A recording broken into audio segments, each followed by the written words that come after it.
Hello, hello. Happy Jam Day. One of many.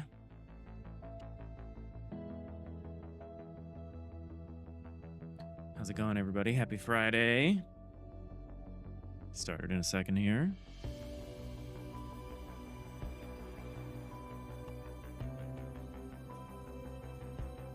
All right. We have 72. Give me 72 hours, Chief. And I will make a jam game.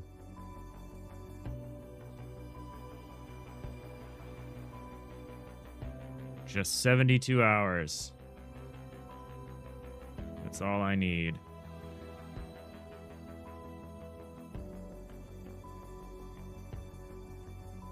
All right, and the theme is plants. Visual, you got Ace Pride open. You're working on some pixel art for your game. Nice, nice. Are you making any plants? All right. The theme is plants. This is our life. We're participating in Down2Jam. Guess I can just put it in this window. Assuming it remembers that I'm logged in. Website never remembers that I'm logged in.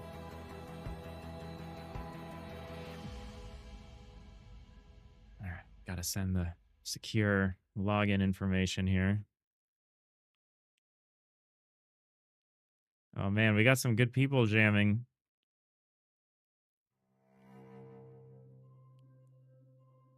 All right, we're doing Down2Jam. Down2Jam, the community-centered game jam. The theme is plants. We have 2 days and 21 hours. There's 101 entrants, and we're one of them.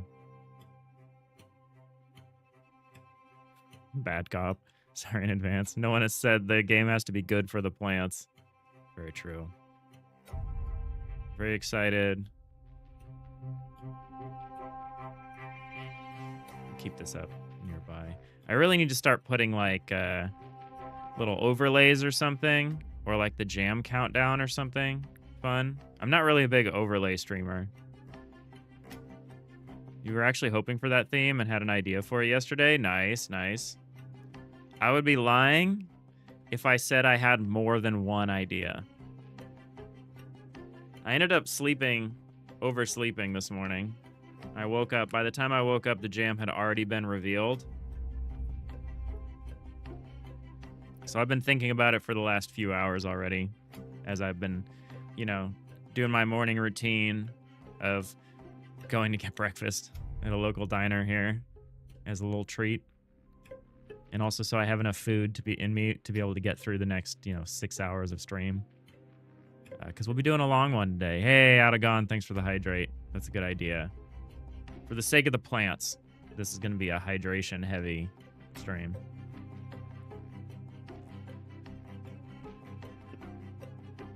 I wasn't sure how I felt about this theme at first, and then I saw what the top 3 looked like, and I was like, man, we got lucky. I guess I should say top 4. Let me go find that picture.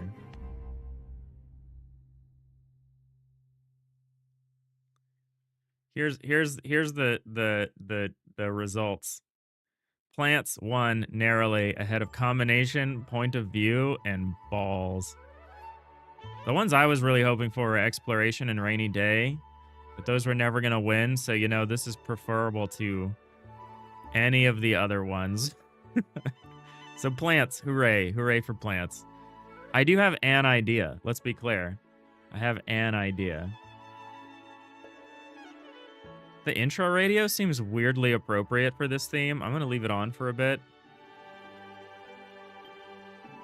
Of course, people are free to, tell me to skip it when they get tired of it. Hey, Bart Lane.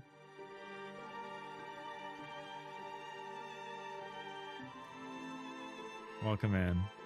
Now, the theme is plants, Bart Lane, which we are grateful for because it could have been balls. Which would have been a very different world.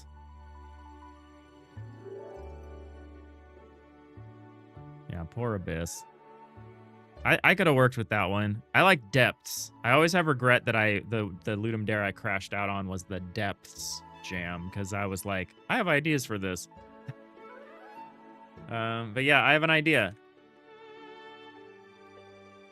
It's a stupid idea, but I have an idea. And you know what? In this world, a stupid idea is better than no idea. We are going to make a game about bonsai. We're going to make a game about building a little miniature tree. And that's either genius or the worst idea I've ever had. And I don't know which. I don't know which. I guess we're going to find out. But yeah, we're going to make a bonsai game. We're just going to call it Bonsai Bonsai because it's funny. And I know it's been done before, but this is a jam game, so I don't need a unique name. I just need a name that makes me laugh and then people remember. So Bonsai Bonsai, which I believe from the way they structure their words is the incorrect order, but I prefer this order. Genius, Treenius, thank you.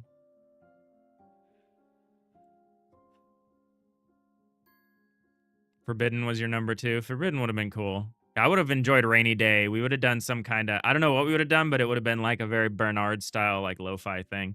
But yeah, let me argue about some of my reasoning behind bonsai. There's one character, tree. It's a complicated character, and we'll probably need an auto tiler. But you know what we're really good at making? Auto tilers. There's other reasons why I prefer this. One is that, like, here, let me get some of the formal treatment. Bonsai trees are traditionally presented against a plain backdrop, which is really great for us. So we can just have, like, a pot and a tree, and then maybe a few little ancillary characteristics. And I don't know any more about this than you do. One thing that I'm hoping for is bonsai has a lot of aesthetic rules. And if we actually end up having some kind of scoring or point system where like your bonsai is better or worse than it otherwise could be, we could potentially use their aesthetic. It's tricky because the whole wabi-sabi thing is like, there's a conflict between giving points for this and not. And I want to play with that conflict a little bit. Another pixel art auto tiler classic. Yes. Yes. And you know what I won't be able to do is I won't be able to use any of the templates that I made. Because this is going to be 3D, as always. The way you pronounce bonsai, you're thinking you could call it bonsgai. All right. Bonsgai. Brandon, better than your idea of a group of revolutionaries trying to find the government plants in their midst. Ooh, that's a good one. That's a good one. Plants, like a spy thriller, Commander. Hey, Commander Apollo. 6-hour stream. Yeah, for the next 3 or 4 days, probably. We're gonna be doing long streams. We're gonna be doing doubles. So we're gonna be working doubles. In fact, fun fact, bonsai trees are just normal trees. They're just really starved. Yeah, that's the neat thing about it. I actually wouldn't have thought of this, except I have a friend who's really into bonsai. And they were talking about it on that weekend trip I took a couple weekends ago. Last weekend? Might have been last weekend. Time. But yeah, he was talking about bonsai. Did you watch the reveal video? I didn't. I was asleep when the reveal video came out. I'll go back and watch it probably. Bart Lane, you gotta head out. You'll check back in later. Hopefully, Treenius isn't starving to death when you get back. Yeah, that's the really big question for us. Is like, is the tree gonna grow?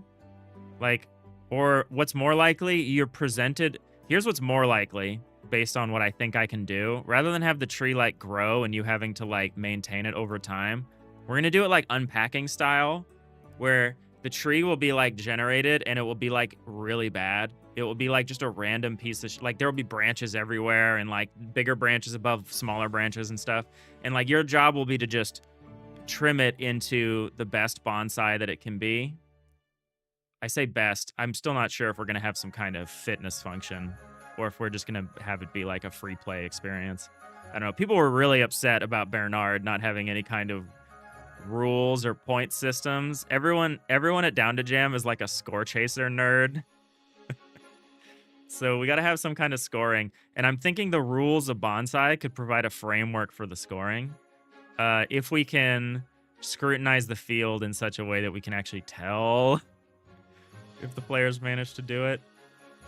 But yeah, I think it'll be fun. I think it'll be just about like trimming down some branches and like cleaning up some stuff and rearranging some things. And it'll be kind of like, I swear there is a Bonsai game. I'm going to go look for this. I feel like I've seen one recently, like a Bonsai video game. There's a lot of board games for it, which is actually quite cool.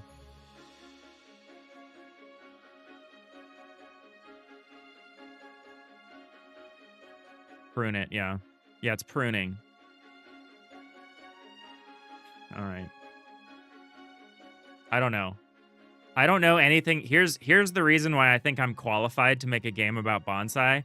I don't know anything about bonsai, so I'm not going to be bogged down with like the realities of like, here's how you actually do it. It's going to be we're just going to be trying stuff. All right, I might be somewhat tired of this radio station already. I thought it would be appropriate for what we're doing today. You know what? We'll play our little acoustic guitar radio. Because that was like some whack Christmas song.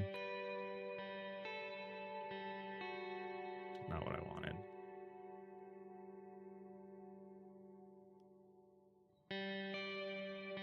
Ooh, meditation. Oh, there's a meditation radio. That's what we're going to play. That's really appropriate.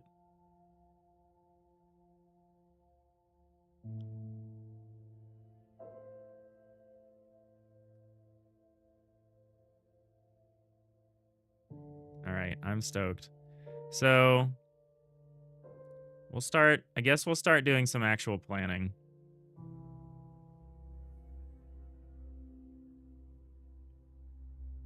I appreciate the Smash Mouth recitation that's going on or whatever. Next, I think you're getting the lyrics slightly wrong, but I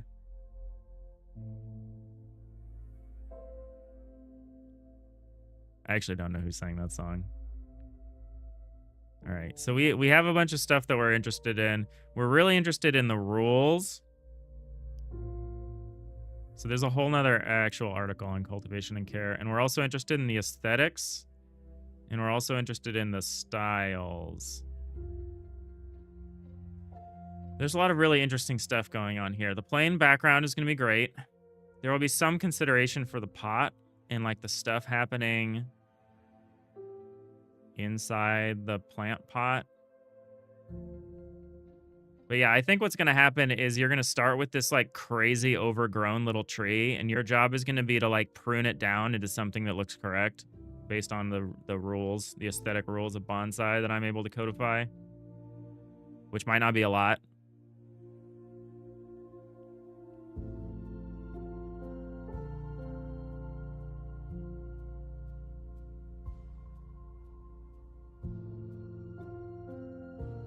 But yeah, I'm kind of interested in what we might be able to do here. What are we thinking in terms of perspective?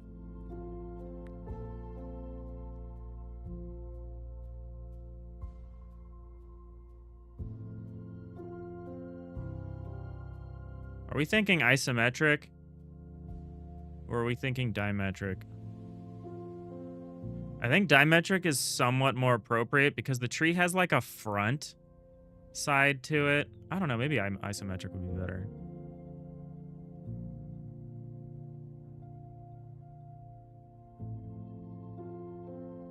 In honor of Jam Day, what's everyone's favorite jam? Yours is blackberry right now. Oh, that's a good question. That's a good question. My aunt makes this homemade pomegranate jelly.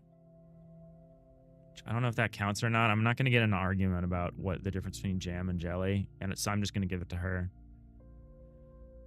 The greatest.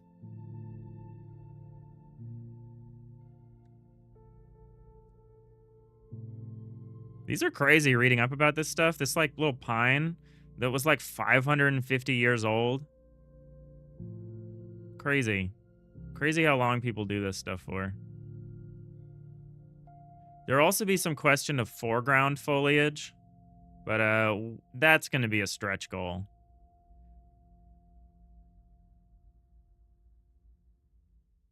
Right now, all we're really focused on is our conception of the tree.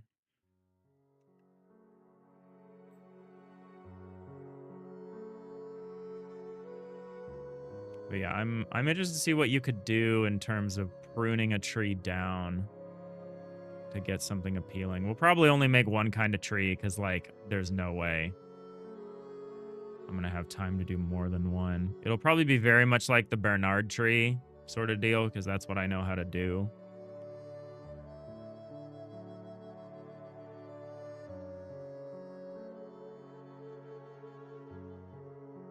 Let's look at the aesthetics. What I'm interested in is finding rules. Hey, Tonkers Tinkers, what's up? How's it going? You once had a #2 app in the BlackBerry App Store. Wow. Way to wear. Don't rest on your laurels now. How's it going? Happy Friday. Hey, Jay Tarrant. You're allowing jelly. You'll allow jelly? All right. I appreciate that.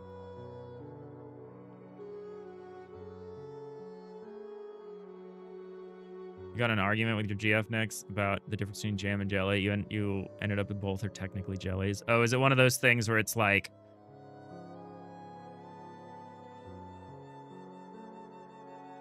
fruits versus vegetables, like how a fruit is like a kind of vegetable or something? I don't know. I'm not gonna get into that. So where are the rules? So there's these principles. There are these principles that are interesting. So we'll be interested in seeing what the ruling principles are, and we'll be interested in seeing what the tools of cultivation are. We'll probably just have like a simple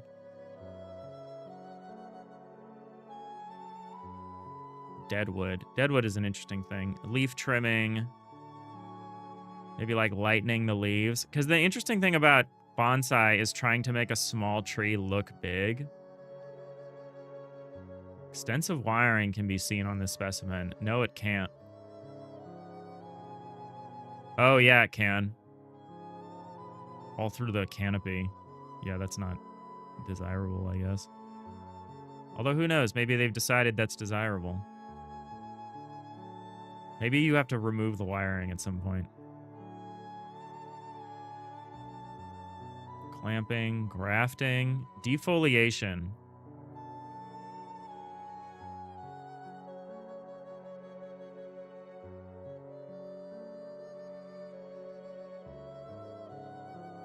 It'll be interesting. This will be a fun case. So the challenge for us is going to be we're going to want to generate a valid but poor example of a bonsai tree. And the player's job is to just like trim it down into something that like pleases them and like follows the aesthetic rules. Assuming, you know, we get into that.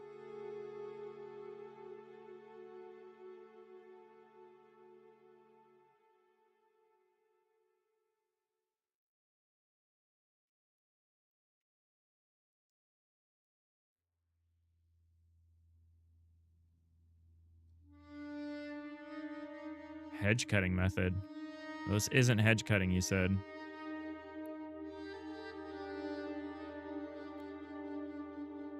What that song is, I don't like it. You know what? This meditation radio is a little weird.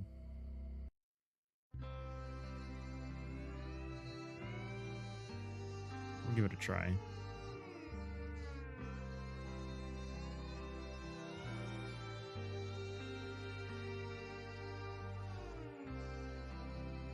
Nix, you could like make a fruit bonsai tree and your money is the fruit you make that you have to turn into jam. Sell to get better tools to make your pipeline more efficient. It's a click and wait. Okay, you want to make an idle game. Yeah, that was the other direction I was interested in going with this was like you start with a cutting and like you have to guide the tree as it grows, but like that would be so hard to do. Hey, Nanigans. Getting the gist that you're making an isometric bonsai tree editor? That is the gist. The theme is plants. And that is my idea. That is the one idea I had. And it was such an idea that it kind of eliminated any space for other ideas to grow. which is kind of how game jams work for me. I usually have one idea and my brain is like, this is the idea. Eliminate all other possible ideas and only think about this idea. But I think it has some benefits. It gives us one character, because I was thinking of Bare Necessities.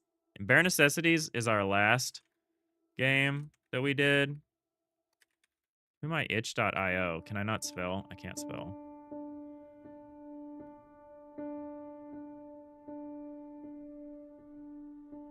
This was the game we did for the last Down2Jam. And this is all we had time for in 72 hours, right? Hey, Commander, welcome back. You're making an idle game too, no, Jewel? Awesome. I can't wait to see it. Nix, at least you're not making Weed Grow Simulator number whatever. I think that would be fun. But yeah, this is what I did last time for Down2Jam number 2. Notice how few things there are. So already looking at this, I'm like wildly overscoping this bonsai game. What would be better than what I have in mind would be like one 2-dimensional bonsai that I like draw and that like you can do a few things to and that's the game, but that's not how I think. That's not how I think. So yeah, all we managed to do was like one animating character, a handful of interactables, and one environment. And there's no sound. We ran out of time for sound. So this bonsai thing, I'm putting really all my eggs into one basket. There's going to be really no background, plain background. All it's really going to be is this one tree that needs to be built out procedurally, like an auto tile. That's the whole thing, is just that one tree. So that has a nice simplicity to it, in that it's one thing. I guess we have to decide what the resolution is going to be, huh? Probably favor... I actually don't know. This is 180p. Traditionally, I do 360p, which might be more appropriate for what we're thinking about here, because there's so much... There is some amount of negative space that we want. But yeah, this is what we did last time. I still love this. I've got some updates in mind that I haven't had time to really do to come back and finish this, but... You'll notice I'm not like an incredible drawer of nature. I thought my tree trunk was okay, which I made in like 30 seconds. So if all we're doing is doing the more of this kind of thing, I think I'll be pretty pleased. It's kind of simple canopy. Maybe we do want low resolution so that I don't have to actually express much detail. Yeah, this is what we made last time.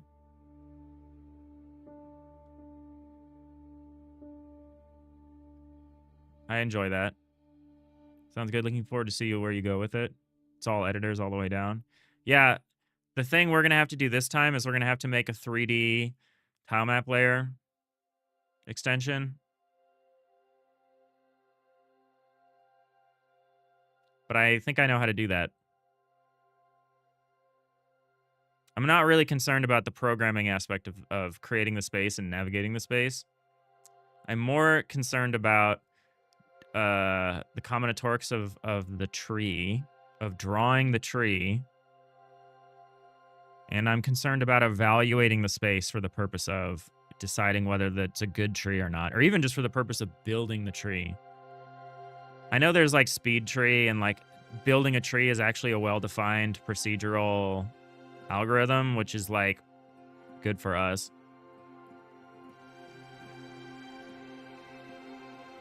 Bonsai tree fight simulator one night. Once night falls, the trees all fight for sunlight in the morning. That's actually pretty funny. That would be pretty good. Yeah, I thought my initial ideas for this theme were all around like, it's a little farming game or it's a gardening game. And I was like, I don't want to make all these different little plants. I don't want to have to think about like, oh, this plant is ideally placed, but now this plant is not. And it's like, make it like a puzzle game. I didn't really want to do that. I'm ending up kind of getting into the same position, but you know. Bad cop. Why are we looking at plants? Isn't the theme planets? Oh no. I should have read that joke before I had jumped to the actual theme page. Bark and Vine, that's a good name. Oh, you know what would have been a cool game too? Some kind of winery, kind of vineyard kind of thing. That could be fun. Like a vine growing game. That could have been fun too. Yeah, I saw your post. Back off. Your post was good. Yeah, we saw this. No one said the game has to be good for the plants. Very true. Very astute. I never thought about that. But yeah, that's an option.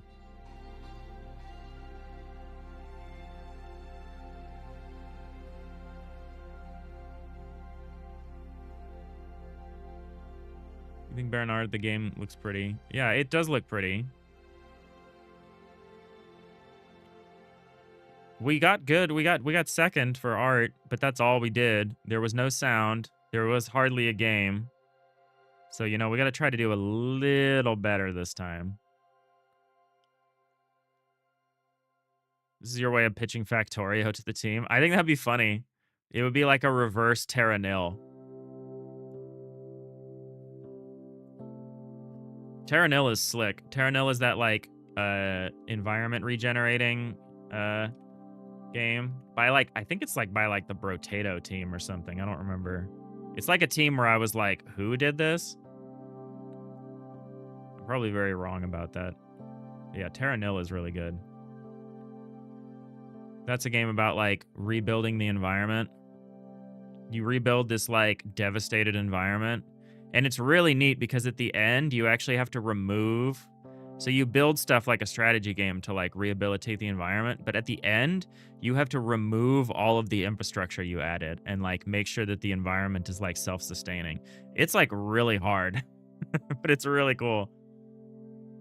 If we had infinite time, you know, this is the thing that you do. I like this one.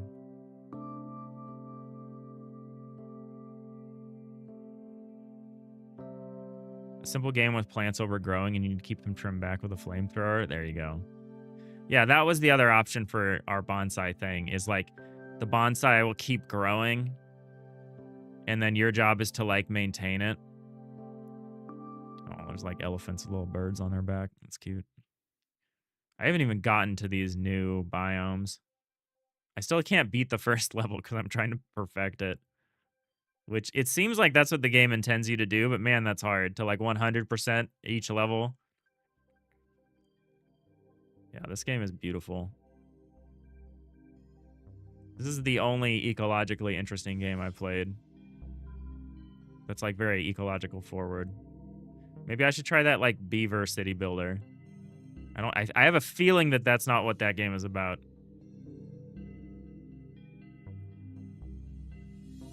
So you got a team going for Down2Jam Bad Cop? Hey, Magoo.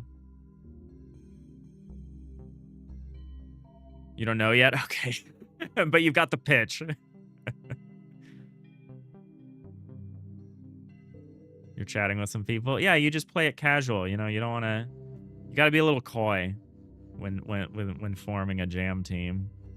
For a jam that's over at 9 a.m. on Monday. Actually, it's over earlier than that for us because daylight savings, right? It's over at like 8 a.m. on Monday. Hopefully it's still 9 a.m. Like, hopefully... I'm going to ask Adagon. Adagon, how does daylight savings time affects the jam duration?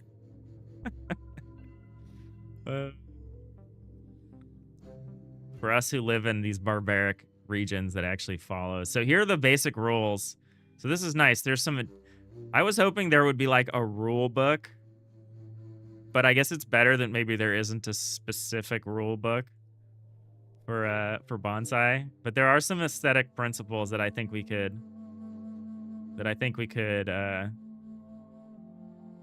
Oh god, one of the rules is flexibility, or aesthetic is flexibility of the rules. So yeah, I don't know. I don't know how we're gonna score this, but maybe that's part of the joke. We add a score to please the people who are like, it needs to have a score. But we make the score like incredibly arbitrary. That could be fun. That could be fun. Hey, Tonkers Tinkers, thank you for the follow. Happy Friday. You've never done a game jam you were watch this weekend? Consider joining one later? Yeah, do it. Yeah, some of them are easier and some of them are harder. Some of the rules of the version that of the jam that we're entering a category within the jam called One Dev Army, which means we're doing it by ourselves and we're making pretty much everything from scratch. And that's like a hardcore jam mode, I would consider. There's other jam modes, like if you look at the solo development game jams, they'll let you like use asset packs, like you can use pre-made art and stuff, and so it becomes more about like the design of the game and playing with that, and like you have a little more time for iterating and stuff because you're not making everything from scratch. That would be cool. I would recommend something like that, or the Godot Wild Jam is cool. Some jams you have like 2 weeks. Some jams you have 2 days. For me, 72 hours is just right. Just right for me. I think I would struggle. I want to do a Godot Wild Jam someday, but I'm afraid of what that would look like. About how like goblin mode I would be. General aesthetic principles. So there are commonly understood named styles. Maybe we could do something with that. Probably not, but we could maybe do something with that. So some general aesthetic principles of bonsai. First rule is that there are no rules. What if you do the score as just like a bunch of hidden checkboxes? They can conflict too, so your final score is just a sum of all of the ones that match. That's what it's gonna have to be. It's gonna have to be some kind of 3D pattern matching thing. We'll have to assign score for like characteristics, like here's something that I know about bonsai, even though I don't know much else. It's that like you want a proportional growth, so you generally want like bigger branches below smaller branches, because if you're and you also want like the trunk to be the biggest part. So if you have like a branch that's like as big as the trunk, that's like no good. And if you have like big branches at the top and little branches at the bottom, that's also no good because you want this kind of proportional growth. So we could generate something like pseudo random and then see how we could see what the best case scenario for that build would be. Like we could see like, I could try to make some kind of solver. I don't know. I'm probably going to give up and not do that. We'll probably just evaluate some set of rules at the end, or we won't. And it'll just be a totally zen experience that I get negatively downvoted on for being boring. Plus 10 points, thick trunk. Yeah, there you go. Plus 20 points for a loop-de-loop. Oh yeah, the loop-de-loops are pretty cool when you can get a branch to like wrap around itself. Yeah. Sapphire, you're able to stay for a minute while you eat. Then there's a board game with the family plan. Nice, nice. How's the jam going? Theme is plants. Idea is to make like a game about bonsai.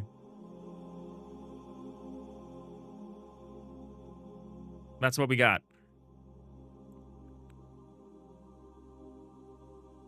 We're 4 hours in, and that's what we got. 4 hours? 3.5. 3.5 hours in. That's what we got.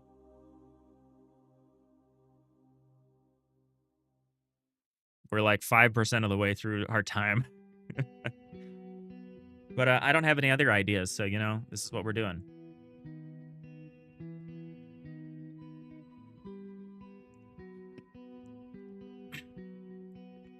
Yeah, I think you got the right idea, Bad Cop. You've 31,000 ships. Oh no, it's shields and spears. That's what you have. That's what I named the currency. But yeah, I need some kind of point sync to figure it out. Bonsai, not to be confused with bonsai. We're gonna just mix these two. We're gonna make our game is gonna be. Let's start filling out this buddy here. Here it's bigger font size.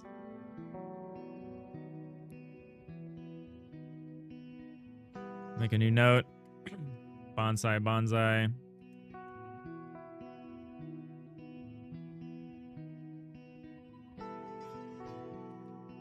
We'll try to write down some of the aesthetic rules, I guess, at some point. Well, let's have like a high level evaluation of what this is, and maybe we'll make another note for like aesthetic rules.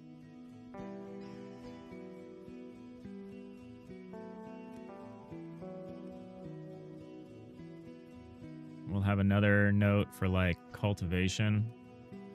And we'll just try to put some information that we learn.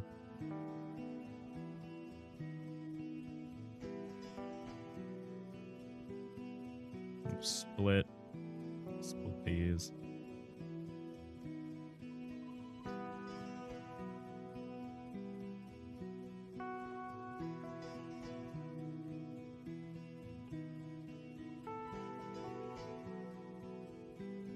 Make a game where you're an undercover cop in a criminal group or a plant. Yeah, that's Rhiannon had that idea. It was a good idea.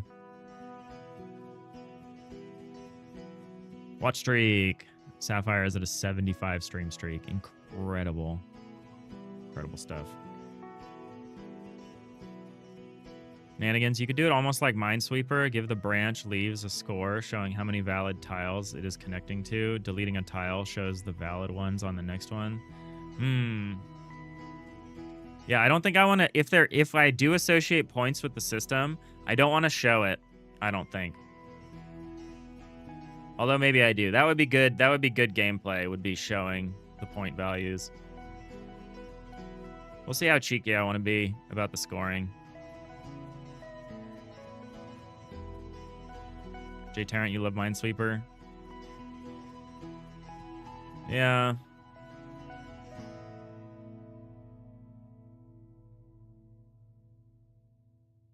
We'll see. We'll see how much rigid stuff I want to do. We'll start diagramming some stuff out too in a little bit.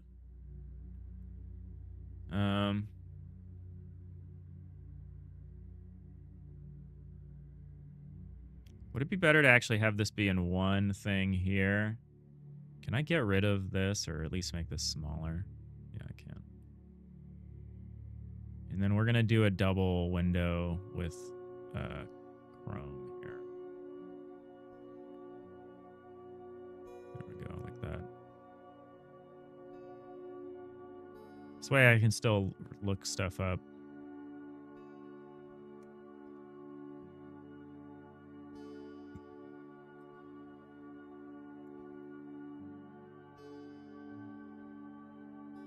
There's also a Western concept of bonsai, so there was some other stuff I saw in here that I want to grab before we go too deep into these articles.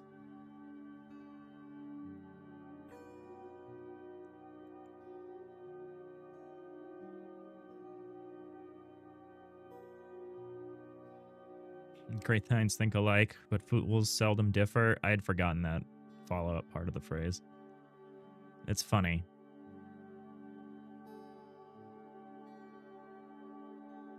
Whose is that? Is that Shakespeare? I just basically assume it's always Shakespeare. Regardless of whether he actually came up with it.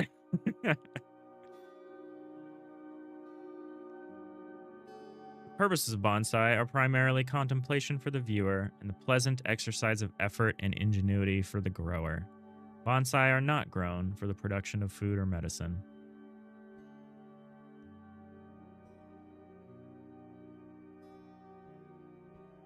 All right. So we have to make some choices again. We have to like, so what do we want to do in terms of perspective? What do we want to do? What are we thinking? I'm thinking we do cubic. I'm thinking this time we do cubic blocks. Which in my mind argues that we should go isometric rather than dimetric. Because the big advantage of dimetric is when we did this, was this reduced height block. If we do this, this is a lot harder to deal with. But it's definitely more of like, fits more in with like the presentation of a bonsai, which is like, they're presented very much more often like side on, but I guess when you actually see them, they're on like tables, right? So they're actually probably pretty low. So even though they're photographed, I know they have to have a front. It's important for them to have an aesthetic front shape. That's what they're essentially judged on. And if we do isometric, they'll have an equal amount of front and like top shape, but maybe that's good. Maybe that's good for us.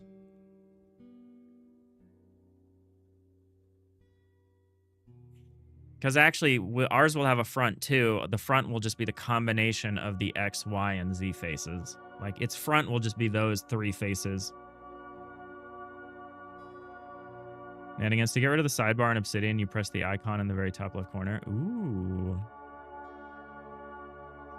Ooh. Nice.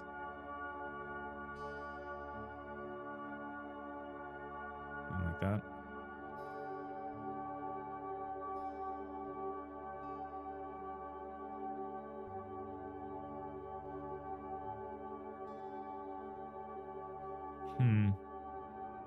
Customer is always right isn't the full phrase either. Full phrase is the customer is always right in matters of taste. That's interesting. Yeah, it's like you can't, that's one of those things. It's like game dev has a similar phrase, which is that feedback is fact, which is like you can't argue with someone about how they feel about something, like how they experience something. You could definitely disagree with them about the solution. That's like what people say in game dev. They're like, take people's problems seriously, but don't really give much weight to their proposed solution, which is that players often understand when there's a problem, but they will usually provide you a solution. The solution might not be wrong. And the solution that they provide might actually point to a different problem that's different than the problem that they initially stated, which is interesting. Modern bonsai tools. So here we go. We've got like a little leaf trimmer. So this is neat.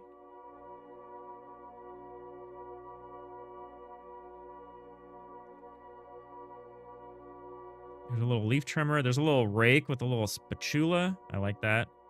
A root hook. A little brush. Concave cutter. A knob cutter. Wire cutter. Small, medium, and large shears. So yeah, I feel like for us, the only real thing is going to be like a snip. Like some kind of pruning thing. Maybe we could have some stuff about like managing the roots, but that would still just probably be a snip. There will probably, your only real verb will probably be like prune, if I'm being realistic.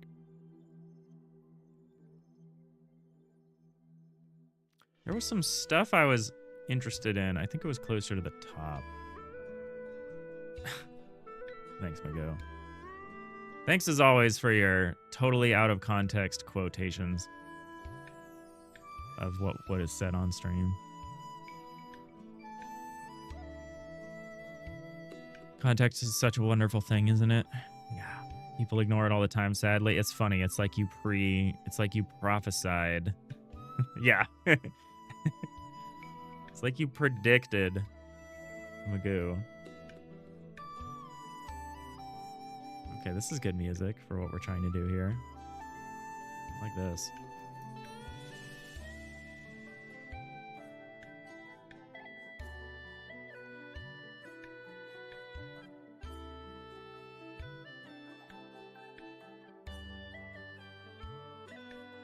Man, there was something here that had like a link to like rules, like a more strict, like hopefully it had it was like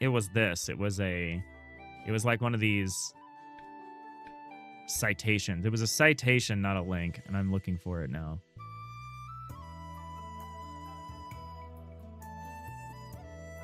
I don't think I'm gonna have time to read Bonsai Masterclass by Peter Chan.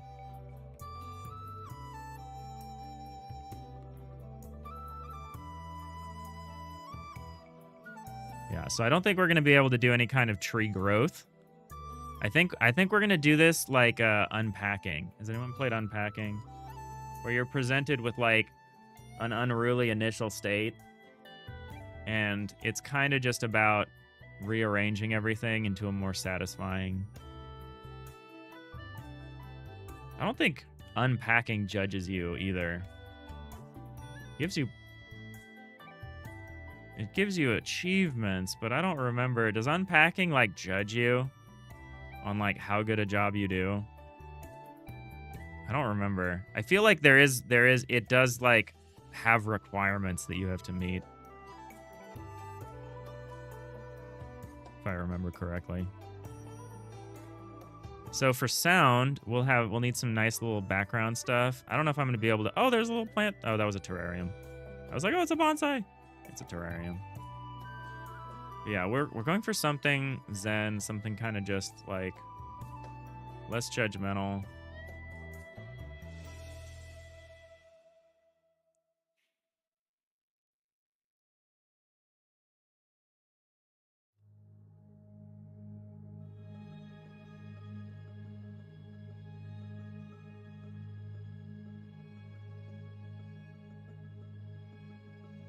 All right. Presented with a randomized. How about overgrown? We'll say overgrown in case the starting trees aren't random. It would be nice if they were random. Presented with an overgrown, unruly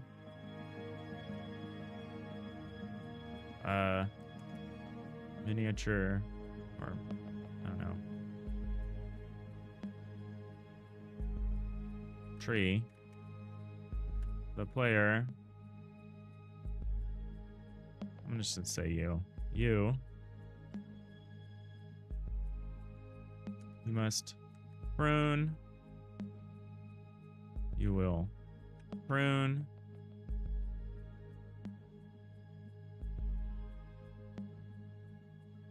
the tree to shape it into an aesthetically pleasing arrangement.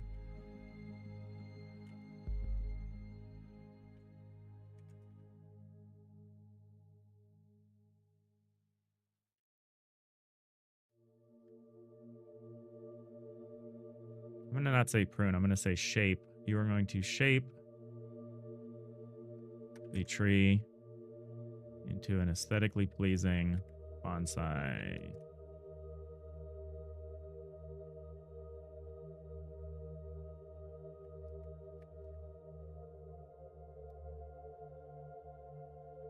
Why can't I spell anything? There we go.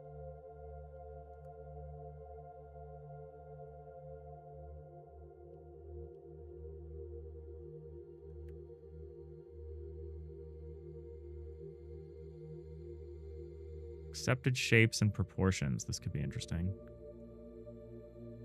Is this just further down the article? Yes. Containers. Oh, that's what that was about? Oh, that was about the pot, right?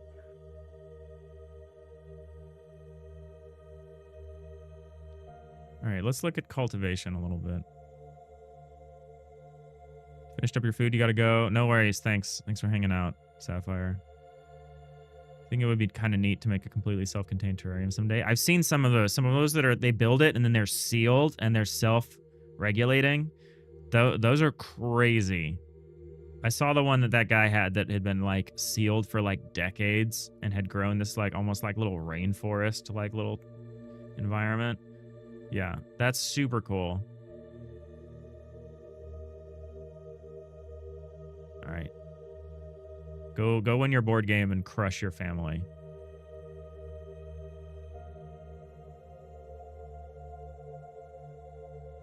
So we're going to skip this whole finding suitable material, moving it, and replanting it.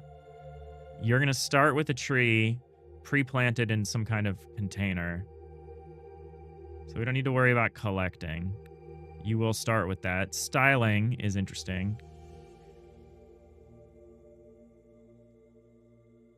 So some of the principles of styling are to maintain miniaturization, to suggest age, and to meet the artist's aesthetic goals. Tree styling also occurs on a large scale, blah, blah, blah.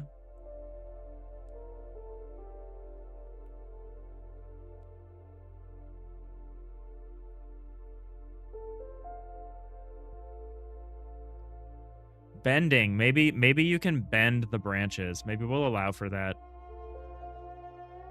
Because there's stuff that we can allow that would be like physically impossible or that would take a long time to do. So maybe you will have a couple more verbs other than the chop. Maybe we'll do like left click is to like select and like manipulate, and right click is to like cut, or something like that.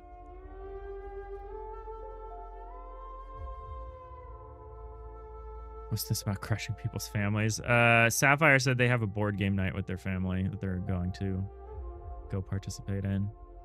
And as such, if you're going to a board game night with your family, you should attempt to crush your family at board games. If it doesn't end with some kind of table flip and someone being upset, is it really board game night?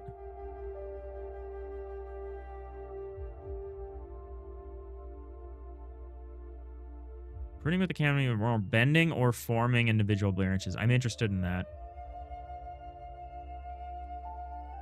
Each leaf or needle may be subject to decision regarding pruning or retention. Crazy. We're not going to go that. We're not going to go that far.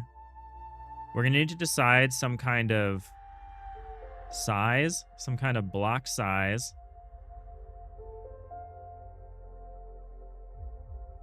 I wonder what an appropriate block size is going to be.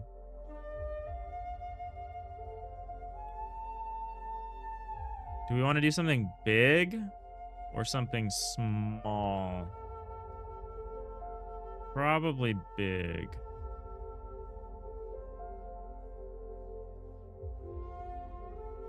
In which case, what kind of scale do we want?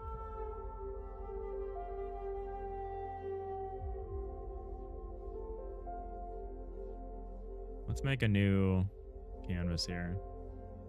Let's see if we're going to be doing 640 by 360 or we'll be doing 180. I just want a quick sanity check here.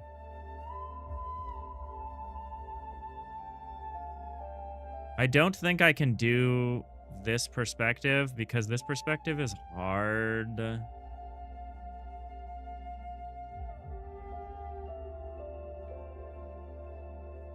And I don't think it would be terribly advantageous to us. Like, I think it'll be better to do isometric for what we're trying to do. Oh, you know what a real question is? If we're going to do it like this. We're probably going to do it like this.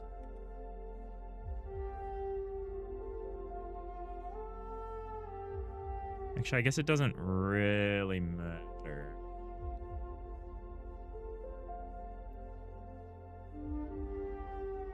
That said, we probably will do... I mean, we're not going to have... There's not going to be these face outlines, but I do like this principle of the separate outlines so that no face overlaps itself.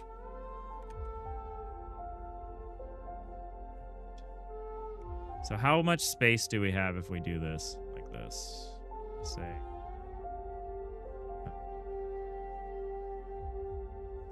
blocks. Make a new layer called space.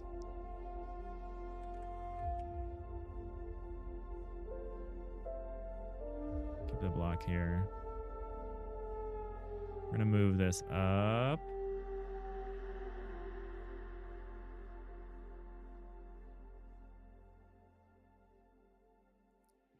Jam time. Yes, indeed, peasant. It is indeed jam time. Making some basic choices here about scale. You know we're doing isometric. It's all I can do. At least we have a nice thing here, which is that no component is going to need to be bigger than a one block. Because that's where things get hard, and we don't need to think about things in that way. That's where things get difficult. Like the last one we tried to do... Is this the right size? I think I might have messed up the size. Maybe this is correct, actually.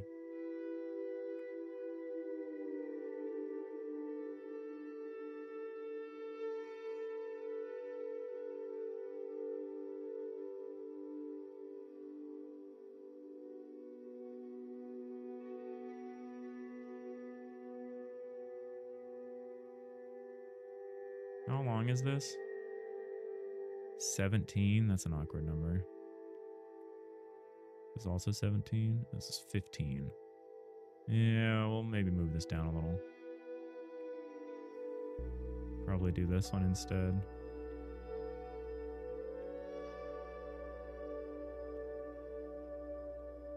Not that it matters because we're not going to be doing per face stuff. This is all per block.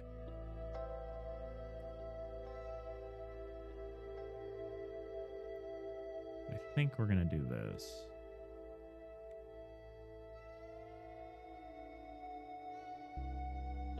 How does this part work, though? Oh, no, we can't do this. It's not going to tessellate if we do it like that.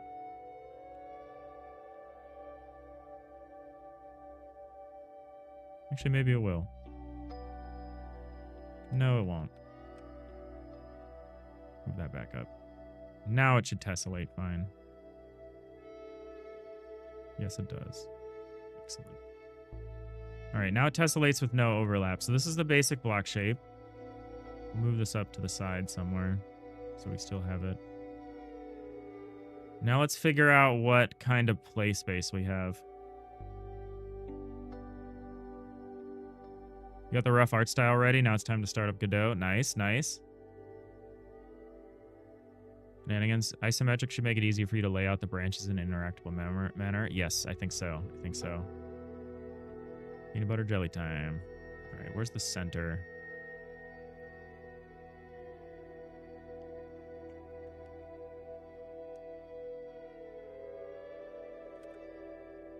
Doesn't really matter where we put this, but we want to figure out what kind of play space we have. Like what's the area we have to play in?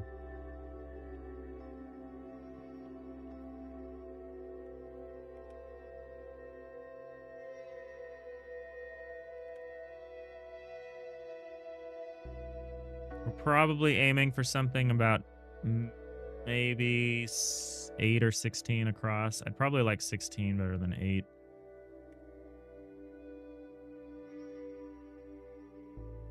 We don't want something that's so mathematically large that it's going to be slow to parse, but 16 is usually manageable in real time. Like a 16 by 16 by 16 cube.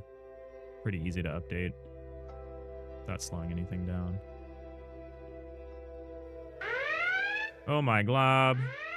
Is that a raid alert I hear? Tobugi. Oh my glob, Tobugi. How's it going? Welcome in. Are you down to jam? Yes, we are. You know we are. Welcome back. I saw you're coming back. You came back to stream recently. It's good to see you. It's been a long time.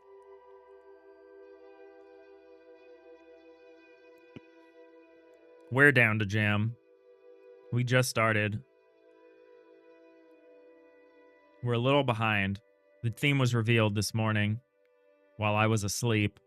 I had attempted to wake up, but the theme is plants. The theme is plants. And I think we're going to make a little game about bonsai. That's the crazy idea I've got. A little game about you'll start with this like overgrown, gnarly thing, and your job is to just trim it down into something pleasing.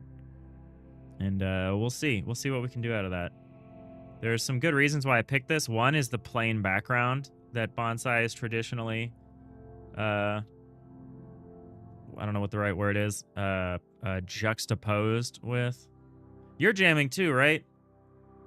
How have you interpreted the theme?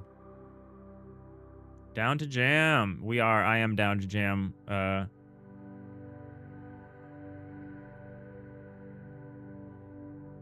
It's a cool chill game. We'll see. We'll see. I'm kind of... this is a bit of a reaction to Bare Necessities, which was the last one I did. This is what I did for Down to Jam number 2, which was cute. But it's super minimal. And it was just about a little, like, casual. There was no points or fail states, really. It was just about a little bear that would walk around its garden, picking fruits and stuff. And people were like, man, there needs to be more of a game here. So we'll see. We'll see if we end up with that. This is what we did last time. So looking at this, I already feel like I've overscoped already. I can tell. I can tell from like 4 hours in that I'm overscoping, considering this is what we managed to do last time in 72 hours. There's no audio to this. But this was last Jam's game. I'm trying to use this as a benchmark.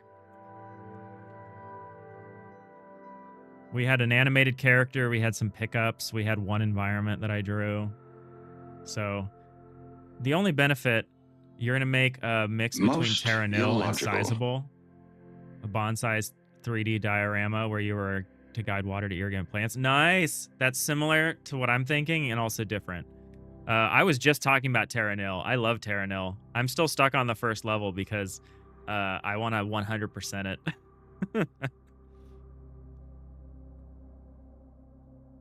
But yeah, this was silly. This was my first attempt doing nature pixel art. I don't think we're gonna have any animation. I think we'll just have tree roots and branches and leaves and stuff. So we'll just have one thing. We'll have an auto tiler probably. But yeah, this is what we did last time.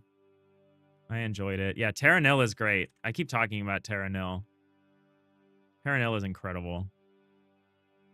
Overscoping is part of a game jam. Yeah, exactly. That's true.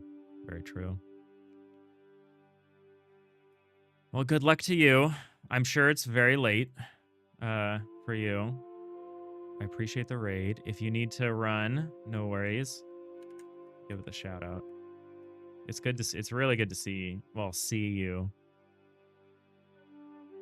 We stream at similar times, so it makes me hard to actually see you. Same with Two Nerdy Nerds. I'd like to see them more often.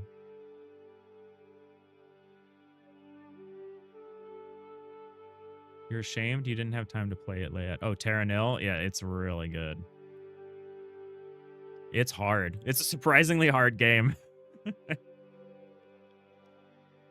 If you play it like a, you know, like a perfectionist, like a gamer, like a real gamer, you know, it's hard. But yeah, I love this game. Your irrigation game sounds really fascinating. I wanted to do something like this, but I was like, I'm a rubbish puzzle designer, so I was like, oh, maybe not. But now I'm making my own puzzle game anyway, so rip. We seem to have ended up on a puzzle game either way. The plants must grow. Yeah, go code. For me, the thing that I have to do off stream is art. I have such a hard time doing art on stream. Yeah, I'm very excited to play everyone's games. It's really great. I'm glad you're back to streaming in game dev. We missed you. Go take a brief break before getting back into it.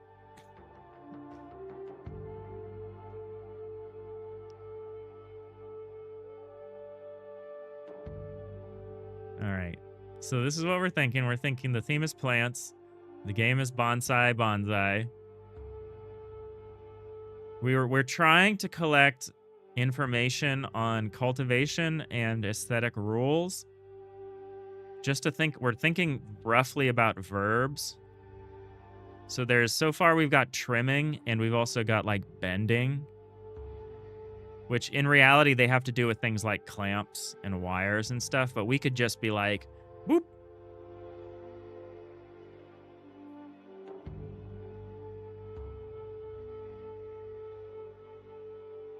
Maybe you could be assigned, maybe there will be like, maybe you can get style points for picking a good style.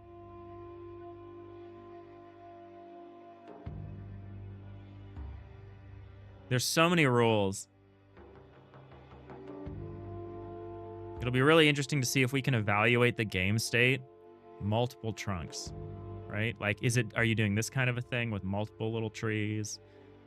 Is it an optimization thing where you have to like basically organize what you start with, the random thing you start with as best you can? Is it a little more free form than that? I don't know. Have fun today. Thank you. I will try. I'm usually pretty good for the first day or two. If you catch me Sunday, I'm going to be a mess. I'll be a mess the entirety of Sunday. I probably won't sleep Sunday. Really great that daylight savings is starting Sunday morning. We're still looking at pretty bonsai tree in Wikipedia. That is going to be probably most of what we do at first, Nix. I'm a note taker. No, I'm not. I like to be a note taker. But the fact that all this information on Wikipedia makes it like really hard to motivate me to take notes about this stuff. Do this and then do this. An isometric 2D game in 3-dimensional space. Duh.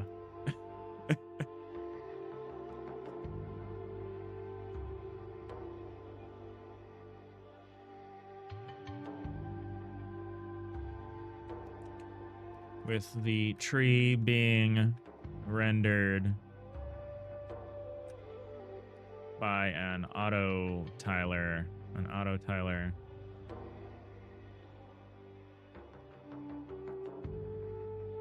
With the 3D tree being rendered by a 2D auto-tiler. Should I just tell...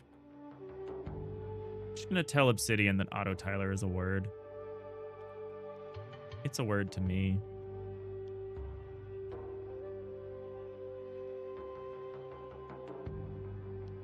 Isometric 2D game in 3-dimensional space. Duh.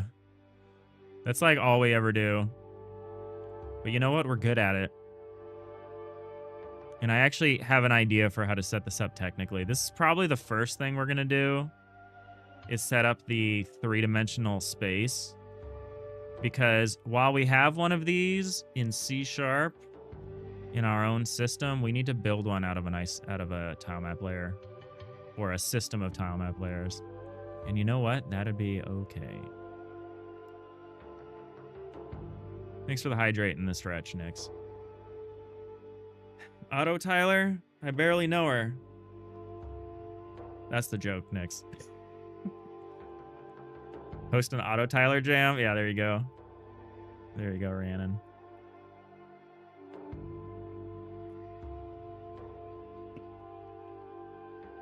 Bonsai Bonsai is so overplayed. Should I really call it Bonsai Bonanza? Bonsai. I'm sure that's taken too. Yeah, it is. All of those are taken. I like Bonsai Bonsai.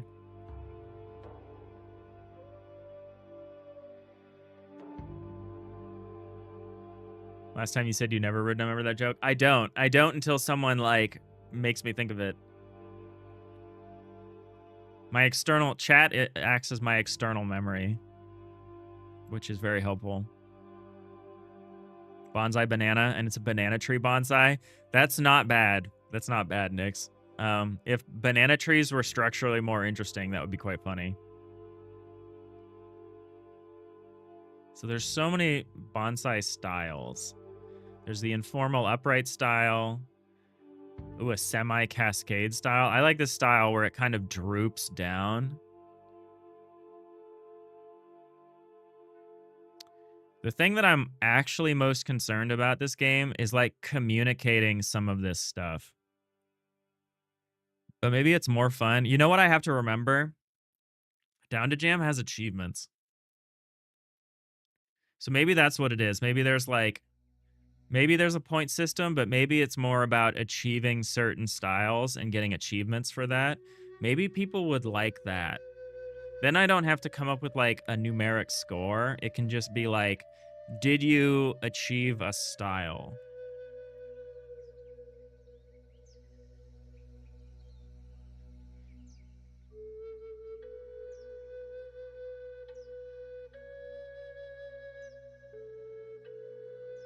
Like a slant style would be pretty tough for us to do, but I feel like we could do it.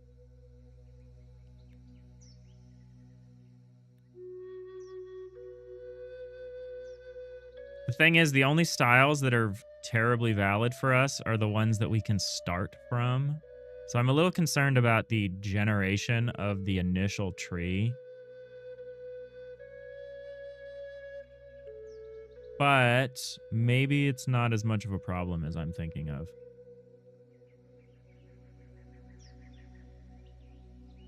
There's so many things about styles and rules here, which is good. Which is good for us. Ooh, there's a category of styles. Oh, yes. That's what we're talking about.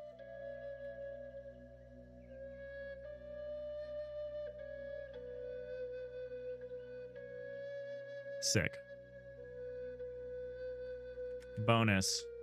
Be evaluated on specific style requirements to unlock achievements.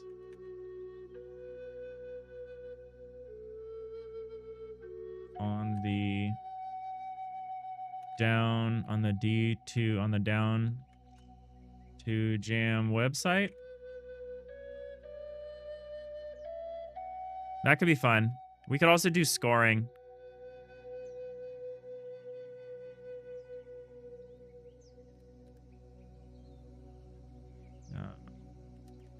Potentially have your score.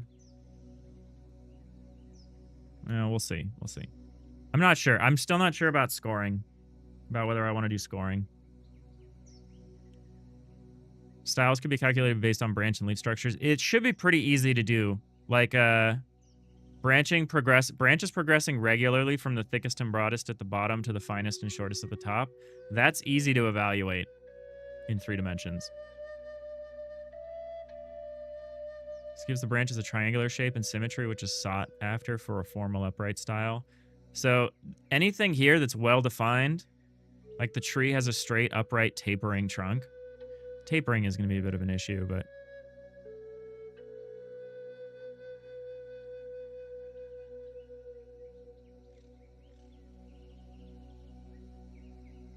We actually might want block sizes to be small, now that I'm thinking about it. Big block sizes might not be what we want. But let's finish the little exercise that we were on to figure out like how much space we have to use. I think I do want a higher resolution. I think we're going to use the full 360. The only real question is what size are the blocks. I think we could get away with half this. I think we could get away with 8 by 8 by 8. Instead of whatever this is. Actually, this isn't 8 by 8. This is 32. Maybe we could do 16s. Oh, everyone has opinions. Hold on. Let me catch up on chat here.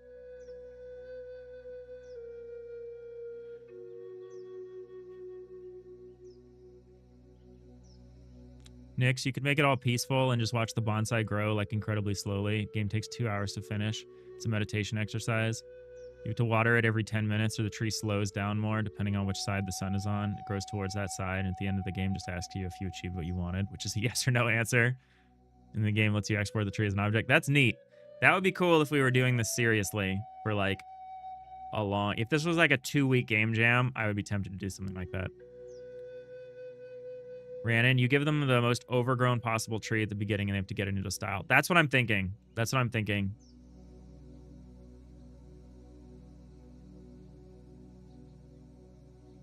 But like if you wanted slant style, you got to make sure the clusters are on one side with more near the bottom and less near the top. Yes. Yeah. That's great. You count moves to give a score. You try to fit a style in the smallest amount of moves. Ooh, that could be neat too. I think so the thing is, I don't actually want this game to be about scores that much. But part of the reason we're not doing Nix's thing of like this takes 2 hours to do is because this is a game jam, which means people need to be able to get the experience in like 5 minutes. 10 minutes max. What will be slower, the tree growth or Bernard? I'm going to time you out, no, Joel.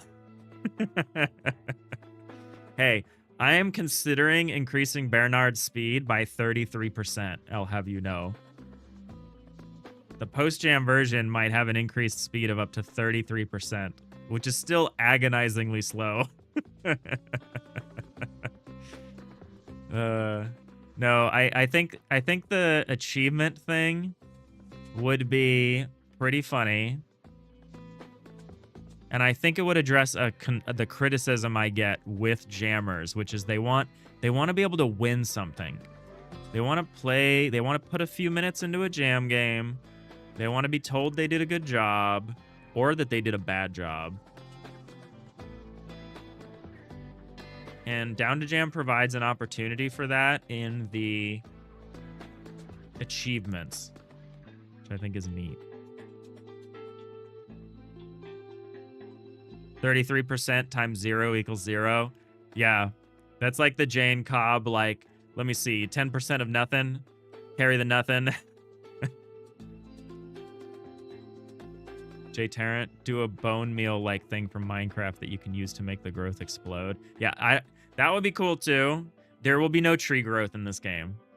Tree growth would be so computationally complex to manage, especially at the resolution that we're talking about. I don't think we can do tree growth. I think this is going to be more of an unpacking thing where you are presented with a highly disordered starting point to which you apply order by trimming branches, defoliating leaves, bending branches to get a different shape going.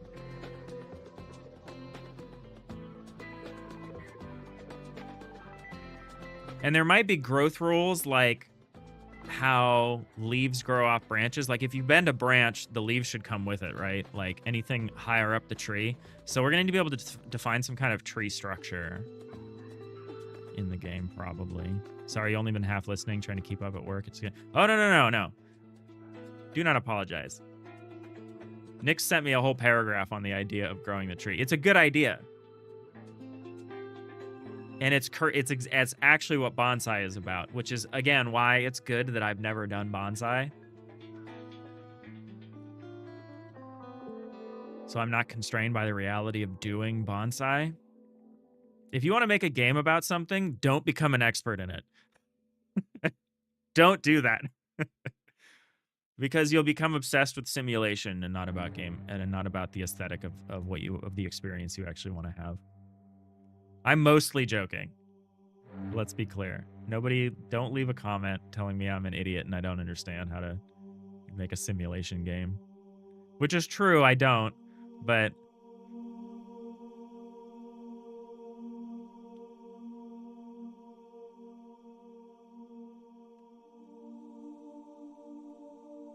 all right, we're going to go back to figuring out what the max size is. So this is 10.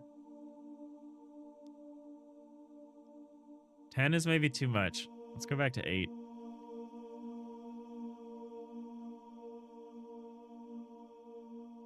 Should there be a center? Probably, but I'm not going to.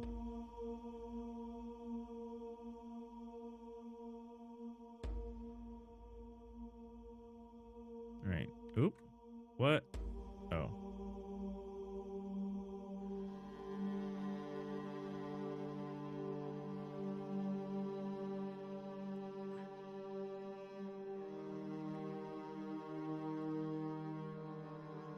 We're just figuring out, like, what's the max that we can get away with. Whoa. There we go. Like, what are we talking about in terms of size? You know what I'm going to do? Make this less whatever. Wireframe is fine. This is just to figure out size. This song is terrible. I don't know what's playing right now.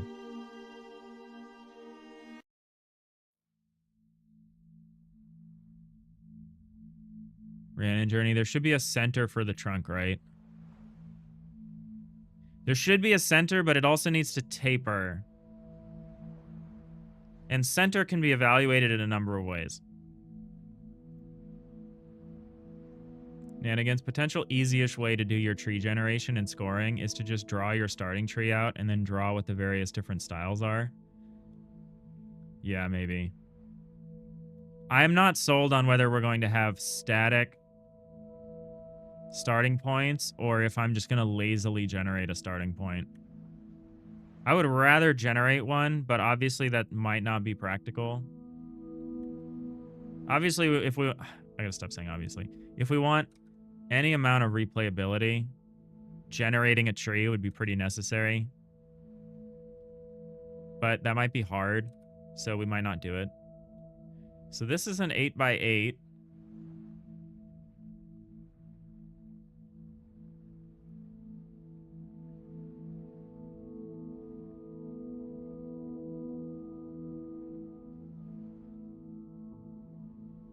I wonder if I want to be able to tell if we're in portrait mode or not. Can Godot do that?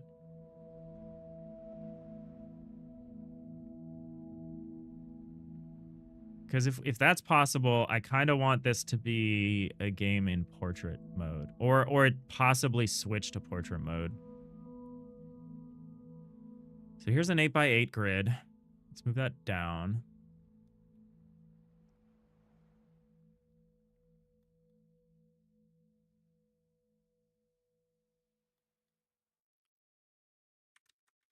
We're going to make it the remaining 8.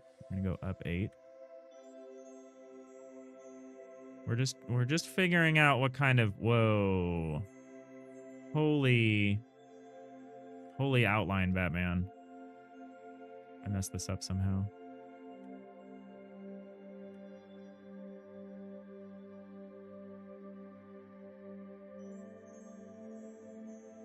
There we go.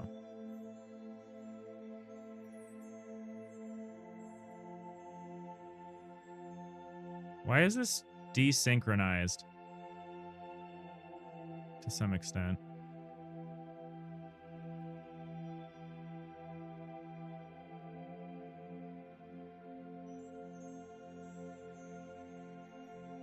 Will this not tessellate correctly? What I've got? Does this not tessellate vertically correctly?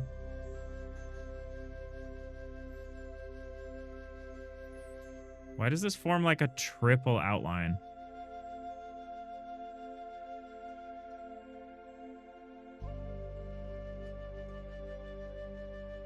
Kind of weird. You know what I'm not going to do is maybe worry about that right now. Because we're not actually going to be drawing anything that looks like this.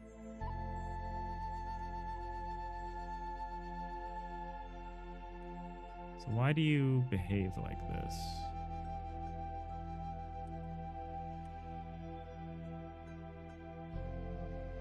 Where's that triple outline come from? I probably just made a mistake earlier on. Oh, that's not tessellated, actually.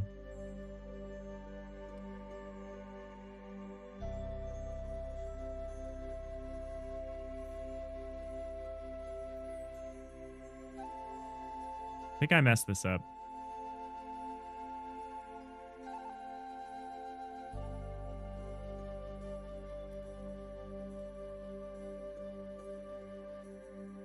Maybe I didn't, though. Maybe it's fine.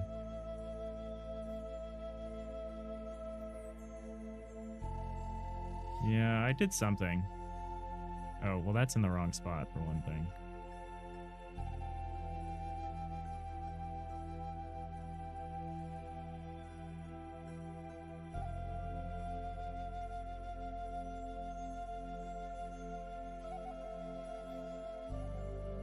Oh, it's because it's see-through.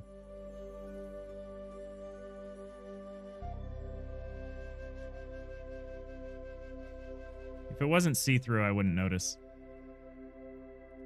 That's okay. We're just trying to get an idea, a feel for the space anyway.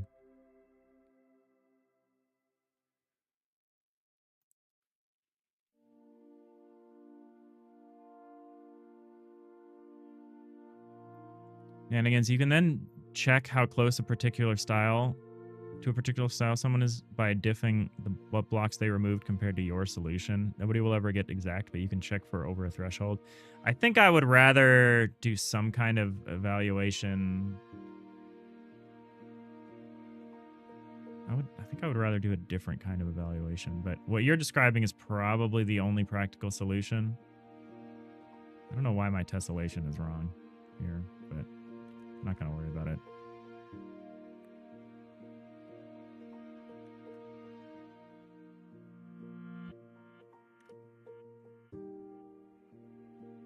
Just trying to figure out what kind of play space we have.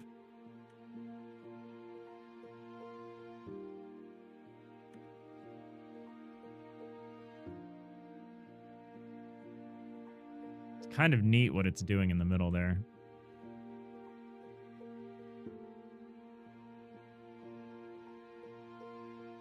What is that? 1, 2, 3, 4, 5, 6, 7.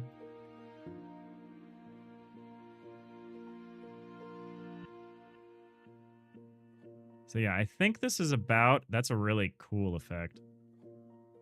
Weird, but it's cool.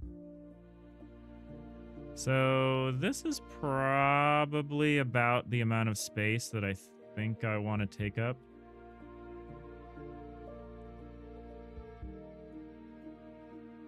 I could take up more space, but I actually think negative space is kind of important when you're doing something like this.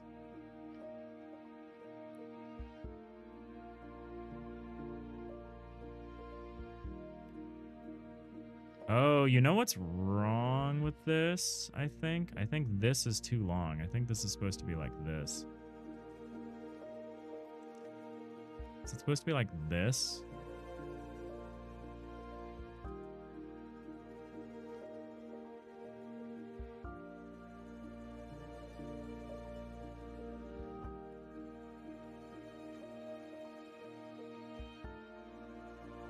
Yeah.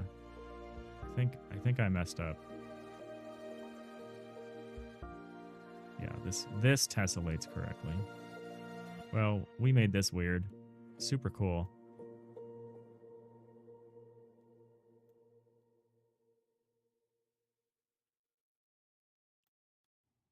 Posted a first art markup in the Discord if you want some distraction. Yes, I do.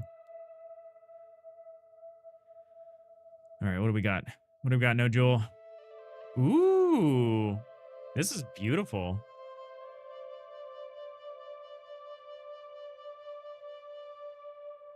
This house is small, or it's far away. Is the house small or is it far away?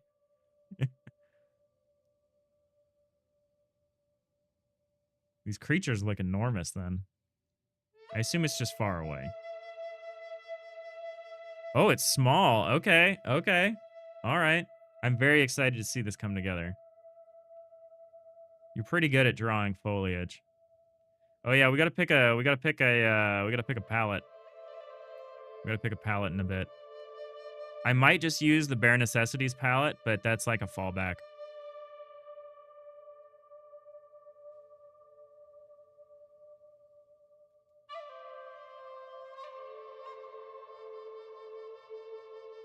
Jay Tarrant, you would like other opinions. Should you keep learning C++ before moving to Godot? You have zero knowledge on programming, and you're just now learning to use if statements. You've decided Godot will be what you use to create your games. I think learning C++ right off the bat is like hard mode.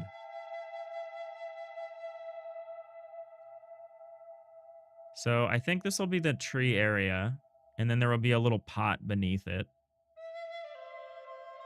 that's a little bigger. And then there will be a lot of negative space, but that's okay. Negative space is good. Can we achieve a vertical 16 by 9? And by that I mean a 9 by 16. Is it possible?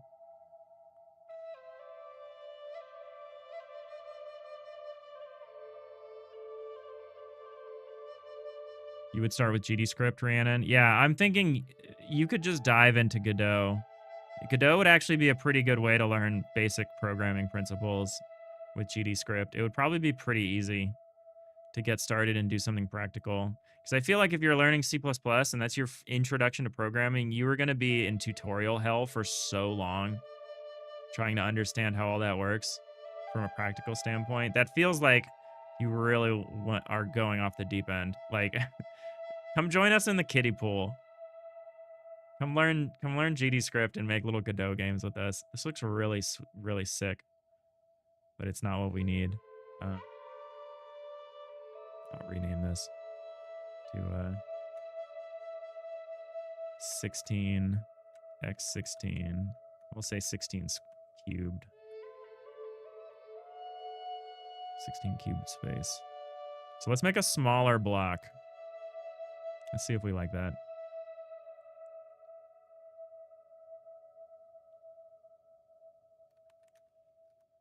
We'll say block sizes. There we go. And we'll make another block.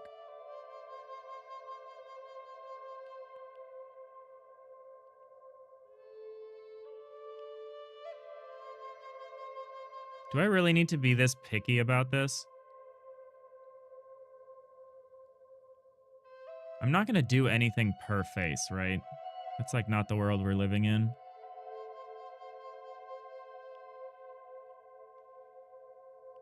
It's all going to be the full block 3D stuff. So I don't actually need to do something like this. I could actually do this instead. We're going to do something more like this. Oh, this is the Bare Necessities palette, by the way. I really like this palette. I shouldn't call it the Bare Necessities palette. It has a real name. And it was made by someone else. Homie Honey 12, that's what it's called. And you know what? I'm kind of down. But we'll still look around. We probably want more green than just 3. We probably want more than 3 steps of green. But maybe not. Maybe we don't. It'd be cool to do like a fall foliage. Or like a winter version. Which we would have room for with this palette. This is a good palette for being just 12 pieces.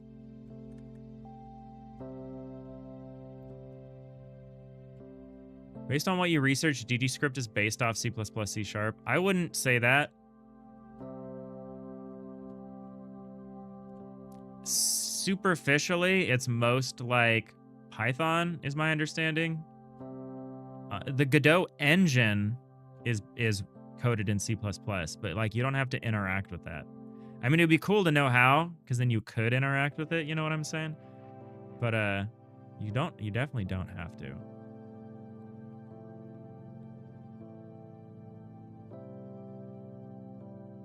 Thanks for hopping in the Twitch chat, Nanigans.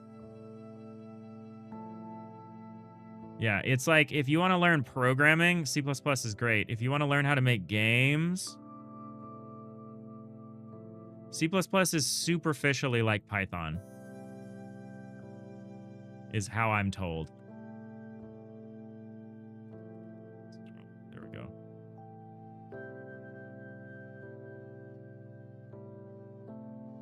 It really doesn't matter how I draw this part. This part is not determinant of really anything. But I think this is the style I'm going to go for here. So I think we're going to have smaller shapes. Because that does simplify my task of like drawing the individual components. I think we're going to do this rather than like this. I think this is the resolution we're going to do.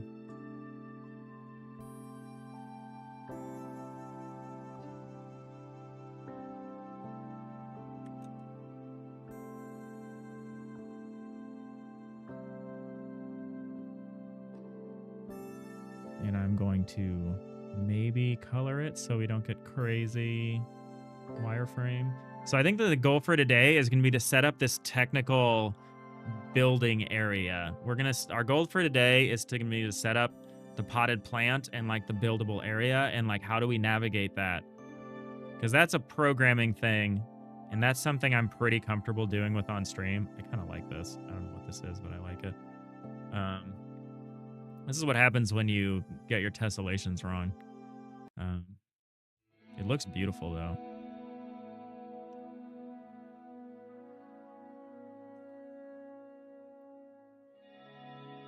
But yeah, I think we're going to start with the environment.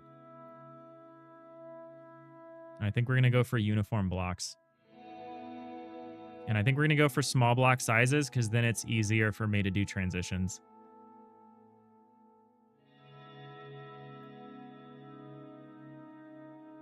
And, you know, we might, because we have an auto tiler, we can do things like tapering. And it will hopefully look kind of reasonable.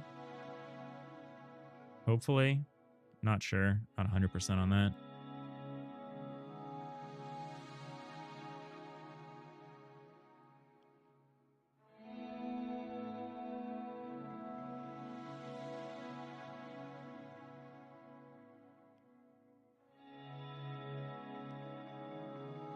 There you go. C++ is like Python. Yeah, I'm sure I said that.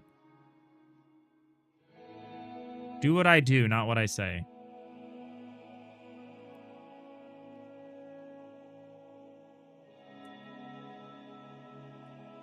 So we're going to consider an 8 cubed space here. We're going to look at this. There is not going to be a center, which is important.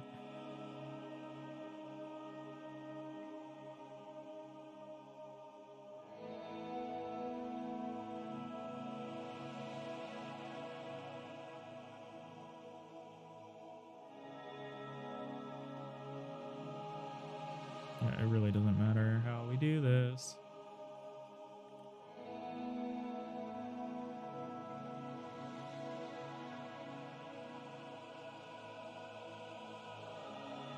It really doesn't. Don't worry about it, Dave. This is almost unreadable, so you know what I'm going to do is I'm going to fill this block in with some colors so we can actually kind of see. Oh my God.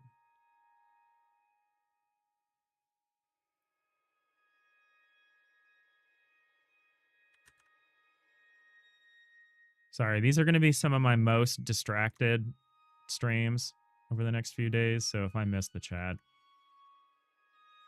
I'm sorry.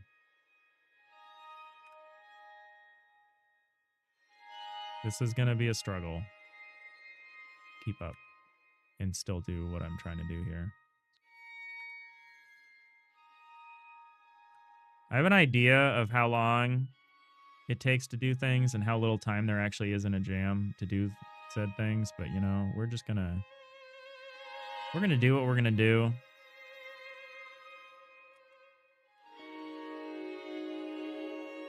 And if this ends up being a huge boondoggle, I'll still have been down. It will still have been fun.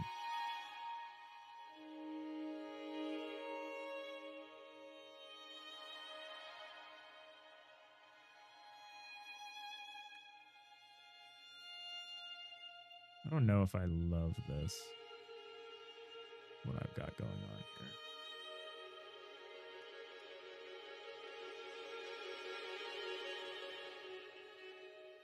I think we're going to use that instead.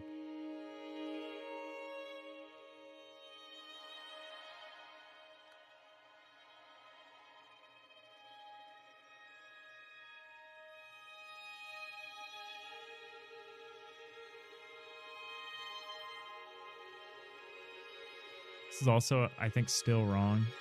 Maybe we do like this. This is so unimportant.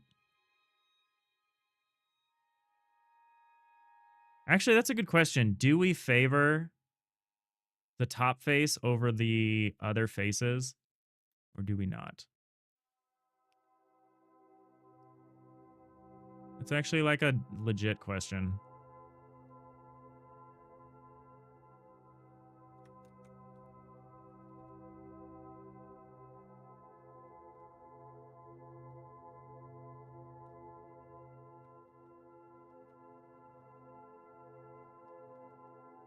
I guess it doesn't really matter.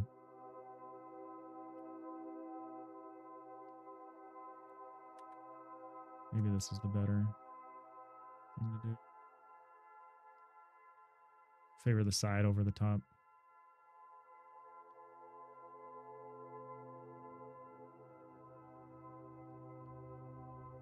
Yeah, this is right.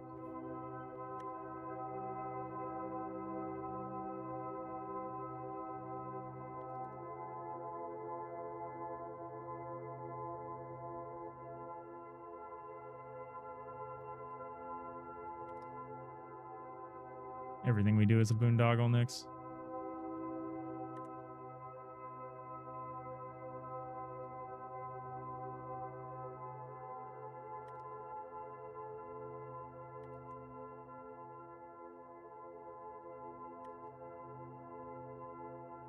All right. This is how I always like to start. I like to figure out what's the maximum area we're working with. What can we get away with? And then we fill in that space.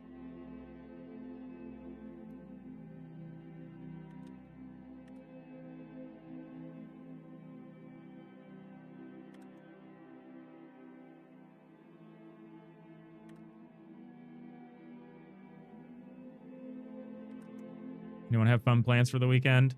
I have some fun plants for the weekend. But up.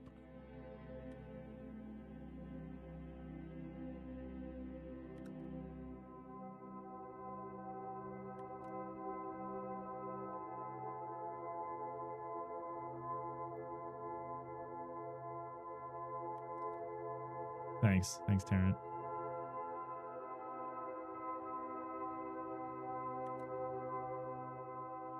Song is maybe too meditative. I know we're making a bonsai game. So this is the so-called buildable area. I'm a little nervous about this being too big. I think I might have made this too big. But you know what? I think we're going to need this resolution.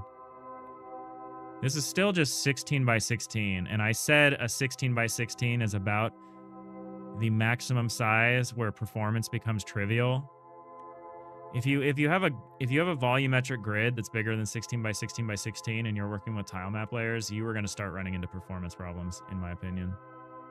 And by opinion, I mean in my experience. But I think this is good. I think we can work with this. I think this is small enough. Oh, what did I do? I made it too big in one side. There it is. In my experience, this is the sweet spot. 16 by 16 by 16.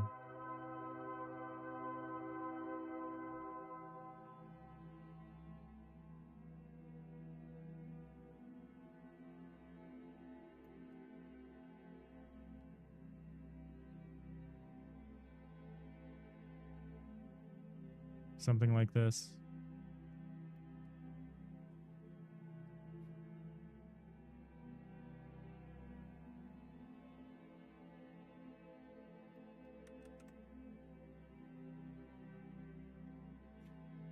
Rhiannon, your weekend plans, work on your game, smoke some plants. That's on theme.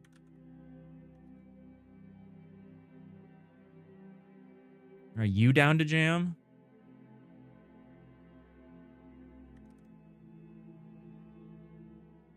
Just do the computation rendering in a compute shader. All right.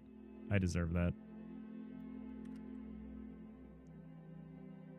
No, I'm kind of glad we've gone through the whole rigmarole of like, we have exhaustedly experimented with tile map layer. We know all of the abilities and disabilities of trying to do something with tile map layer. We are very expert on that. And so I am like not worried about doing this in tile map layer. It's one of those things where it's like, I love tile map layer, but we don't use it in Digital Iliad traditionally because what we're trying to do is just a little too much for it. But for a game jam, this is going to be great. Those of you with long memories might remember we tried to do something like this for last spring's Ludum Dare, and we failed, and we crashed out. And part of the reason that happened is because we were fixated on... We were struggling with objects that took up more than one block. That is not going to be our approach here. Our approach here is going to be very simple. I think it's going to be like you can have a branch in a block, or you can have like like leaves or something. Like you can like I think it's going to be like a trunk or branch. Like maybe it can occupy the whole block. So here's the thing. Here's the thing.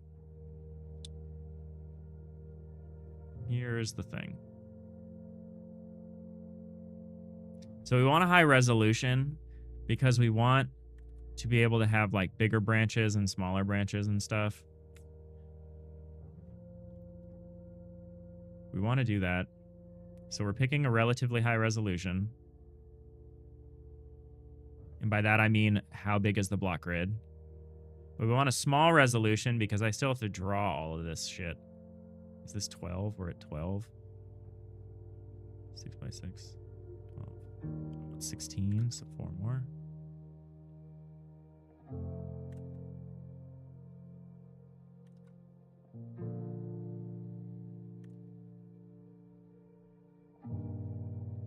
this it?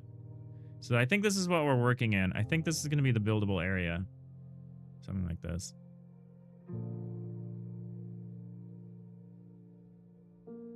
We'll have like a pot underneath, and there's some negative space. So here's the thing. There is negative space. So maybe this is the maximum buildable area, and like maybe the pots will not necessarily be this big. Maybe like you'll be in, maybe sometimes you'll have like a small pot that's just like 8x8 or 4x4 or something. I don't know. I actually don't know about that. Like, will we allow growth beyond this? Because if we go beyond this, we might start to run into performance issues. But maybe we won't. So I don't know. I don't know. I'm starting to get a headache from looking at this pattern.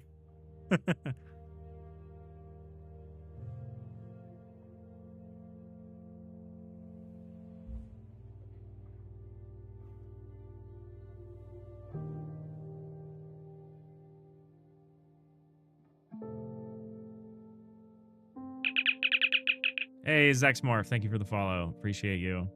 How's your weekend going? We are participating in Down2Jam, community-centered game jam, which started this morning. The theme is plants. We're thinking about making a little bonsai tree trimming game.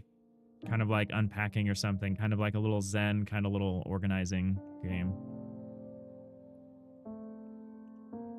That's what we're thinking about.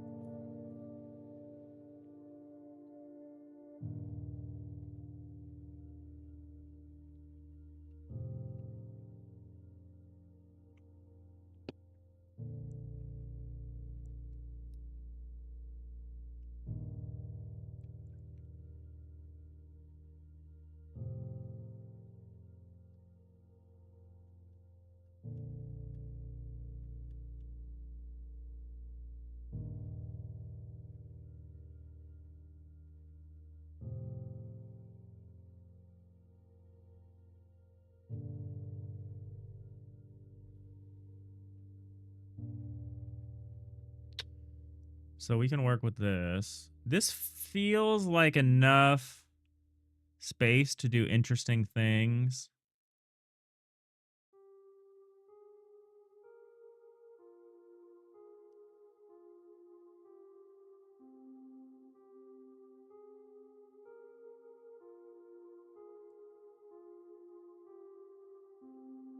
But that is the question.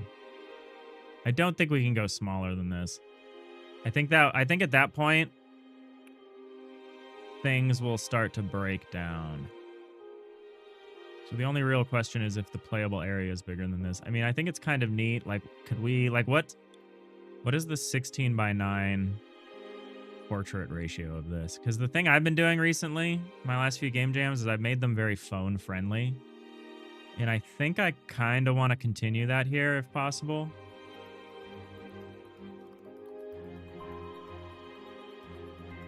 I might not be able to because I think we're going to need multiple tools.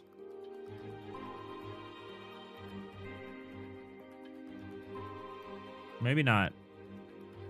So this is 320 by 180. Hold on.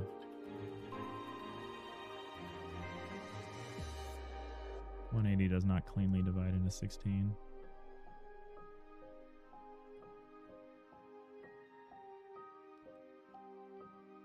It would be about 100 pixels.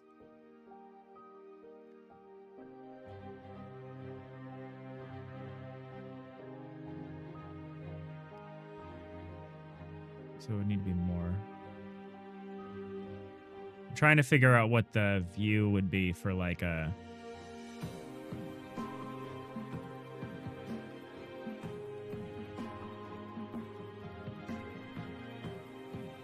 for this in portrait mode.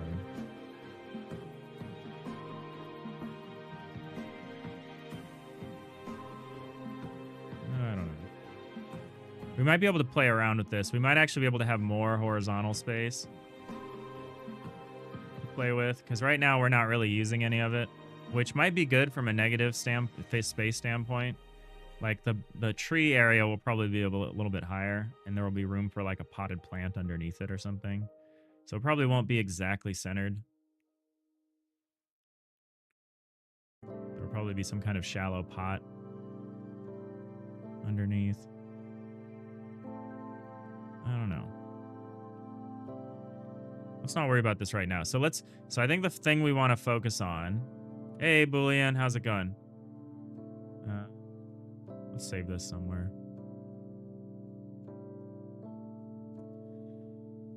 Bonsai. Bonsai. Play space. Save that. So let's set this up. Let's set up a simple three-dimensional little grid that we can, like, navigate.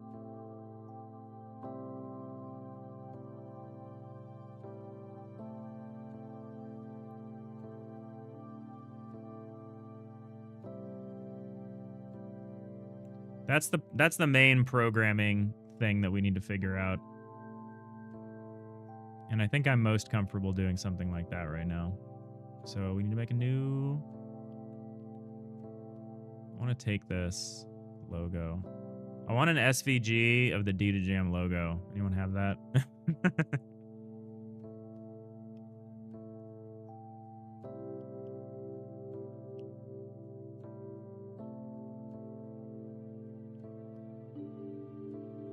Alright, we're going to make a game. We're going to call it Bonsai Bonsai.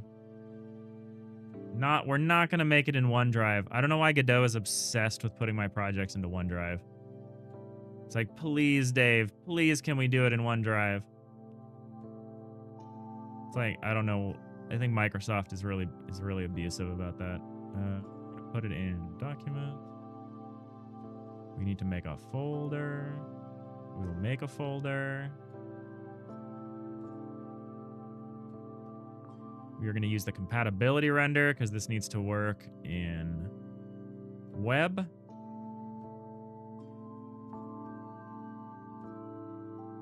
Make this project. Rip the templates that I made. Hey, I see you. I see you over there, Kay. Kay, I am LRD through 3096. How's it going? We're doing a game jam. We are down to jam this weekend.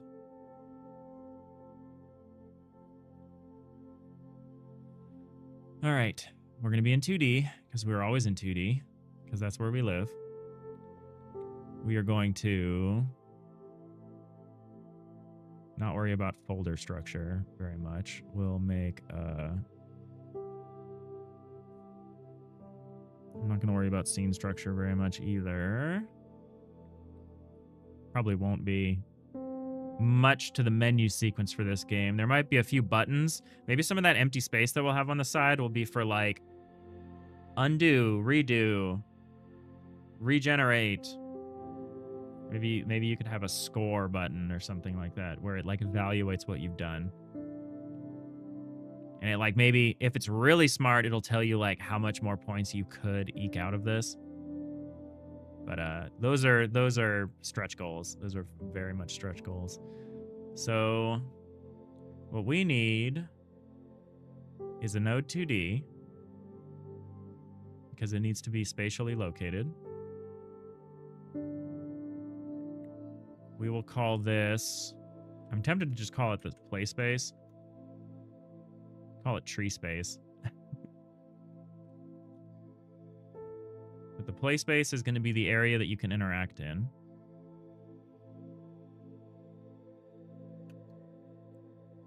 It is going to consist of a tile volume. Do we want to make the tile volume something separate?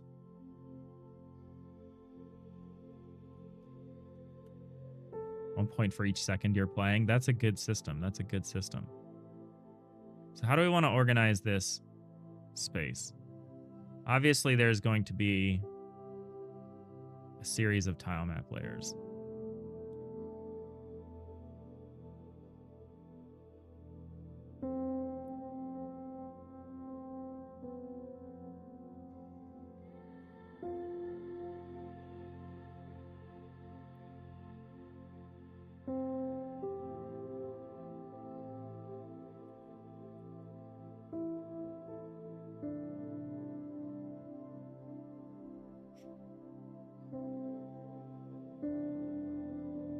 we'll just call it like a bonsai volume or something like that.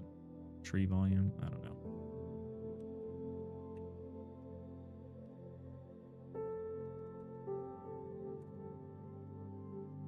Tree tiles.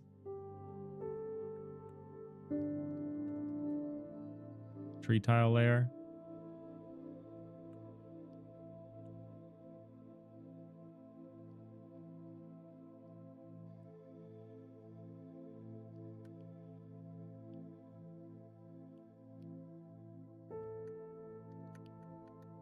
So we will have a thing that's a tree tile layers of some kind. We can name it something else later.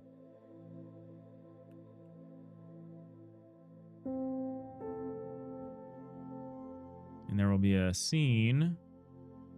It's not a node 2D. It's going to be a tile map layer.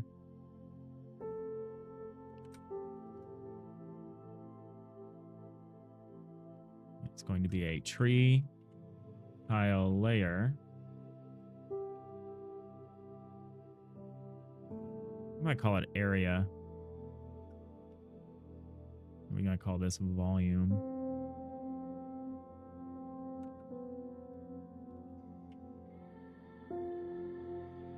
This could be a tree tile area. We want to make this a scene that we can instantiate so that we can change this one tile area without having to change every single other tile area. So what we need at the moment, we need a very basic tile map source.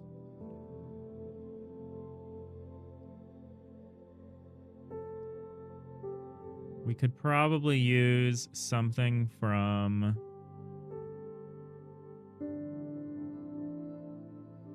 my template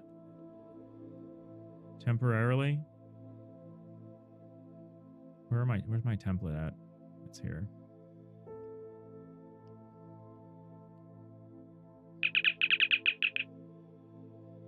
Hey, Tvik Os.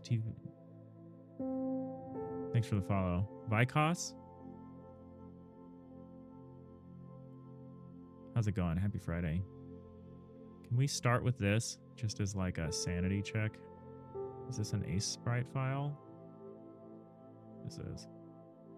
So we want something like this, but in 3D. So we probably need it to be 64 by 64.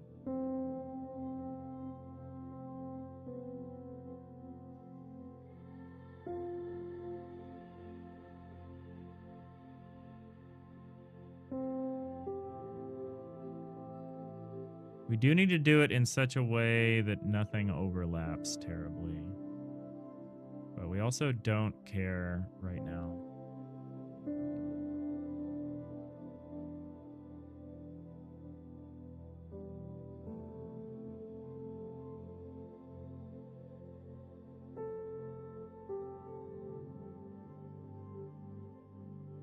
Oh, you know, there's a good reason I didn't do this per block before. And it's because the auto tiling gets complicated when you do it per block.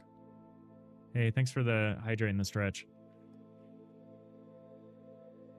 I'm jamming this weekend and the chat is playing Keep the Streamer Alive. That's funny.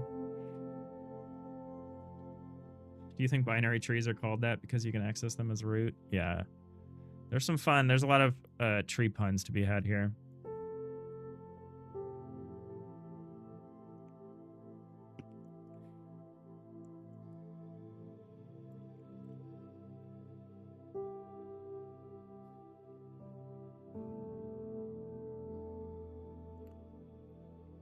So this doesn't really matter. And in fact, for testing purposes,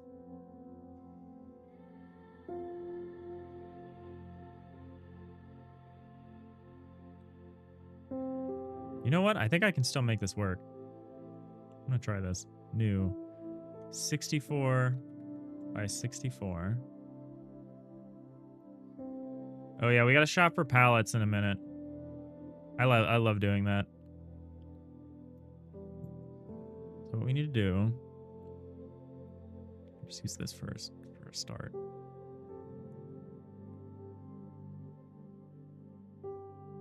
That's wrong. How's that wrong?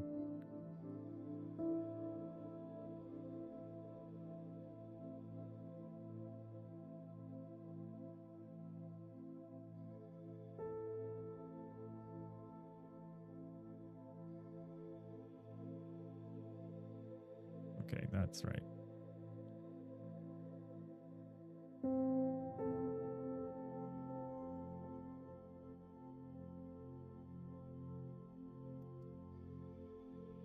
I'm going to see if I can handle this tessellation correctly here. If there's anthropology, the study of humans, is there barkology, the study of tree bark? I'm sure there's a word for the study of tree bark, and I'm sure it's not barkology. Barkology would be interesting as the study of the communication techniques of dogs. That would be funny.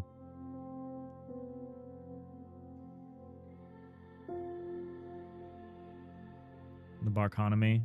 It's always important to pay attention to the barkonomy. All right. Here's the base. Here's the basic one. And now this is fairly not very well contrasted with the background, but that's okay. I guess I can make a background.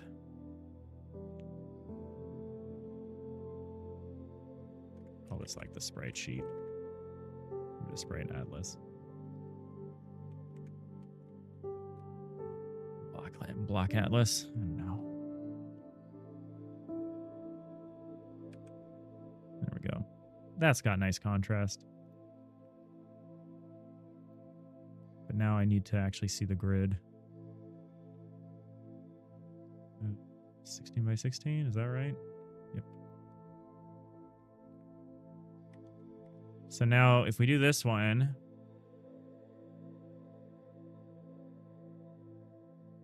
oh, this is a three-dimensional object. That is interesting. So there's a good, very strong reason why we render per tile and not per block.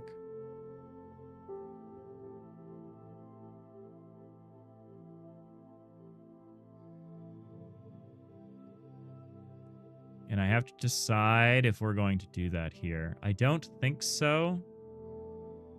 I think per block makes sense for what we're trying to achieve. It's just a little disorienting.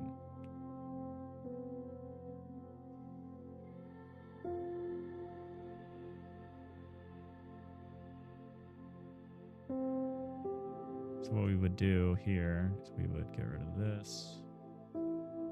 What? There we go.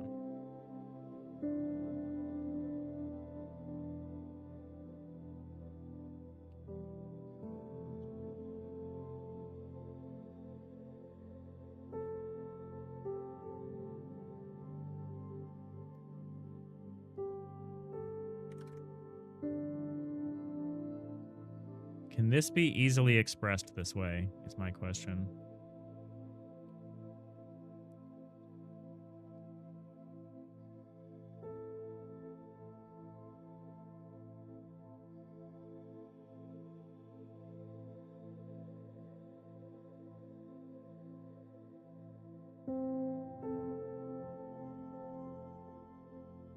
Would we get rid of all of this?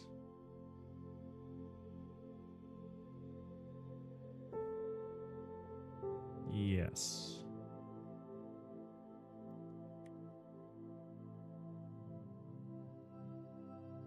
We're setting up our auto tiler. Or we're setting up the debug draw version of our auto tiler.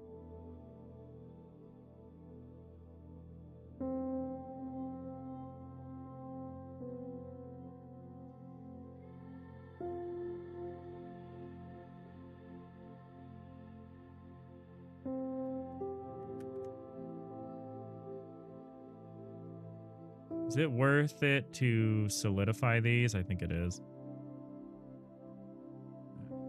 We do like this.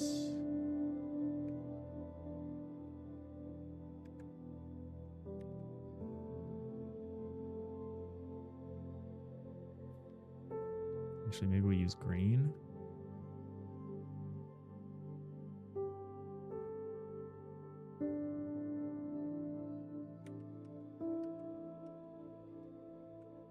This is fine.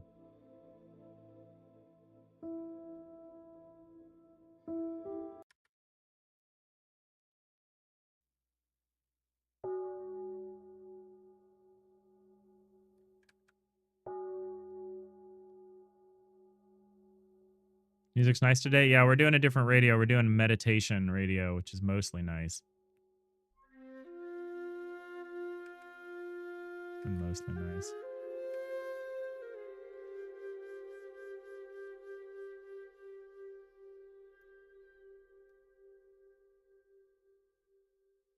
So fun fact, it's rather annoying to debug UVs shaders for faces that are only one texel. Because the leaves, oh my god, they leaves in the fall and come backs in the spring. You're out of control, Nanigans. I was like, oh, what's the insightful, wise thing Nanigans is about to tell us, and it's that.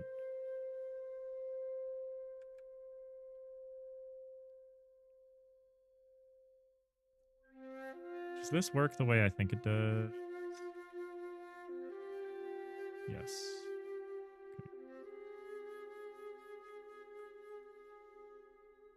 Okay, so the only real question is, will this work? Well, will this be able to handle the Z level? This might become a really large sprite sheet that is mostly empty, which, you know what? For a game jam, I'm kind of okay with. I think under normal circumstances, this would drive me insane. But I think for a game jam, I'm okay. I would really rather not split this up by face, because that would triple the requirements. Maybe go outside to record a spring and then add in like wood flute under it. Oh yeah. I'll go find a hidden spring. I will remove like a branch that seems, you know, acceptable, and I will carve it into a wood flute. Just for you, Nyx.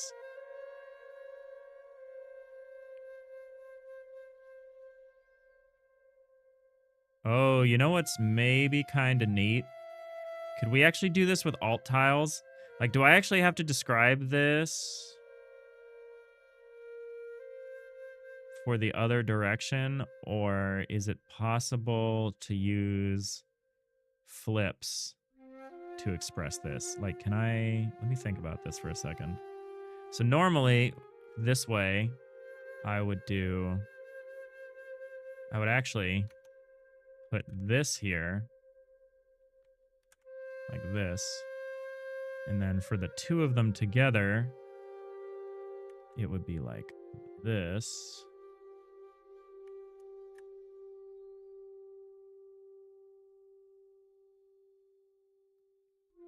Well, I guess I don't have that, so no, I can't do it with alternative tiles. Okay. All right. I had hoped. There was hope for a moment.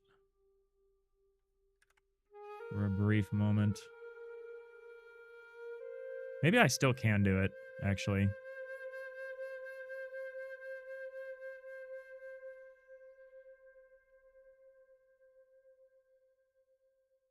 We'll draw this out. I'm notoriously bad at being able to like predict how these things are gonna work out.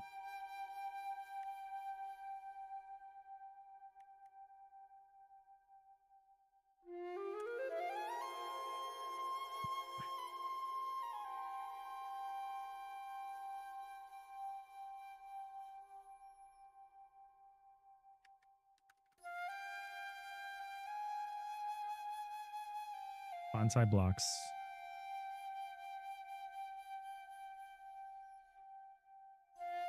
And even in normal games, you wouldn't sweat the white space in an atlas until near the end. It's an optimization step with potentially regularly shifting requirements. Yeah, I'm not going to worry about it too much.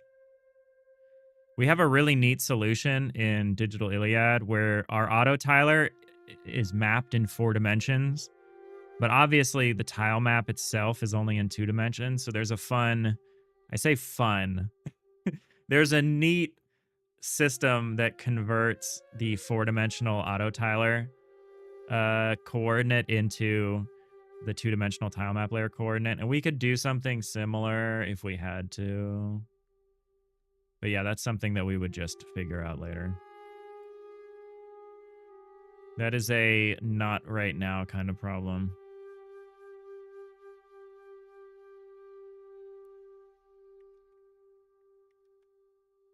So we get this, and then what we do is we do this.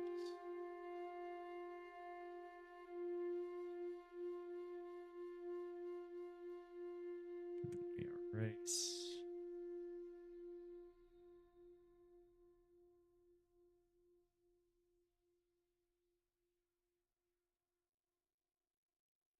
I have a hard time with this when we start out a game jam. I have a hard time getting traction on like an initial thing to work on. Is this right? Like, will this...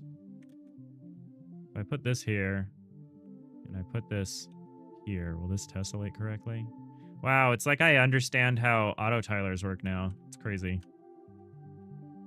It's like I've done it enough times.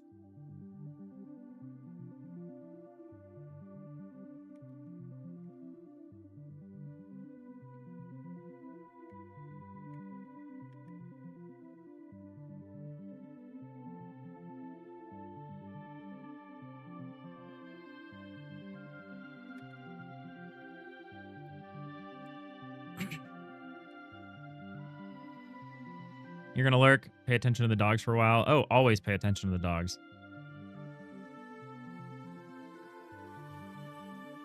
Streamer's glazing himself again. What is this like young person speak?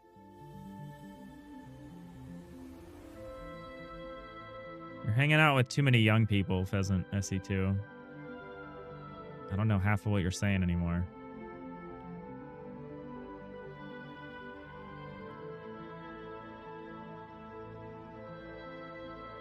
Yeah, if it's not old, it's new, Nyx.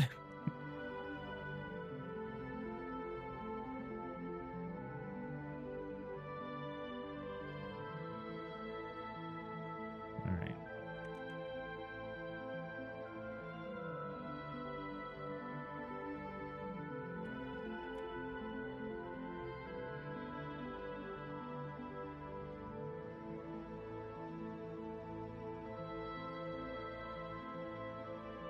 I choose to remain plausibly ignorant of what you meant.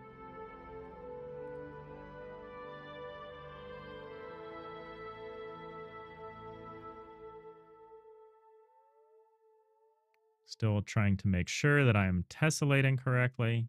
It looks like I largely am.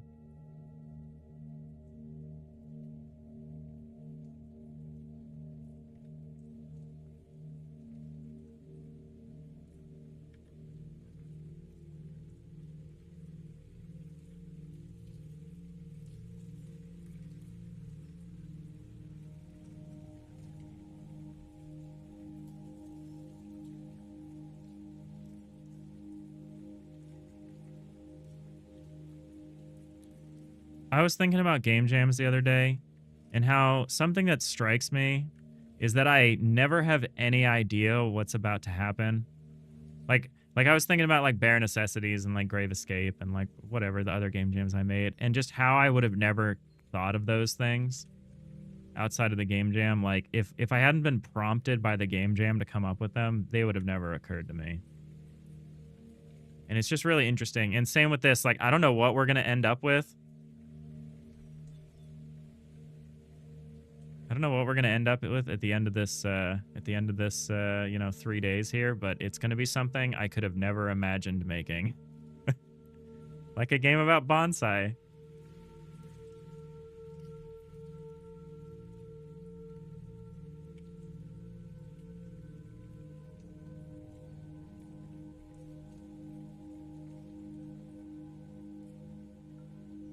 First use of glazing as a word was in the 15th century. Thanks, Nix.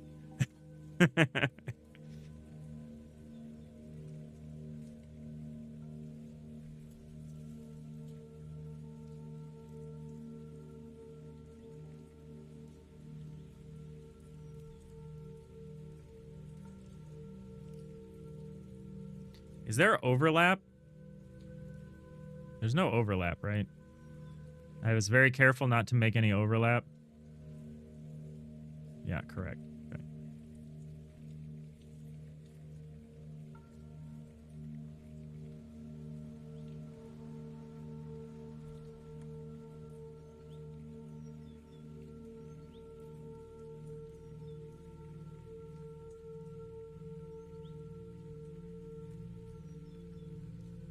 I hope this is right. This seems phenomenally right for what's happening with the X and Y faces. The problem is we also need to consider the Z.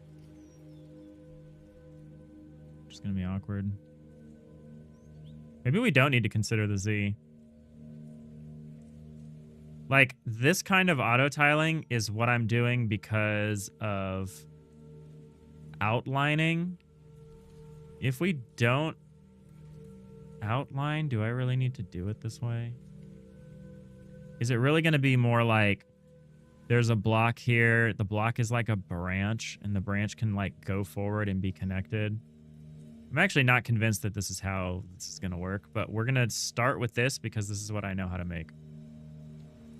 And that's a good starting point.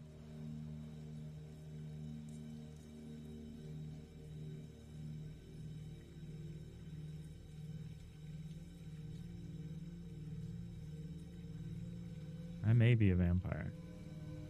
I am old.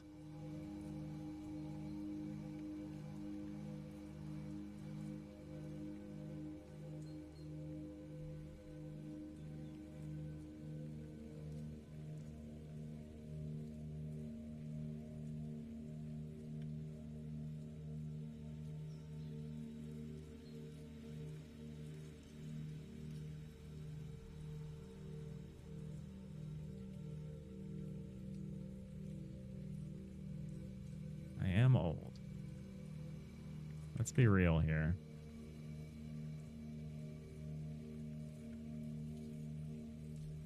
Okay, so here is the block auto tiler in 2 dimensions. And again, it's the real reason he streams. It's a loophole around the whole mirror thing. The camera works, and then you can watch the playback later. Oh yeah, that's a loophole because, you know, the guy, you know, back when my portrait of Dorian Gray got painted, that hadn't come up yet, so this is a loophole. If I had a Dorian Gray portrait, I would have a lot more hair right now. I'm just saying. I would tell you. I'll tell you that for nothing. I would have much more hair. Significantly more hair is what I would have on top of my head.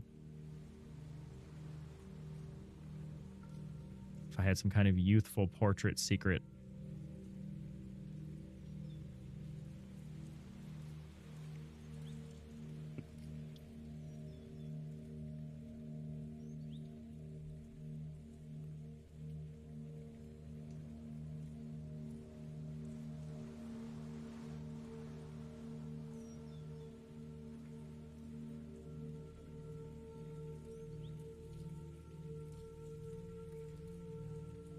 Like, my barber is doing the best he can with what he's got to work with, and, you know, I appreciate it. All right, so if I needed to auto tile the top and bottom faces now, I would do that by probably expanding out this way. So let's try this. Double this.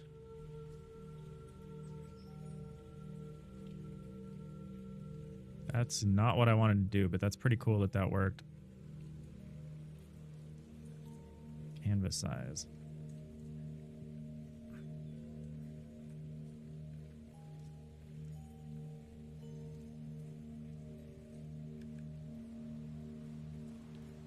What we would do here.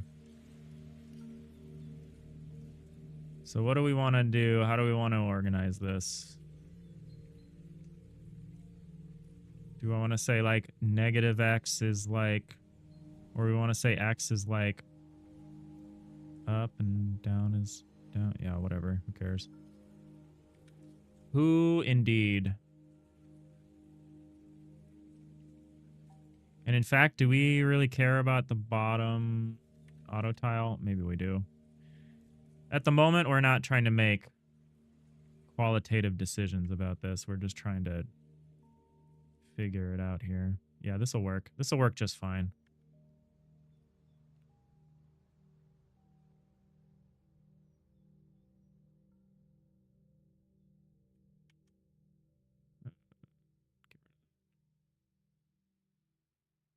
Is that too far? Is that me cutting too far?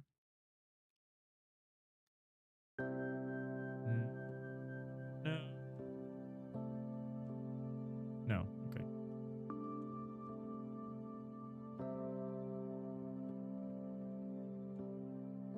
Game jams are so much fun. I feel like I'm very lost most of the time, but it's kind of thrilling in its way. Yeah, so am I just lopping the heads off of all of these? Yeah. Okay. Okie doke. That's what we're doing.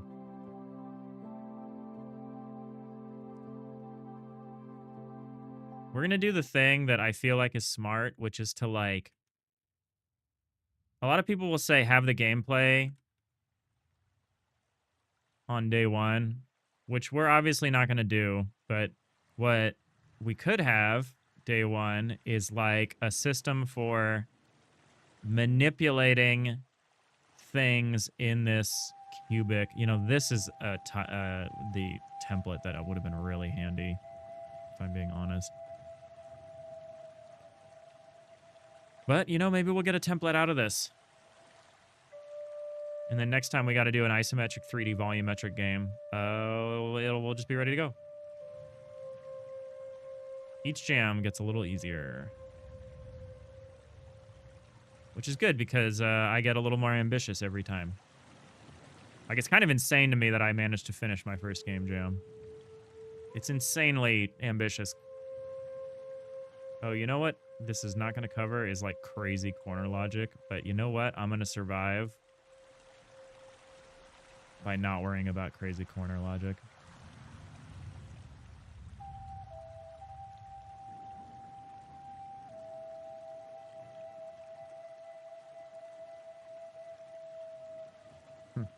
Hey, A6, how's it going? What's up? We're game jamming. We're participating in Down2Jam. The theme is plants. We're going to make a little bonsai trimming game where you start with this like gnarled mess and your little job is to like unpacking style, just go through a little zen, like reshape and clean it up. Try to achieve. You know what would be interesting? Would be to see like a list of styles and then look at what you've got and then see what would the easiest would be. Which style would be like the easiest to achieve, like the formal upright or the slanted or like cascade. Because we can allow, like, I understand how I would support up to 64 by 64 by 64 grids. I think the buildable area at the moment where we're imagining is this, which is 16 by 16. But if we had to, based on the space we have available, we could kick that up to be 32. If we had to.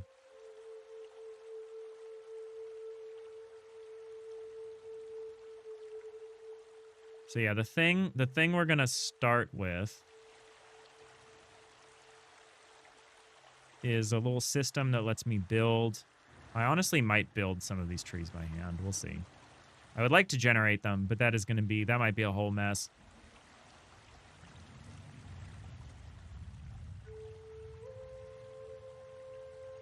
We're going to have to start cutting up blocks and seeing what kind of tree shapes we can get within this 3D block. Like a taper. Like, we'll need a taper shape at one point.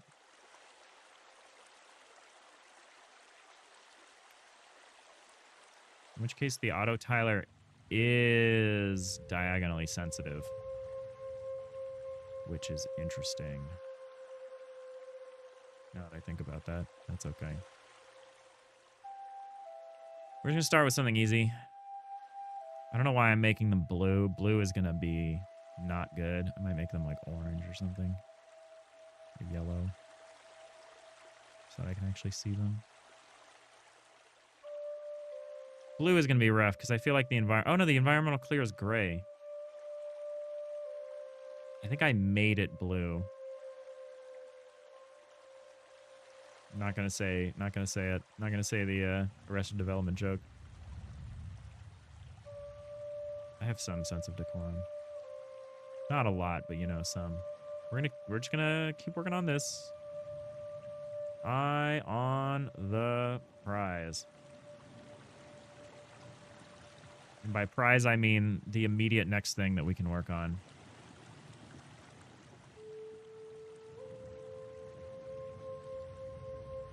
I would say it's a marathon and not a sprint, but it's like, it feels like a sprint.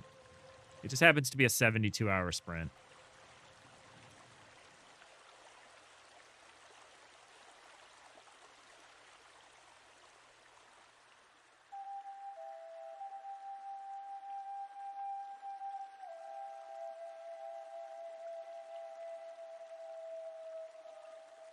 Yeah, iteration. We're going to focus on iterating. Quickly iterating. Getting something up that we can test against, and then we can work on the next step. Some kind of debug draw. Some kind of basic representation of what we're going for. What we're going for is what we're trying to get to start here.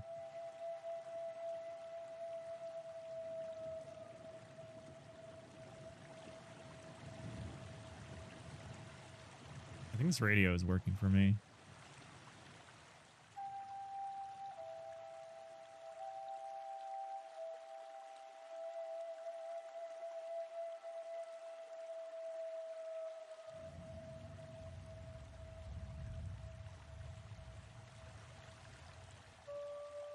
I want to increase the size of my eraser. Would that help me?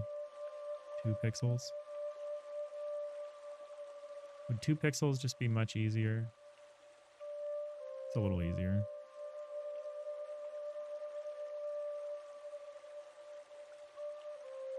All right, hold on a second. So you're just getting wiped out entirely. Hey, Pomo down. What's up, Pomo? Are you down to jam? We've carefully considered the theme of plants, and we're gonna make a little bonsai trimming game. We'll see. I'm concerned on first glance that this is wildly overscoped for a 72-hour game jam, but you know, never let that stop you. But just like a little bonsai trimming experience, we'll see. We'll see if I end up with a game. I'm trying to be conscious of that requirement. We're starting off with a simple isometric challenge here. Get a simple debug drawer thing here. Should I have just made the outlines black and the cube white? Yeah, this is easier on my eyes. I actually find myself optimizing for eye fatigue a lot when I'm game jamming. It's kind of crazy.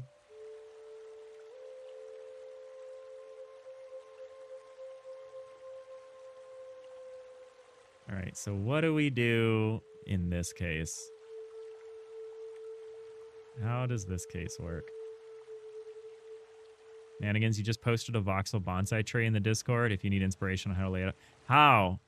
Where? How? How did you already make one of those? Are you trolling me? Oh, you used Magicka. That's clever. I assume you used like Magicka voxel or something. This is cute. So this would be a slant. This is the bonsai style of slant. And like, I feel like a system would be very easily able to tell the difference between an upright and a slant.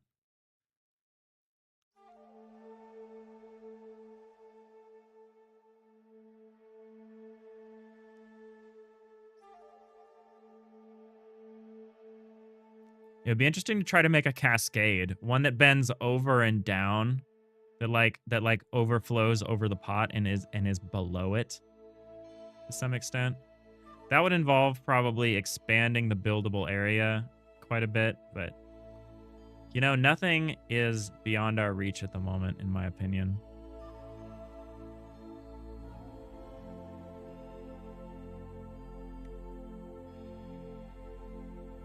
That's maybe a dangerous attitude to have for a game jam, but it's what I'm going with. So, hold on. So you don't share, which means you want to be like this. So if we were to combine these, it would be like this one. Notice how this is like, these are almost identical. This is something I would... Oh, no, they aren't identical. They're a little identical. This is something I would optimize away eventually, but it's a game jam, so maybe we don't. You Googled it? You didn't make it? All right, all right. Slightly less impressed. All right. So all of this going to tessellate correctly is the perennial question. It looks like it.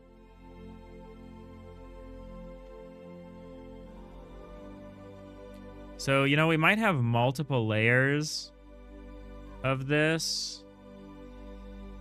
No, I don't think we can. There's a Y sorting.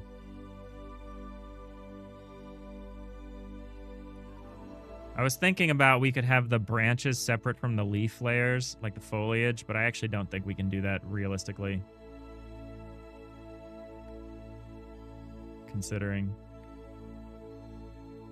So I'm not going to worry about it.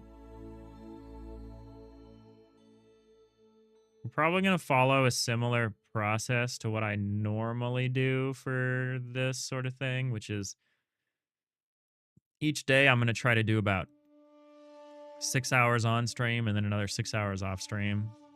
With Sunday probably having an additional 6 hours of when I don't sleep.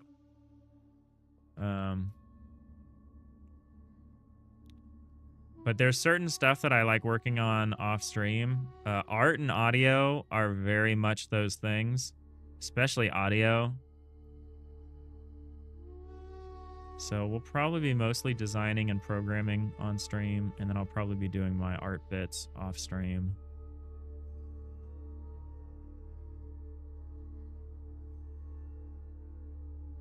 Because it's hard for me to... For me, art is like, feels so directionless. Like, I get so confused when I'm trying to work out the art. This is both.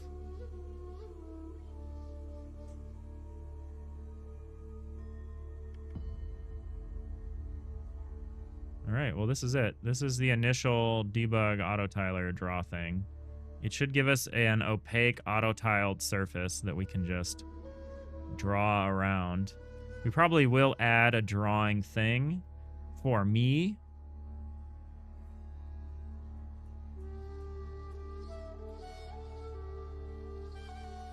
I don't think the player will have access to it. Unless we have like a free draw mode that we just add for fun. That would be cool. I think this is easier than it would be otherwise because of how we're going to very clearly start the player with some kind of initial unruly like space, like a tree, and then their job is to like trim it down into something like more pleasing. I think that helps a lot with some of our usability problems, but maybe it doesn't. Okay, here we go. Here's our bonsai blocks for our initial test here. You know, I probably should have made these green or something.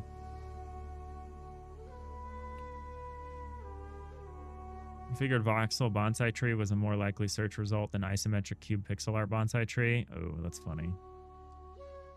You're brutal.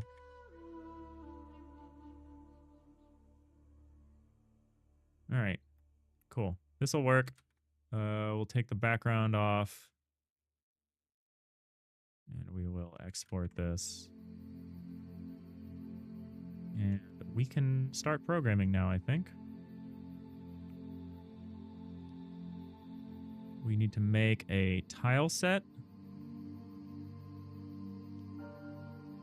I guess we do that from here, because that's kind of...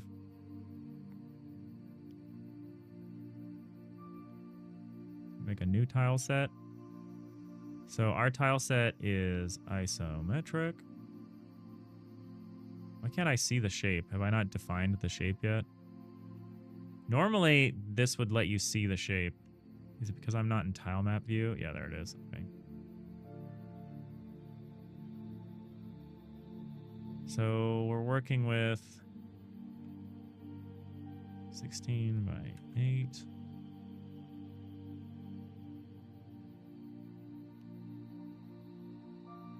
We're going to go for a diamond down because that's always what I do. And I know how to think about that.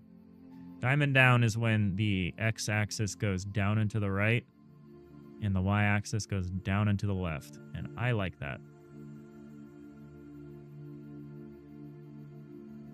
I have a relatively easy time thinking about that.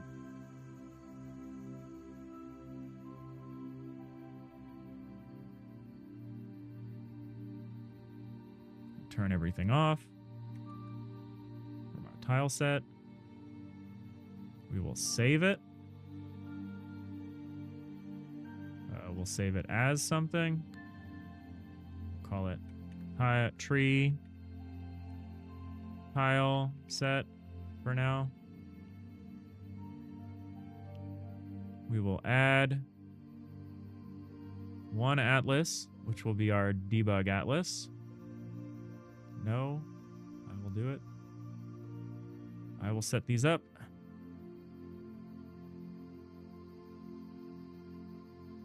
Use texture padding.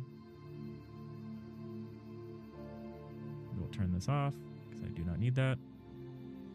This will be bonsai block layer.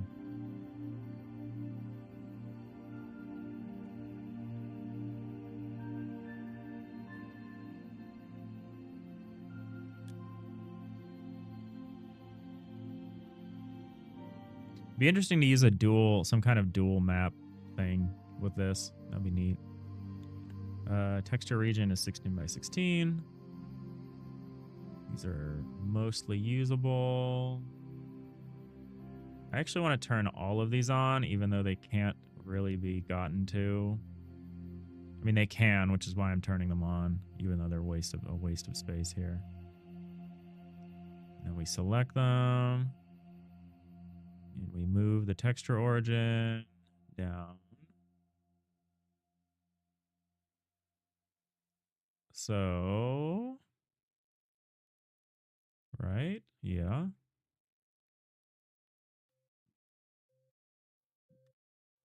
Okay. Save that.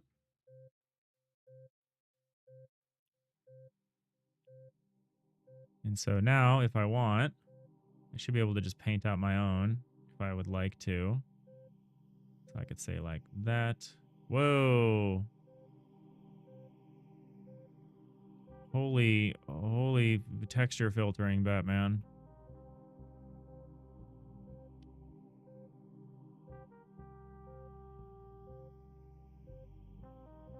I forgot to change the project settings for a pixel art game. I don't remember what they all are.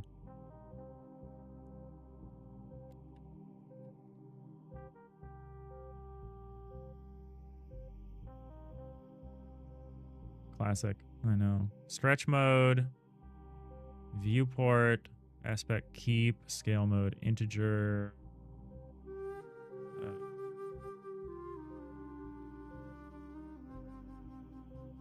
Rendering, textures, default texture filter, nearest. That should fix that. Yes, it does. So we can do this, and then we can do like this. And technically we could do...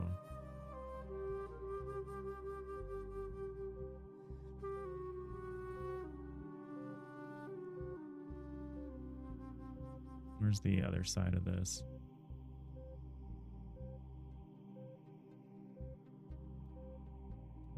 Like this one, maybe? Whoa. Why is that in front of... Oh, am I Y sorting? I am Y sorting. So this would need to be on a higher layer for that to work. But yeah, this should be fine. We can auto tile.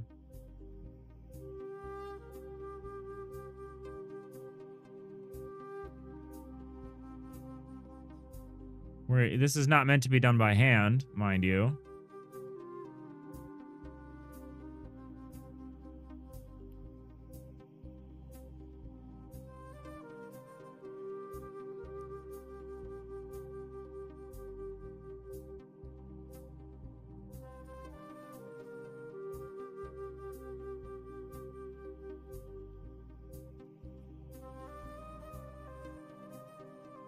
But yeah, we can auto tile.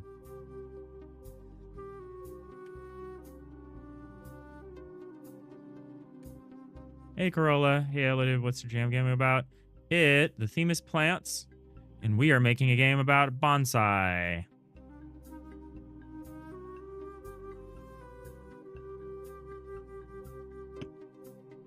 You're gonna be given this like unruly bush, and you're gonna trim it down into like a pleasing little bonsai plant. This might be wildly overscoped, or this might be exactly the sort of thing that we're good at making. Or both. Both of those things could be true.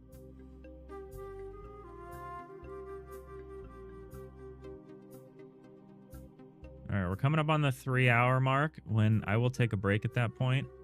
Short break for the ads. I should probably get a snack. That's something I'm really bad at doing during a game jam is like, you know, remembering that I'm a human with like needs, like physical needs, or I will like die. So I'll probably go get a snack in a little bit. Take a bio break. And we're probably the thing. So we're about 3 hours into the stream somehow, which is not a good sign. But I want to make a little playground that we can build in to help me think about the space and to figure out how to render the space. So what we do have is we have this tree tile area. And what we're going to want is a tree tile volume that consists of the maximum number of tree tile areas.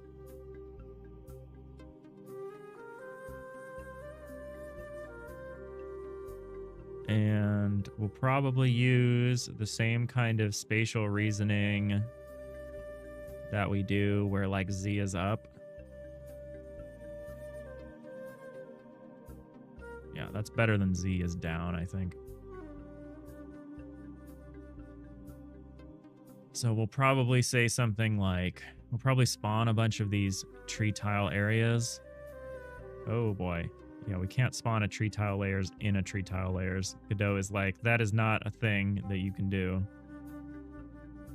The only real question is, do we want the 0, 0 tile to be there? I think the answer is yes.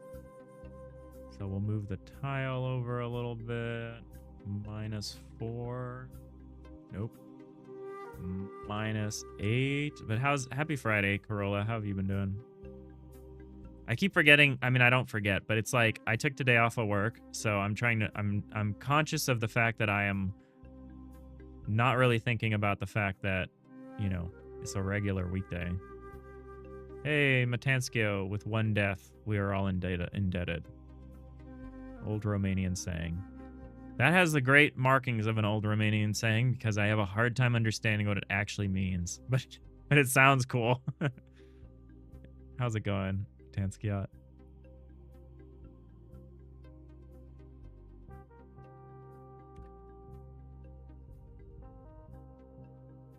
Yeah, thank Godot it's Friday, Corolla. Corolla, the thing about bonsai IRL is they stop being that in a spectacular way. Imagine coming back to a tiny little tree with one branch 3 times the size of the rest of it. Yeah, that's part of the challenge, right?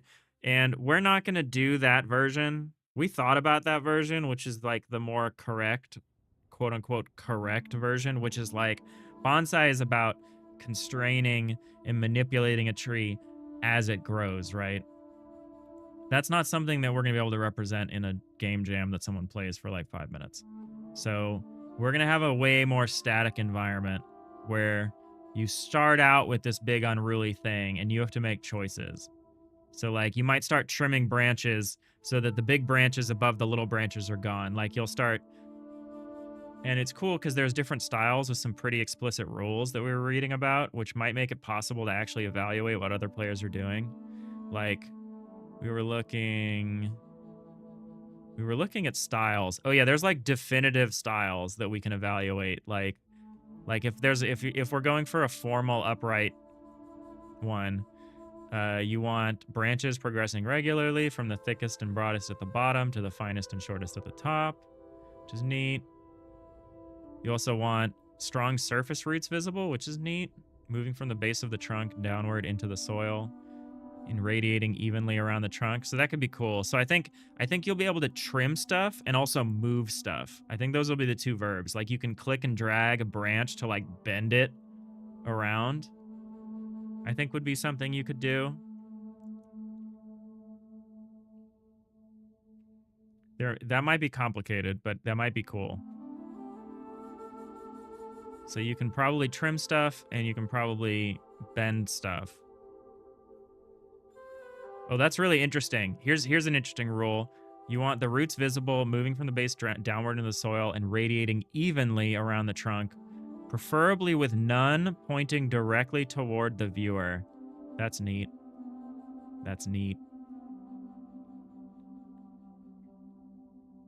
Trunk and branches incorporate visible curves, but the apex or tip of the tree is located directly above the trunks entering the soil line. Yeah, and formal upright has a totally different set of constraints. Slanting is interesting. Like the trunk emerging at an angle.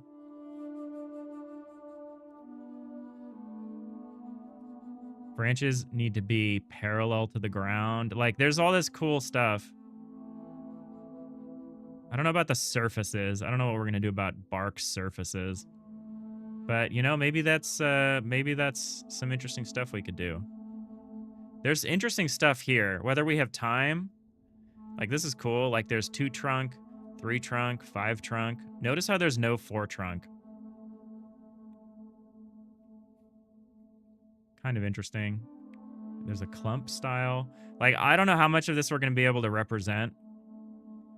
But the fact that this is heavily codified is really cool.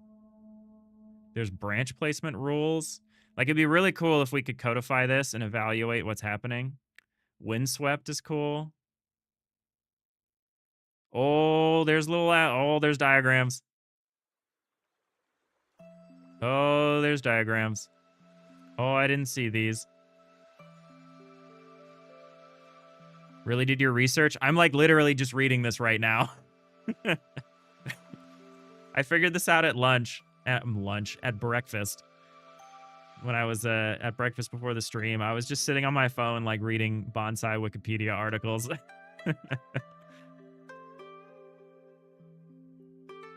Motanskiot, its meaning is lost in translation. He wants to say we're all going to die at some point, hence the debt. Interesting. Interesting. I was reading about that in relation to this, in relation to Wabi Sabi and something else. Mono no aware. That doesn't. I know this is like not how you say it, but it's part of the poignancy of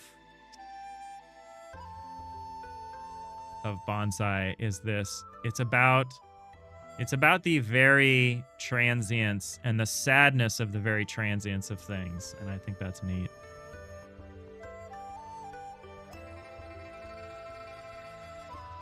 But that gentle sadness that comes along with the nature of life as being this momentary, imperfect, transient thing. I think that's neat.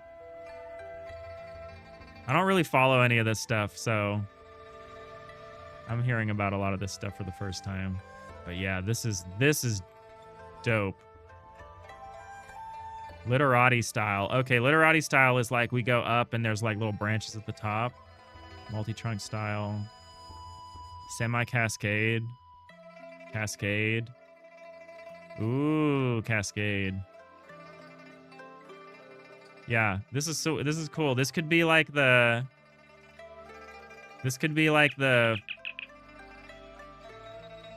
8 styles that we acknowledge. Upright, informal upright, slanted, cascade, semi-cascade. Maybe we can't do all of these. Broom, multi-trunk, literati. This is cool. We'll see how formally we do all of this and how well we're able to codify these rules, you know, in the span of a game jam. Hey, Eilerton Studio. Cool name. Thank you for following. We're working on the game jam. We're participating in Down2Jam, the community center game jam. The theme is plants. Started this morning. We're making a bonsai game.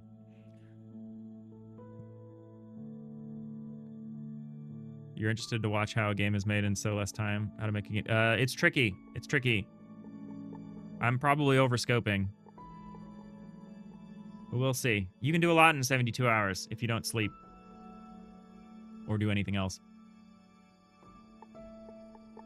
But yeah, thank you for hopping in here. We'll be streaming through Monday. So today's Friday. Friday, Saturday, Sunday, Monday. Monday we'll be playing other people's jam games. The jam will be over by the time I go live on Monday. So we've got 3 days to work on the game and then 1 day for just hanging out, playing everyone's games, having a good time, which is usually the best part about the jam. Hey, CC, EN, CC, ETH, Sen Seth.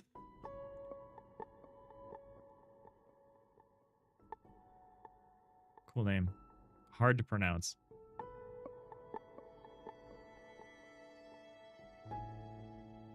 Is it a hard K because it's 2 C's next to each other? Is it Kenketh?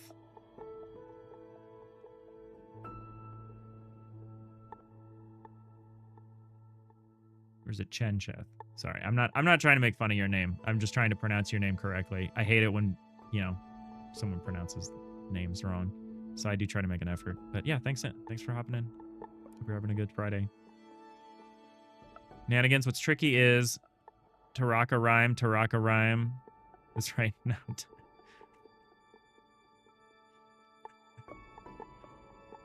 That, I appreciate the attempt. I might have butchered the delivery a little bit. I didn't realize what you're doing for a second.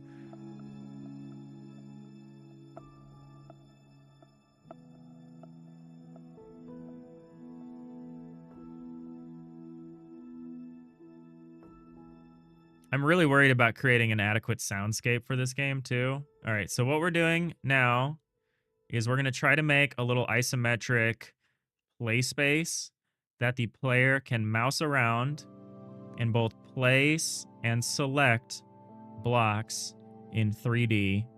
If this sounds like our cutaway system and our cursor mapping system that we just perfected, I say perfected in quotes, yesterday, you might be right. However, that system is written in C# and this one is going to be written in GDScript. So good luck to us. But I think we can do this. I think we can knock this up in an afternoon. Like, by the end of the stream, which is 3 hours from now, I need to be able to make a little cubic thing. I need to be able to make and manipulate a little cubic thing. And if I can do that, chef's kiss. I can work on art overnight, and we can start trying to figure out what this thing is actually going to look like. Famous last words? Yeah. You're not wrong. You're not wrong. We have an ad starting in a couple minutes. Hey, thanks for the follow, Matansky. We are going to take a break because we're at the halfway point of the stream. I've been live for 3 hours. This is usually when I would be going offline. I have pretty good energy levels. So I'm feeling good. I'm feeling good about what we're doing. Watch me go on break for 5 minutes and we get raided or something. It's going to happen. It's going to happen. But yeah, we'll come back and we are going to build the code for how to create and manipulate. Not create automatically, but how to like build blocks out and then render them. And I think that's going to be easy. You know what? I think that's going to be the easiest part of the game jam. You'll take a break too, going to bed. Almost 1 a.m. over there. Yeah, have a good night. And have a good weekend. I'll catch you next time. Is that sound drop a traffic crossing noise? No, it's the badge sound from Star Trek. So it's like the sound that's made when someone like communicator badges. Is it the original communicator sound too? Are those sounds the same? It might actually be the original communicator sound and not the badge sound. All right, we're heading into ads. I'm going to take like a 5-minute break. Maybe I'll make some tea and get a snack. Appreciate you all hanging out with us. We are participating in Down2Jam. Theme is plants. And we're making a bonsai game.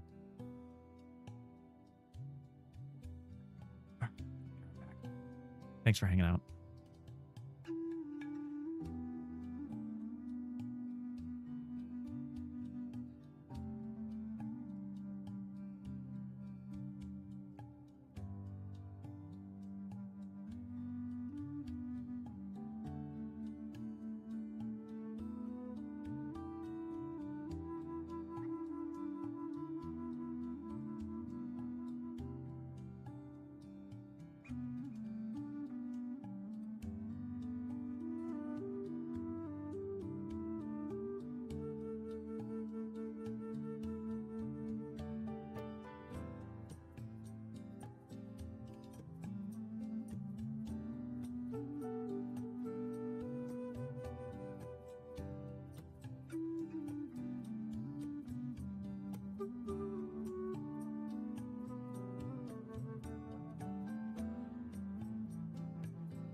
All right, we're back. Thanks for hanging out. We had a bio break. I got some water. I got some snacks. All right, it's time to eat this banana in the least suggestive way possible.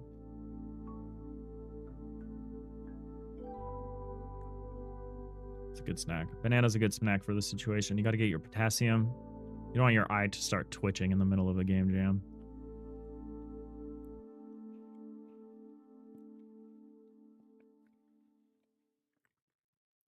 Perfect timing, Nanigans. You just got some more coffee and switched over the laundry. Nice.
I'm finishing my banana before we keep going. How's everyone's Friday going? We'll get back to it in just a second. I just need to finish my snack. It's super risky in a game jam, especially early in a game jam, to ignore things like your physical needs, because you will pay for it later.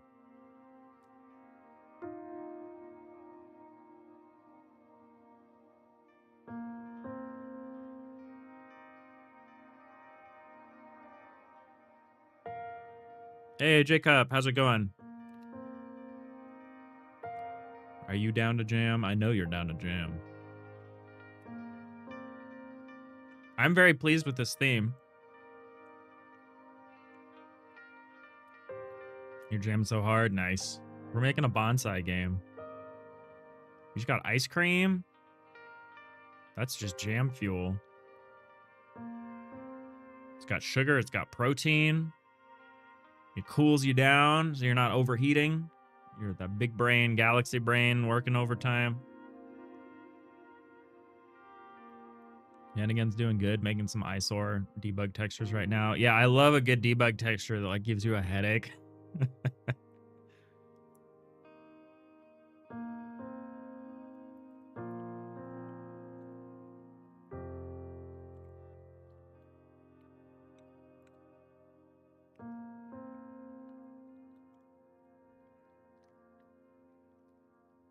Auto tile your specialty. Yeah, that's what we're thinking. We're thinking there's going to be a 3D space. That's the tree. And you start with this big, gnarly, really crowded thing. And your job is going to be to trim it down and manipulate it into like a pleasant bonsai. Bonsai.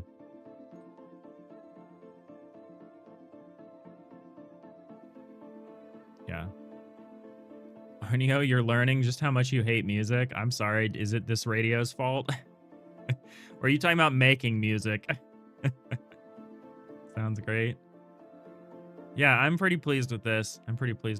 How are you feeling?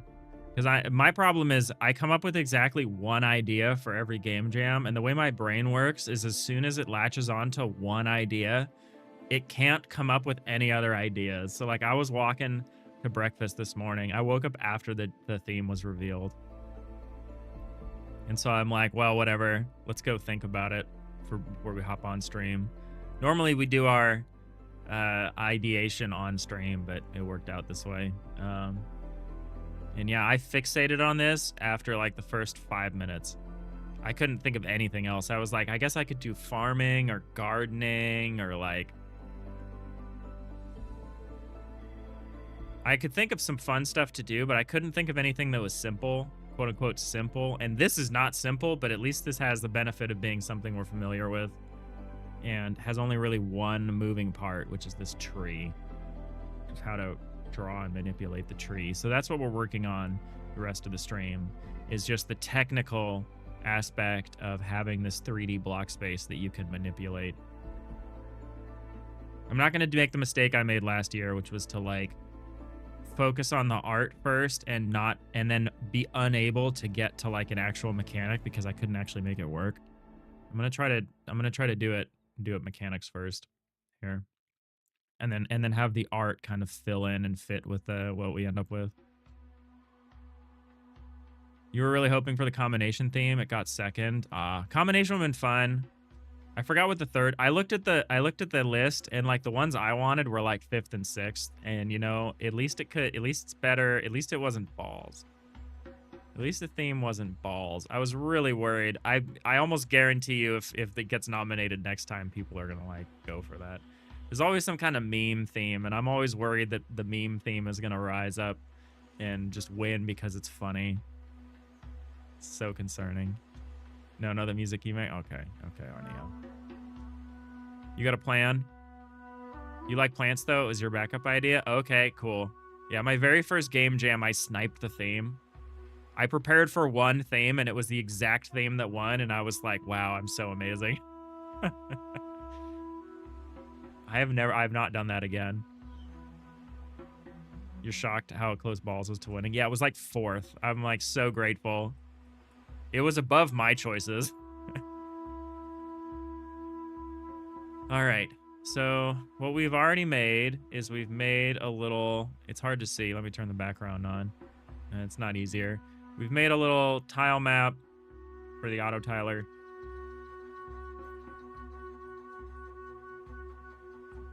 And now we need to make a display and a memory, kind of like a play space and like a way of storing and manipulating this stuff. Storing data in a tile map is actually pretty easy and pretty clever. The trick is to not change it very often. Specifically, you don't want, if you change a tile map cell and you need to read the updated state of the cell in the same frame, you are going to have a bad time. So we'll probably do some kind of buffering. It depends on how things will update. That'll be interesting to see. It'll be interesting to see. I think we can do it. I'm not that concerned. I'm not that concerned with layering like a tile map layer in 3D. That's like our bread and butter. There's definitely challenges that will be associated with it. So this is going to be tree tile area Z0. It could just be 0. I don't know why I'm adding the Z. Tree tile area 0.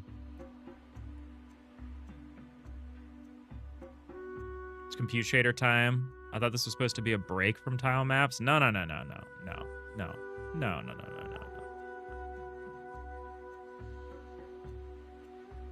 The unfortunate thing is our tile map layer, our 2D tile map layer template doesn't work here because we're doing 3D. But maybe we'll get a 3D tile map layer template out of this.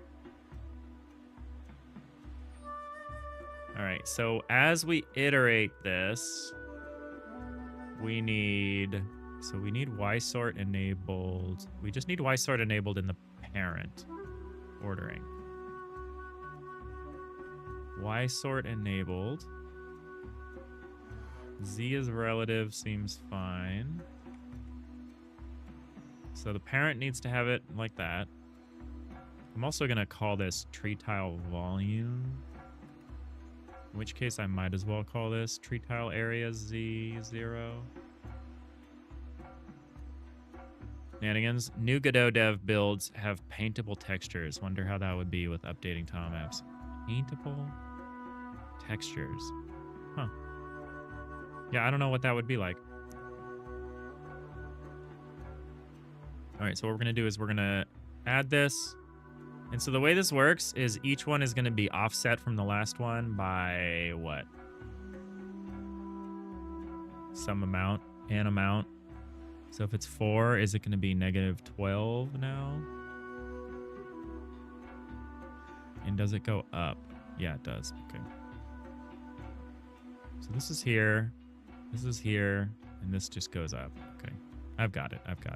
I want to make sure I get this right, because if I don't get it right, I have to do it again, and I have to do it 64 times. No, not 64. We're only doing 16. We might do more later. But we're going to start with a 16 by 16 by 16 grid. That's what we've decided is obviously doable in this space. I'm probably going to double this. And we're probably going to end up with something like this. Famous last words. We're probably going to end up with something like this. Oh boy.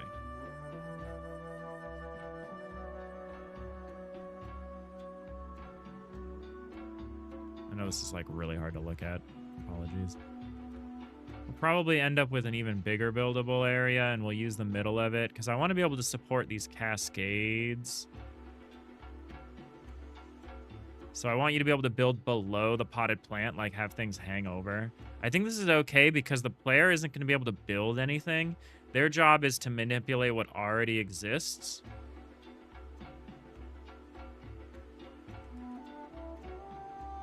Wow, this is so bright. It's like blinding me. We'll probably be ending up with something more like this.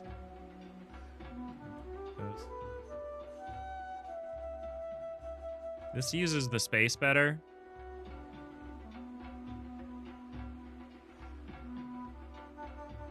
We'll see. We'll start with the smaller one, though.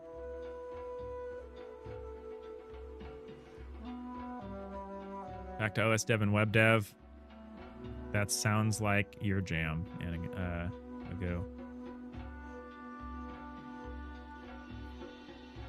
So we'll keep iterating this. Oh, I'm also iterating the Z index while I do this. So we go down by 8 pixels in position and up by 1 Z index. This is how we do it. This is how it is done. So minus 20. Z index is 2. And we just got to do this 16 times. And then we did it. And we did that part. Minus 28.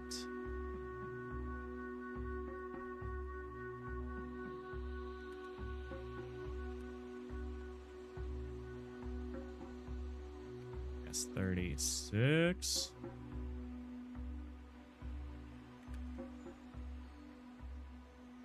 So we're going up to Z15. Minus 44. I'll be quiet while I do this.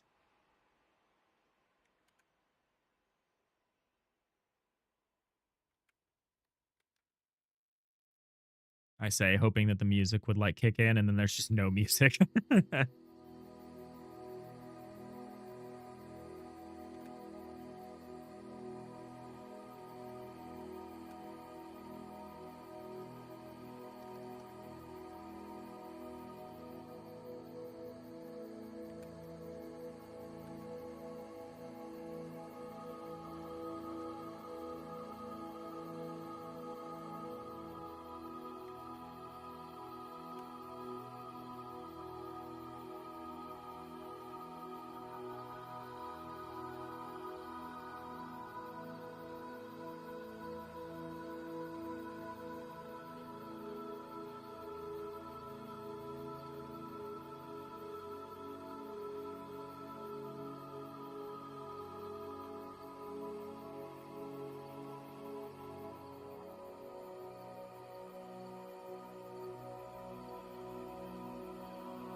Rename this to be space.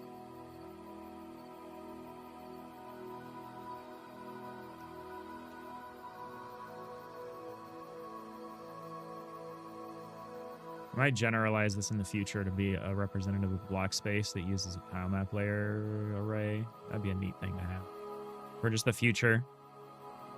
Because I like this. I like this style. I think this style of working.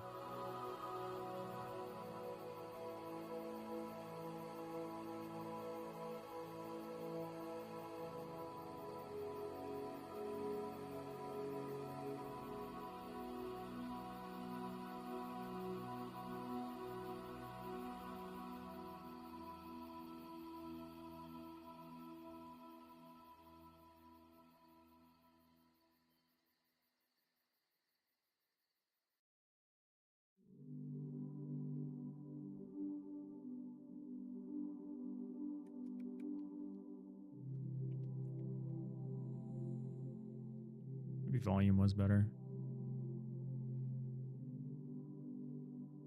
We're gonna try really hard to not get bogged down in like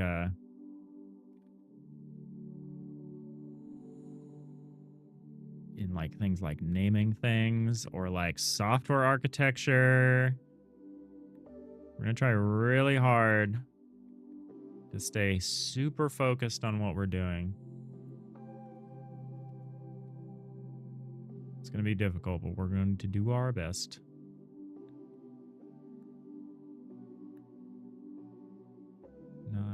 -76 is 8 in the same spot? No. Is the index 9?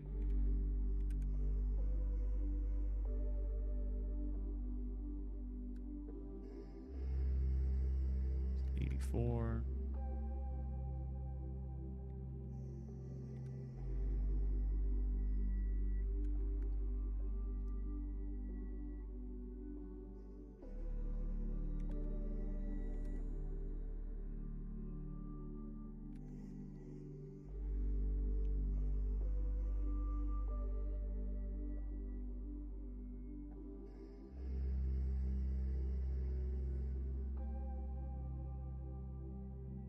Oh.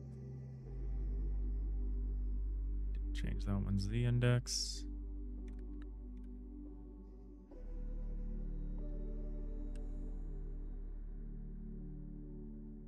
The only real question... So we can pretty much always draft off of z equals 0. Okay. Yeah, we're going to implement a really similar mouse detection system as what we're using in our main game. And it's really interesting because we're going to have a similar system, but it's like the backing data is totally different. Like the backing, like it's going to be backed by tile map layers here. It might still make sense to keep like our own array or something of this stuff. We'll have to see. We'll have to see whether it makes sense to store the actual state in the tiles. I think it makes sense in this case. Or to have like a separate representation.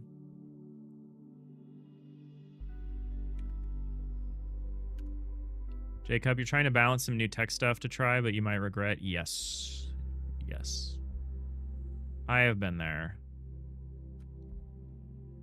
Like last year's Ludum Dare, whatever. I don't know what Ludum Dare we're doing next, or all I know is the only one I did was like 55, I think. So 57 would have been the next one I tried, and I guess 59 is the one that's going to be next month.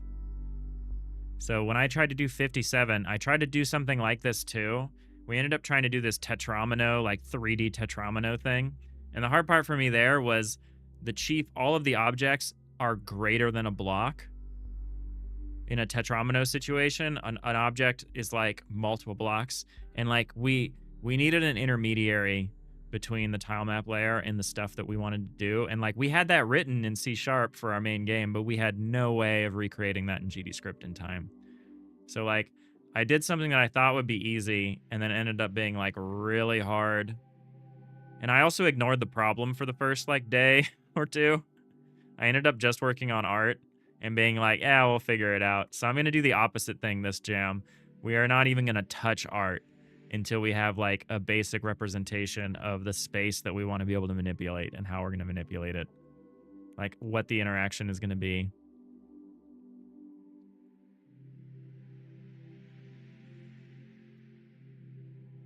124.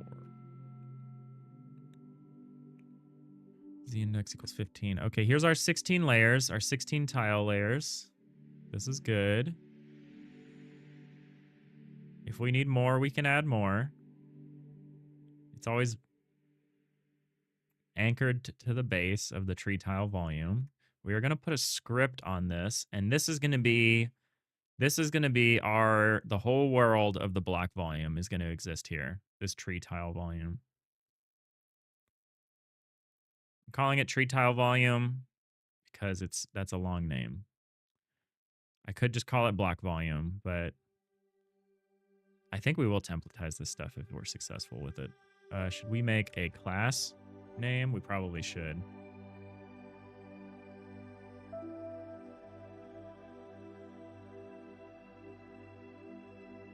We won't start with a class name yet. So we have this. We have this tree tile volume. I guess what we need is we need a main scene.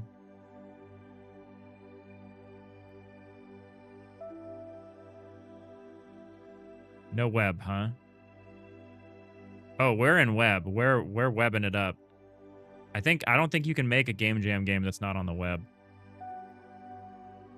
For the C# port. Oh, yeah. I mean, yeah. We wouldn't have been able to make that game in C# anyway. Like, it would have been hard. But it's just we had this whole system in place that like I couldn't use.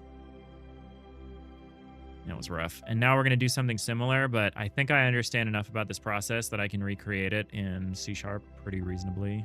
So let's say func. You know what's going to be the hard part for me is remembering how GDScript works. I have such a hard time with that. We'll say for child in get children.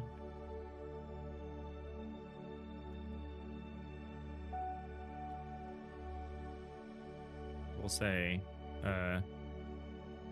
variable tile. We'll call it tile layers.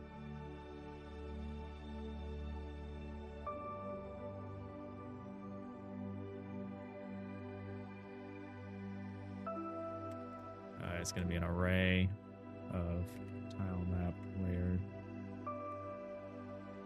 So we say tile layers dot append. We'll have a layer count as well. Variable layer count. It's an int.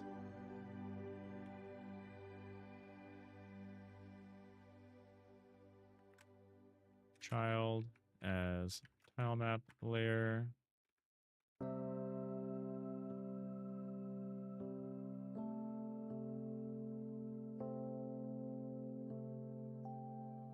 Oh, is it this child as tile map layer? Yeah, there you go.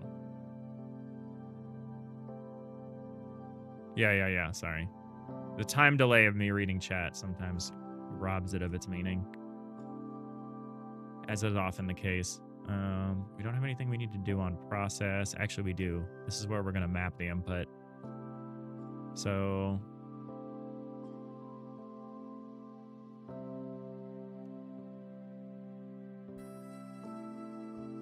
are we going to open my other game? Yeah, we will. We'll just open Writer. I'm going to need to review my C# code because we're going to be doing some similar stuff in GDScript. Be interesting to try to recreate it from C#.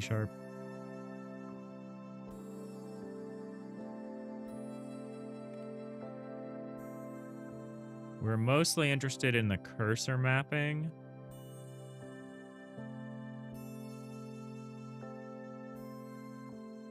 So it probably makes sense. Do we want a separate representation of the data that's not in the tile map layer? How easy would it be to just be like get cell all the time? Get cell. So what we do want is, I don't know if we want an input handler per se. What we could probably have instead, I actually don't know how the input handler is doing this. What we could probably have is an unhandled input. Although that only tracks events, right? I kind of just need to know where the cursor is. That's how we do it, I think. So we'll probably say func process. I don't think that needs to be in physics process, but it could.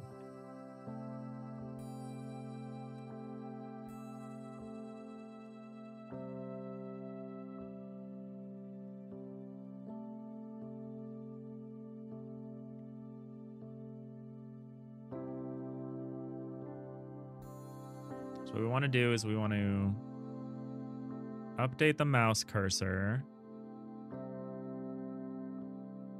We'll say something like variable mouse cursor. Oh, you know, this is not going to be super friendly. This is maybe not going to be a game that's going to work on...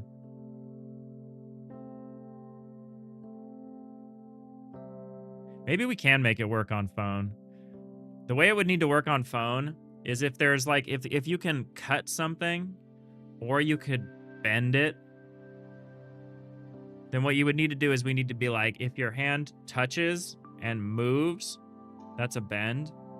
If your hand touches and lifts again without moving, that's a cut. And then we'd have like a little undo button in the corner or something.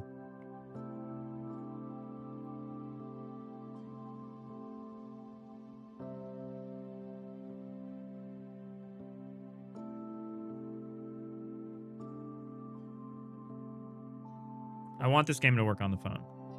Because my last few game jams have, and it's been really great for me for sharing them with other people. Is if I can just bust out my phone and be like, check out this game I made. We'll see if it controls well. It probably won't, but we'll see.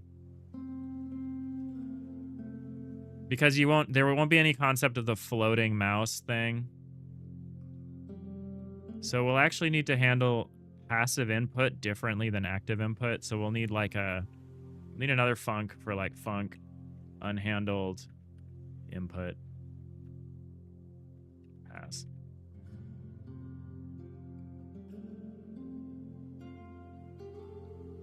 We'll say something like for handling passive input cursor hover.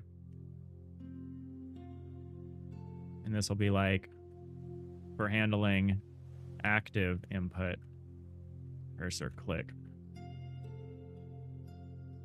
That's what we'll do.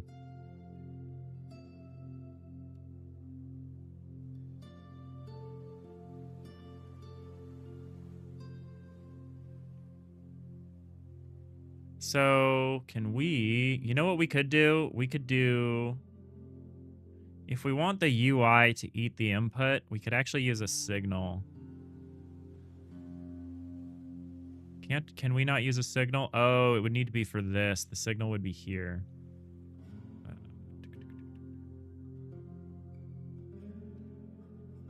Is there not tile map layer? Oh, does tile map layer not report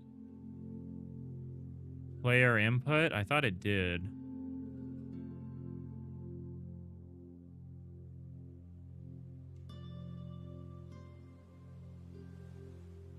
Why do I think it does? I guess it doesn't. Do I need to like add an area if I want to do that? We don't have to do it that way. I'm just curious if I do.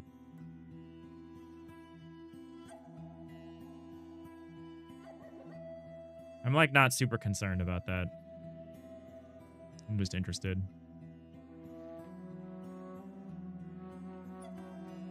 Nanigans, you're curious how you're planning on doing the bending. Are you thinking some pixel art based inverse kinematics? No.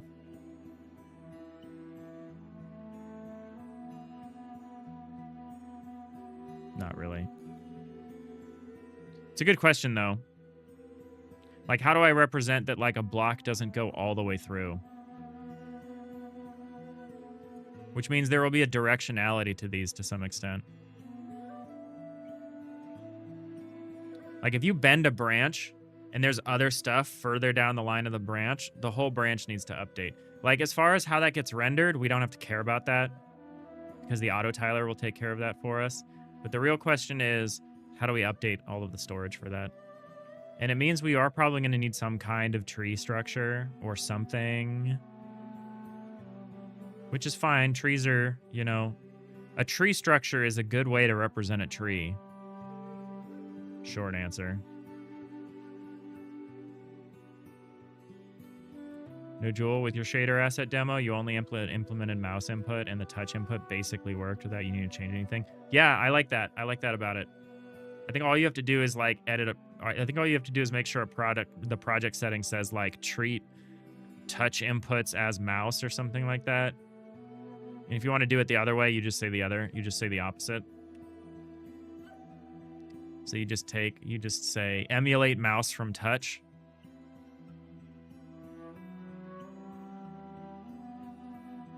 And if you need the other way around, you can say emulate touch from mouse, depending on whether you're making a mobile game that works on PC or a PC game that works on mobile. But yeah. If it's just clicking, touching, and tracking mouse touch position, it updates the same input events and mouse position, you think. Yeah, the only difference is there is no passive. Like when you touch a touch screen, that counts as a click, I think. It's not just going to take it and read it as... I mean, I could do some analysis of the input and like handle that. I'm not going to worry about it too much. But yeah, Nanigans, you are right in that like if I bend a branch and that branch is not the terminus of the thing, it basically goes from being a straight through line to a right angle piece.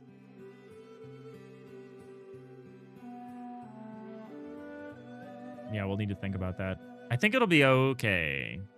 But it is something to think about. We'll see. This might be a huge boondoggle, as is everything I do. This might end up being like the sword that I throw myself on. Here. Trying to get this to work. So we've got this. The first thing that I want to handle is mouse input. That's what we're doing first. So we're going to, in physics, look for passive input. And then in unhandled input, we are going to look for active input, which hopefully will catch anything that like touches a GUI element first for however many GUI elements we have.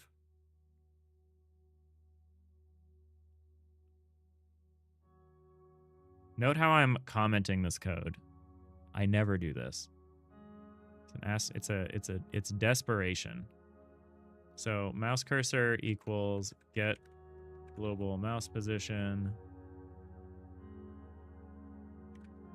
So tile layer 0 is pretty much what we're going to use for all input handling. Magoo, you got it all packed. Works to kernel. Now time to fix fat and disk. Very nice. Very nice, Magoo. I don't know what any of that means, but it sounds like progress. D2Jam number 3, episode 63, working on the move mechanic. Yeah, seriously. Seriously, Magoo. Seriously, Nanigans. Luckily, that's not an option. I will be done with this part today. Not on stream, maybe, but if this doesn't happen and we're not free to do other things tomorrow, it is likely that we will not be able to finish this jam. So I at least have an idea of what's at stake here. Would I have time to pivot to something else? No.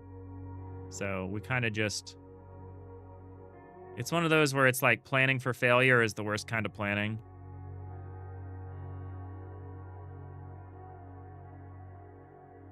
You got to do it sometimes, but I don't think this is one of those situations. So we got to receive the input. We got to be able to render a block in the right space. And then we need to be able to... So I think I'm going to use right click as my like debug. Should I let you place material on a tree? Maybe we'll have a free build mode where you can do that. For debugging, I need to be able to do that. So I think for me, right click is going to be my special debug click. which will be like I can place a block, a tree block. But normally I think everything else is going to be based on left click. So it's going to be like left click and lift to trim, left click and move to bend. We'll see if we can even manage bending. You are right in that bending is going to be really hard. But I think we can do it. I think not having bending would be a little bit of a downer, but I do acknowledge right now that it's not critical. Like, that's not something that would be absolutely required to implement this mechanic. I just would be a little bit bummed out if we only had one verb, you know what I mean? Being able to grow the tree to shape it sounds kind of nice. It sounds nice, but I don't think it fits with... It depends on what we end up being able to achieve for the startup. For the starting conditions. Because my idea is that the starting conditions are like really bad. And so what you do is you try to like shape the tree into something reasonable from bad starting conditions. I forgot to have any of my slightly coated dark chocolate almonds. I ate my banana and then I just forgot the other part of my snack. So I'm going to have some of that right now.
As much fun as I think it would be to store the actual game data in the tile map, the tree tile volume, in the tile map layers, that's probably bad. Because the tile map data can just be stored in packed byte array form, we're probably better off having our own tile map data packed byte array, like an array of arrays. Well, not an array of arrays, but just a packed byte array that's, you know, represents a 3D space. It's probably what we're going to do.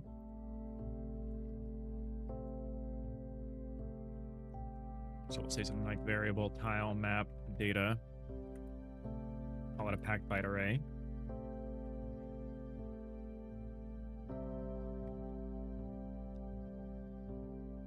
Say layer count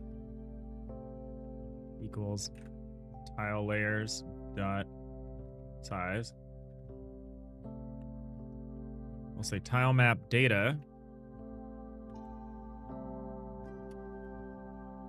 I'm going to say it's a packed byte array, and it's going to be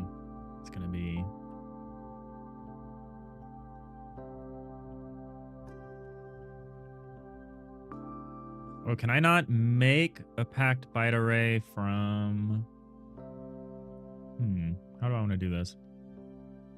Would it be okay to store the data in tile map? Is that good enough? I don't think that's good enough. Because the thing that's stored in the tile map is just for the purpose of rendering it.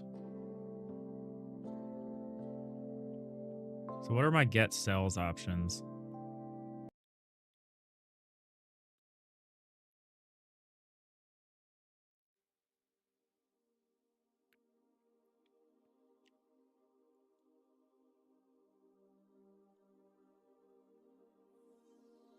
Yeah, it's probably better not to do that. So we won't worry about that. We'll have the actual representation of the data be stored here separately.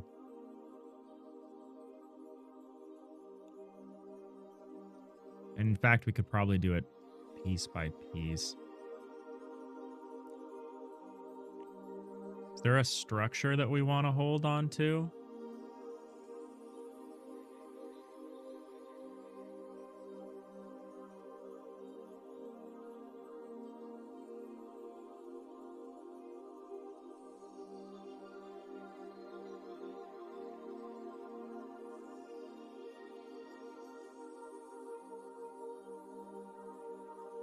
Hey, AT33M, do you have a GitHub? I do. How's it going?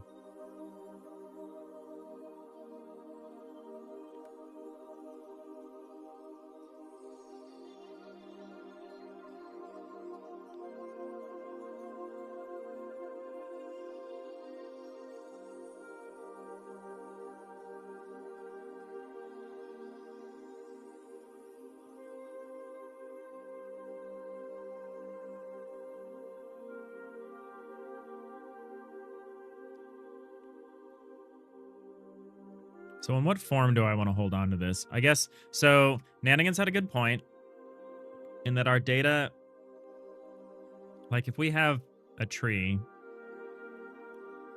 branch, that tree branch probably run from one face to another face. So it could run from like the negative Y face to the positive Y face. It could run from the negative Y face to the positive X face. It could even terminate. It could go up. So it could go out, it could go up.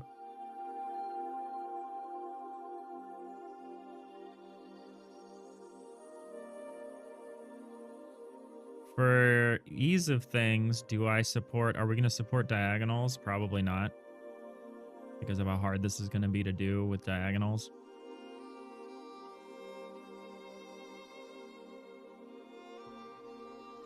We might.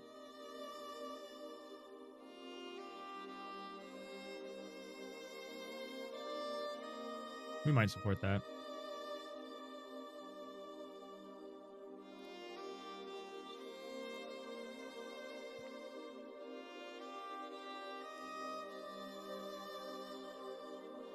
Like,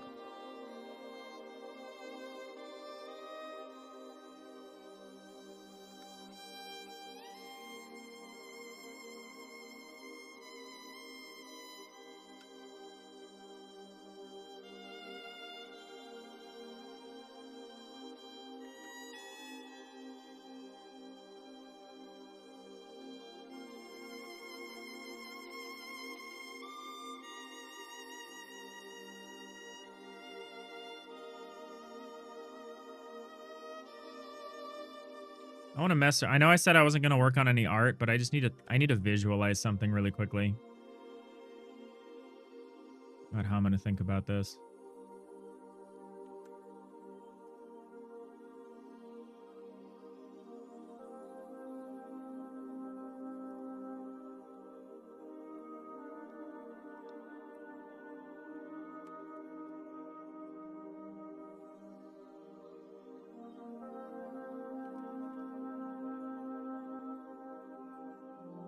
NNO. What math principles are you using for transformations? That is an interesting question.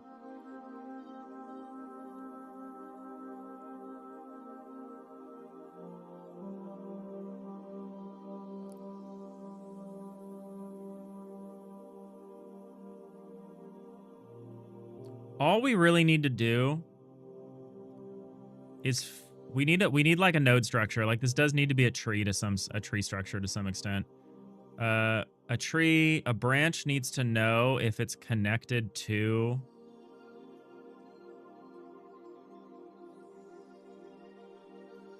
another one. Like if a block knows that it's connected to this block or the block next to it.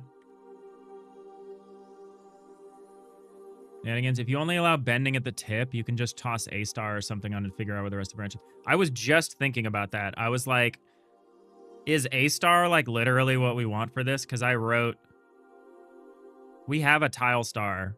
It was written to handle a single tile map layer, but it could handle more than one.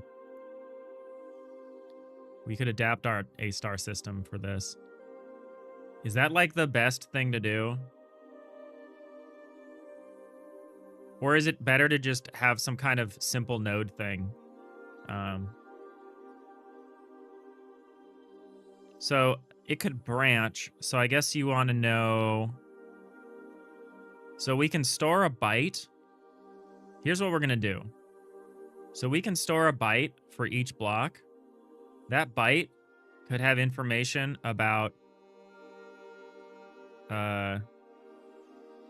its downstream neighbors, maybe? Maybe? Is that good? Is that the right way to do this? You use cave math? Yeah, exactly. Yeah, we're not talking about vector math and stuff like that. We're not messing around with that.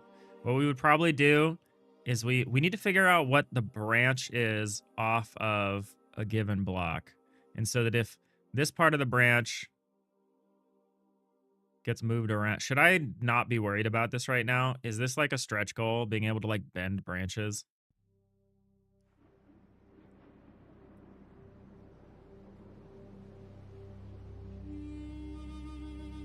This is feeling like the boondoggle is deciding how that's gonna work. I should probably get it working without that first, where you just cut it. So what does a block want to know about? A block wants to know if it has some kind of content. It wants to know if it's like a branch. It probably wants to know whether it's a branch or a trunk. Can it know? Does it matter if it's a branch or a trunk? It probably does, right?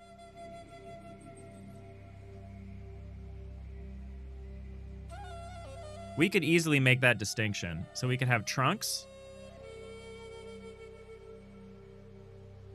We could have a branch, like a tree branch. Trunks and branches, and then what else? And then like leaves or something, right? Like a leaf. Is there like a better set of words for that? No, go away.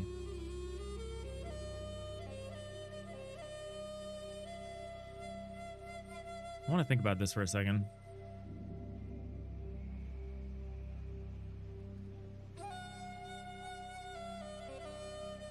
Roots, trunk, and crown. The crown is all the little... So we got a branch and a leaf and a trunk. We've got roots. Okay, so we want roots, trunk. We have a root, we have a trunk, we have a branch, and we have a leaf.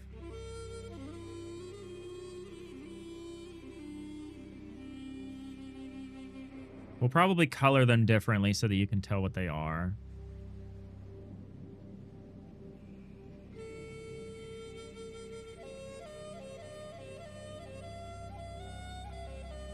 Because the player isn't going to be making tree. Like, we can start and we can just generate like a trunk structure. We can generate one or more trunk structures, and then we can generate branch structures off the trunk structures and then leaves off of the branch structures. I'll probably do a little research into like speed tree and stuff tonight to see how people do this. I'm not really worried about this part per se yet.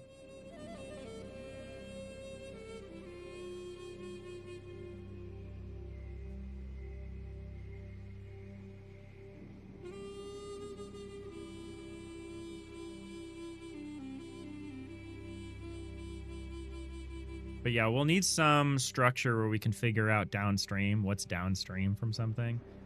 And it'll probably be some kind of simple tree structure. Figure that out. Does it only evolve downwards or can also go upwards? It's tree. It's not going to evolve. That's the trick of this bonsai thing, and part of the constraint of, you know, time and everything is there's not going to be any tree growth. Nothing is going to grow.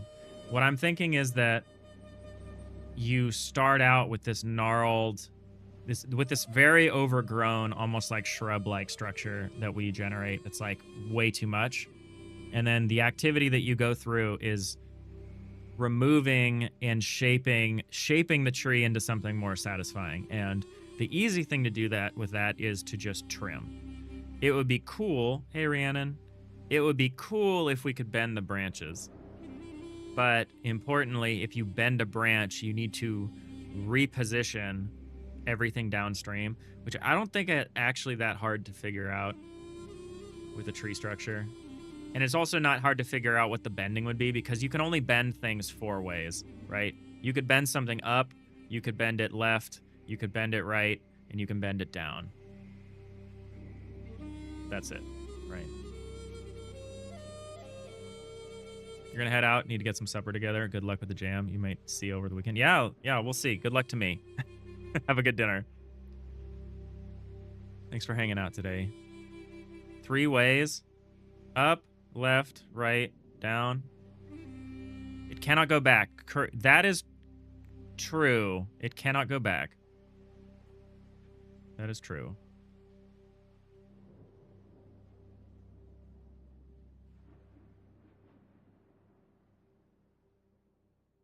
It's also will be somewhat limited in what it can do, because like if it's already bent one way off of something else, if it bends back and something's already there, it's not going to be able to do that.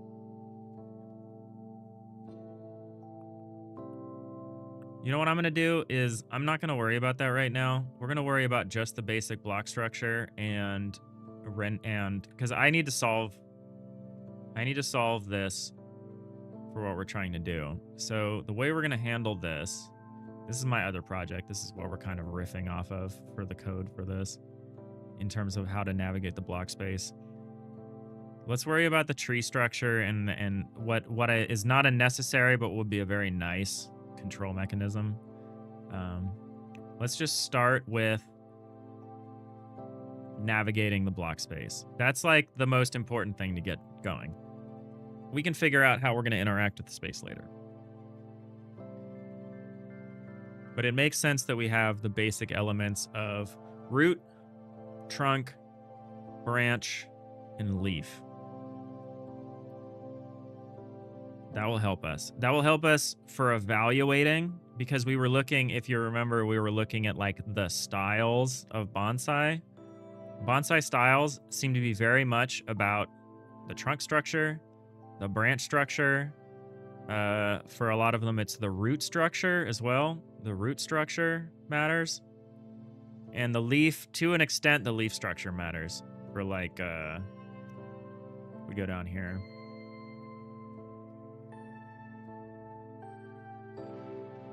Somewhere. Branch placement and orientation.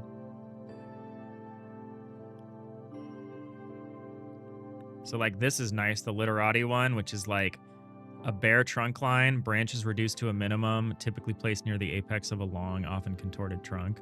It would be cool to make each of these styles an achievement, and that's just the game, is like, can you make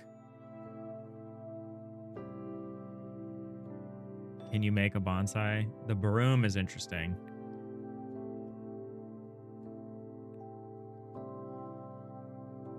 Do we want to make the distinction between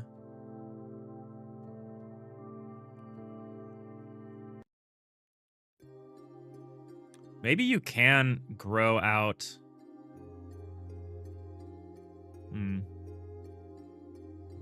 yeah, I don't know. Are the roots going to be visible too? Sometimes. I think that's important sometimes. Good night, long stream, Iliad. Thanks, Magoo. Take it easy. These are fun. These are fun. But yeah, these are like the basic styles that we're going to go after.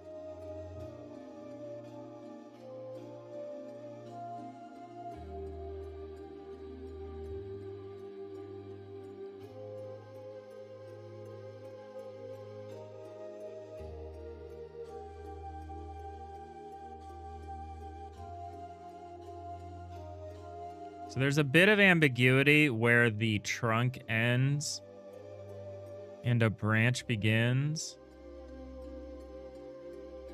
We'll need to come up with some kind of distinction there.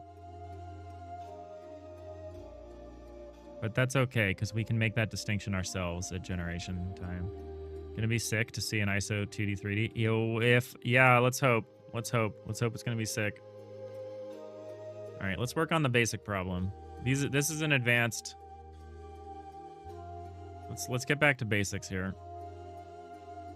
Let's address the core problem. So for handling active input, we need to handle active input. We need to ask if an event is a certain kind of event. We need to ask if event is a mouse event, mouse button event. If it's a mouse button event, we can ask if event dot mouse button left. We're just gonna hard code the inputs in this game because it's a game jam. And then we'll say pass. We'll say elif event dot mouse button right. Say pass. Is there anything we want to do with the middle mouse that would be neat? Probably not. Well, not right now. Let's not worry about that. If event is mouse button, if expression is of type input event. Oh, if event dot input event. How the fuck does an no? This is an input event. If event, how does input events work? Oh, it's an action. Is that an action name? Do I just do that? I always have to remember how every single part of this works. Here, we're gonna open up my other project. There's no reason to reinvent the wheel. Problem is we have to open a different version of Godot. 0.6 stable mono.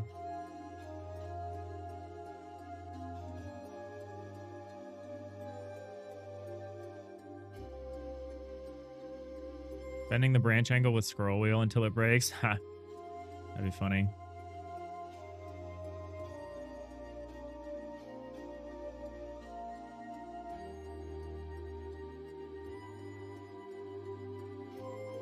All right, so where's the input handler? Where's the board? So the board is like, where's your unhandled input? So event input. If event dot is action pressed. Okay, so we do have this set up to be like this.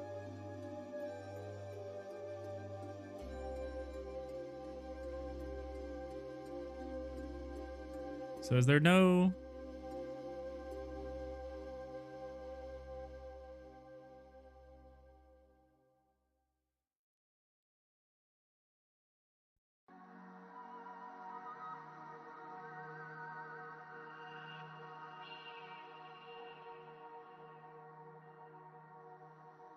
I don't want a keyboard event. I want to follow a mouse event. Mouse events. If event is input event mouse button. Ah. That's how that works.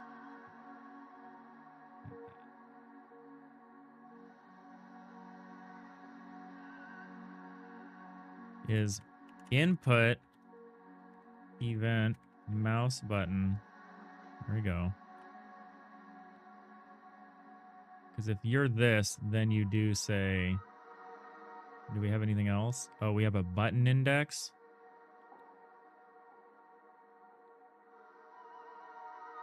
Okay.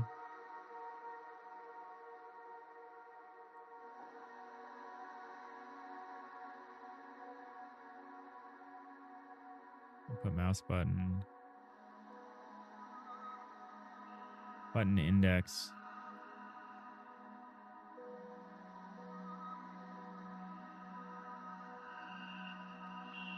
What's the mouse button index?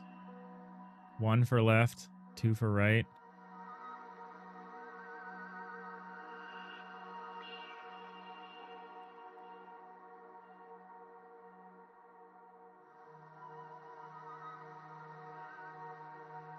Oh, we want to know a couple of things, right?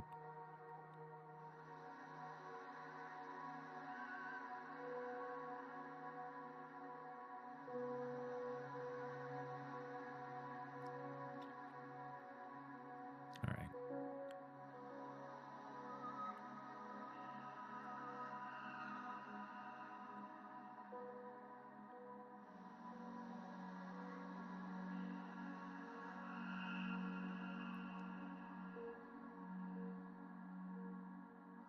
Is event.position a global position?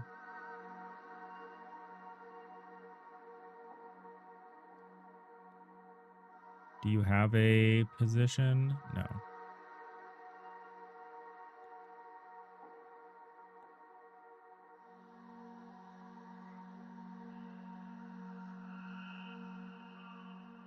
Do you have a position? Okay, you have a global position. Sick.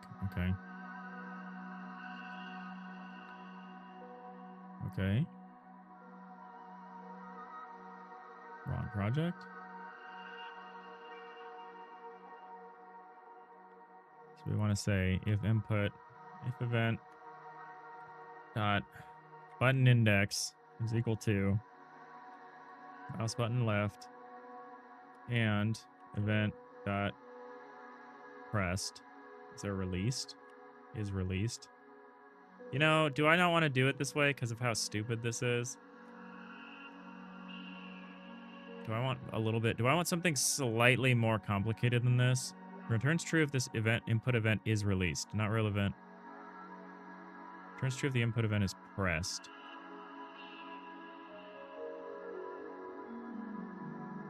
I'm not quite sure this is going to work, but we're going to see. We're going to try it. This is not the sort of thing I want to get stuck on early, you know? You know what I'm saying? Right. Release. I just want to see if we can tell the difference. If event.button index is equal to mouse button right and event.is pressed. I probably do want to set these up as actions. Probably do want to set these up as actions. Because I want to be able to ask, is action just pressed?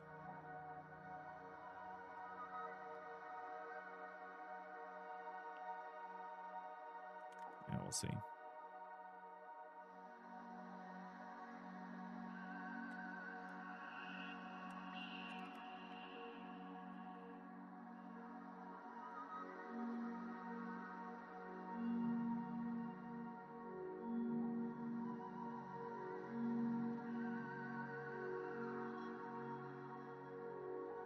Okay, that actually works totally fine. That works exactly the way I would want it to.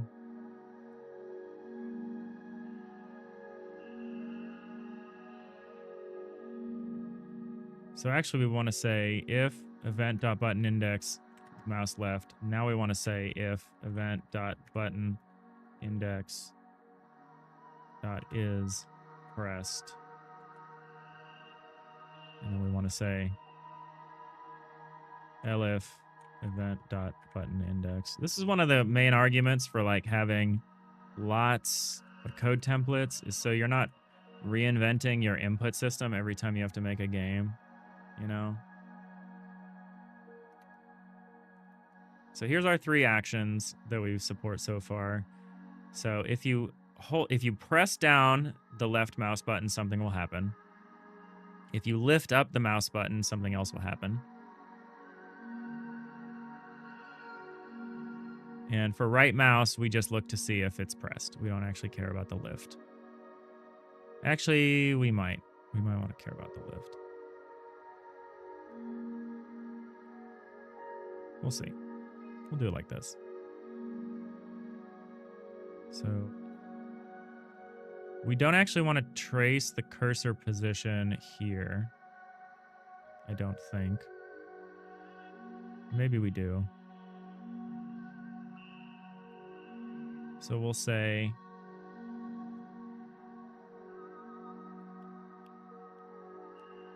we'll make some button press bools here. Variable button pressed left is a bool.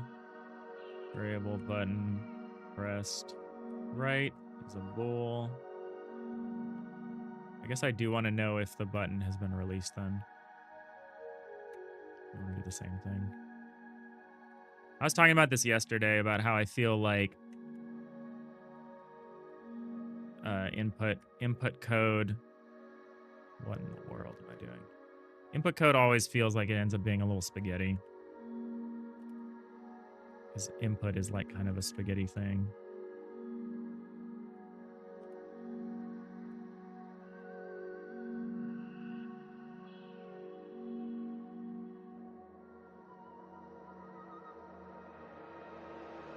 We're going to make this so simple. I'm going to say button pressed left equals true. Say button pressed left equals false. There's some shenanigans that we could get up to here.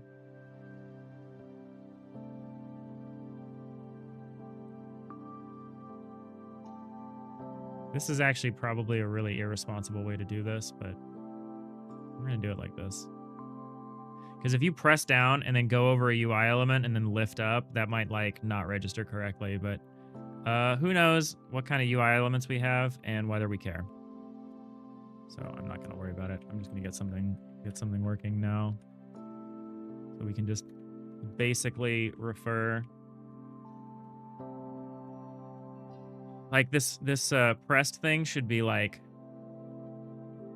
should happen kind of anyway.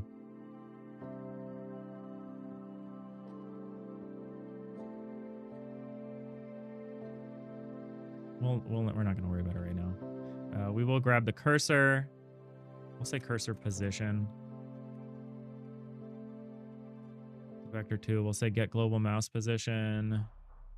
And then what we need to do is, we actually might say global cursor position. Well, we can say mouse. Global mouse position is that. We'll say variable, we'll say local cursor position. Vector 2i equals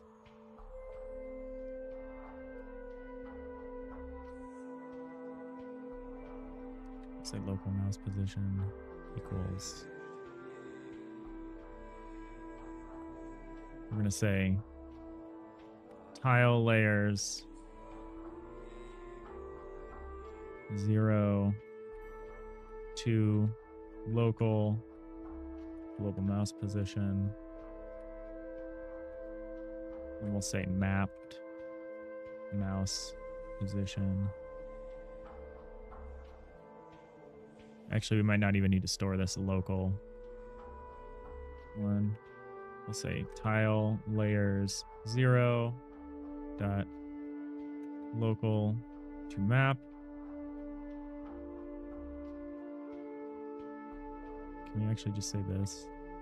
Is this too much? Or is that okay? Is there anything else I would want to use the local mouse position for? I don't think so.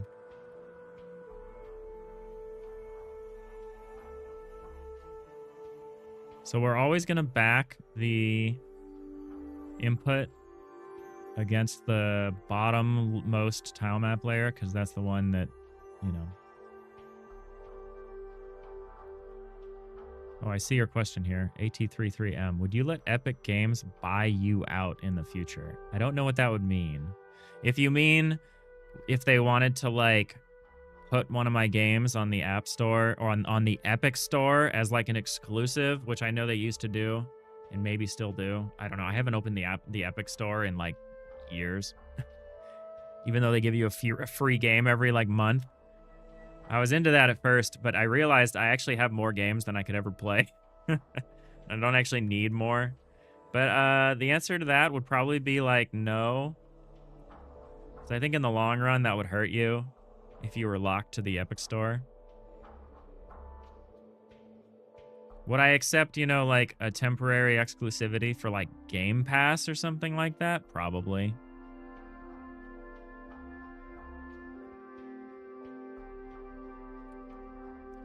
Physics process. So we are going to get the global mouse position. We'll get the mapped mouse position. And now we're going to do the fun stuff that I should have started doing like an hour ago, which is we are going to start mapping up from there. So what we need to know. Oh, Jesus. We're going to do like a cutaway, aren't we? So there's only two ways we're going to be able to achieve this tree trimming thing.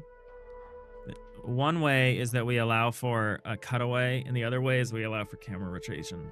Otherwise, you just straight up won't be able to access back-facing stuff. So we need to recreate a few of these structures. We need to recreate this clockwise spiral.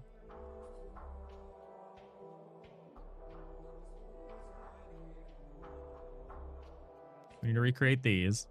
So XYZ and YXZ. Oh, maybe I do need the local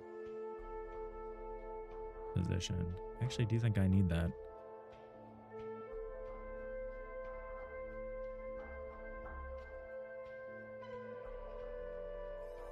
I'm gonna say I'm in the wrong project. I'm gonna say we do need the local position. Variable local mouse position. Vector 2 equals this. We actually are gonna need submap position. So we use that for the cursor thing. Say local mouse position, and then we're gonna say variable sub map mouse position. It's gonna be also actually this could be a vector 2i. This is a vector 2, right? 2 local brings back a vector 2. How do I determine what this is here? Let me figure this out.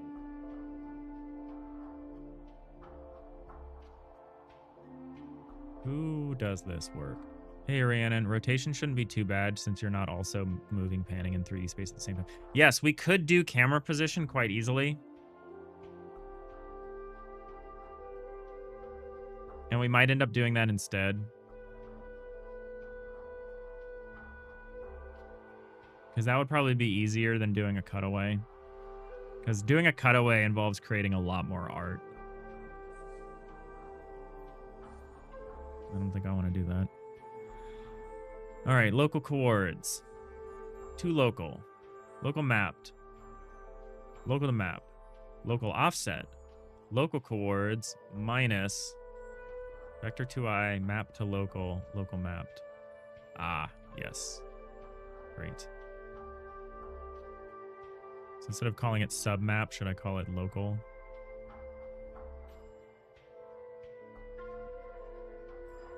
I'm going to call it submap. I kind of like that. So submap is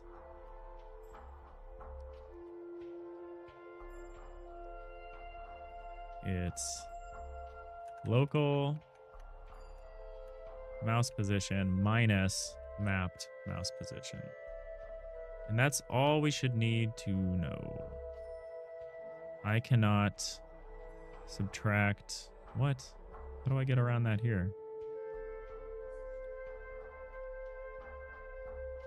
Oh, we 2 local, 2 vector 2i. Okay. Okie doke. I can do that too. Vector 2i. Oops.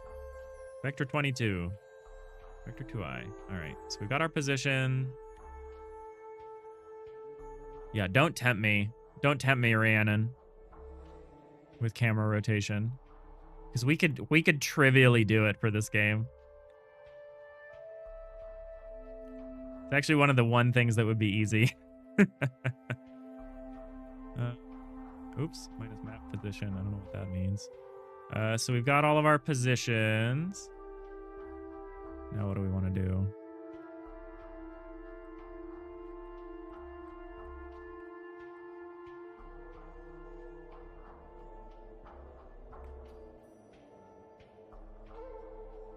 Okay, so we set the tile. So we want a vector 4. Actually, we don't need a vector 4 because we're doing it all here. We're not sending this somewhere else, I don't think. I don't think. I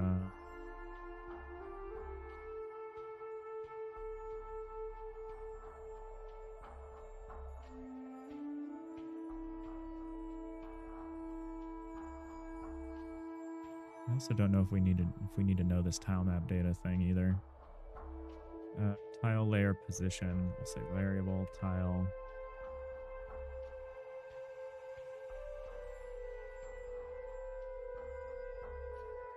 well, we'll say submap mouse position, mapped mouse position.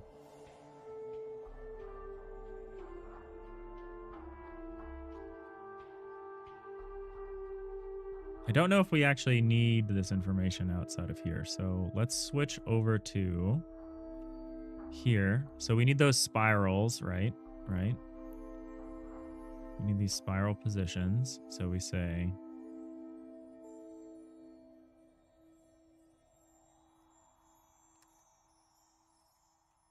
variable clockwise spiral. Can it just be array, and I can like make the array?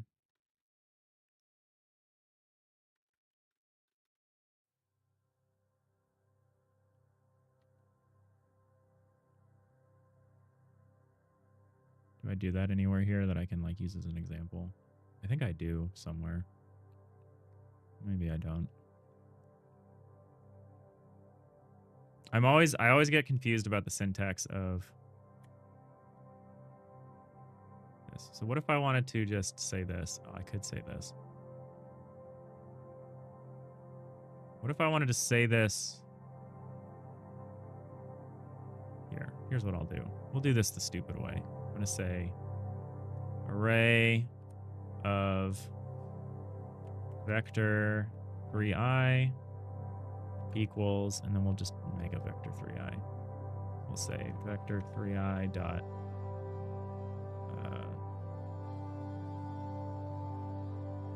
let's say right. We'll say vector 3i dot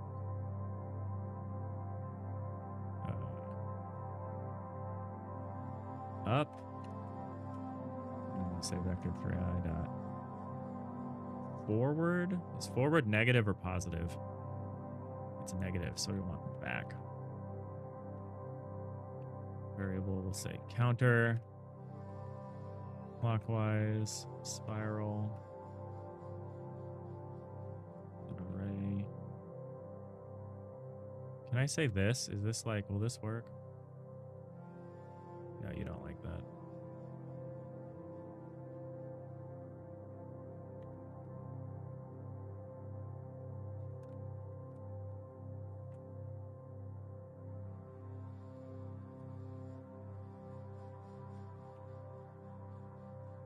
And then this one's up, then right, then back.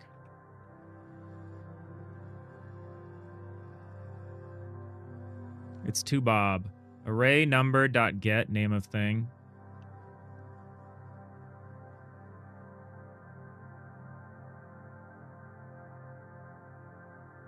I don't know if that's valid GD script. Clockwise spiral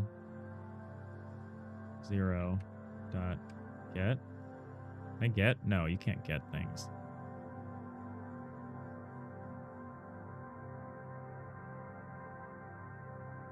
All right, so we got our clockwise spiral, we got our counterclockwise spiral. All we got to do is figure out. So all we really care about is our cursor coords, which is going to be here.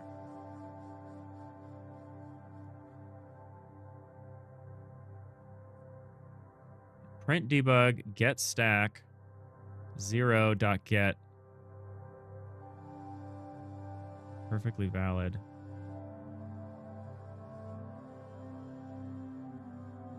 It doesn't seem to want to do that with a regular array. But I'm not, again, every time I have to do GD script, I have to remember how GD script works, which is not easy for me. So if I say like clockwise spiral, which is an array, I index into the array 0, then yeah, you can't just, I mean, if the thing that I was storing in the array had a get function, I could call it.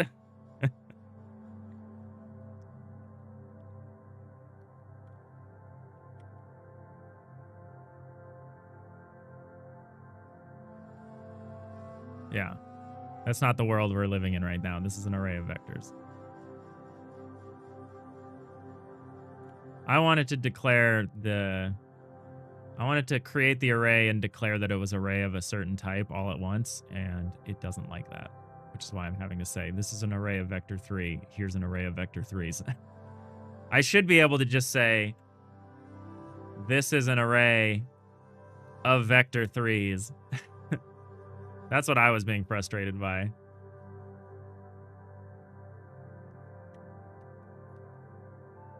But this is fine. It doesn't matter. How's it going, too, Bob? I'm gonna make a lot of rhetorical statements about things about GDScript that confuse me today and tomorrow and the day after that.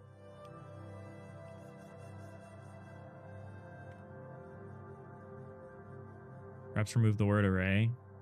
Well, maybe. That'd be cool. Oh, is that valid? Ooh. Good call. I actually don't know if that definitively knows that this is an array of type vector 3. Hey. Sick. I didn't think that would work. No, please don't shut up. If I'm short with you, it's because I'm experiencing game jam stress.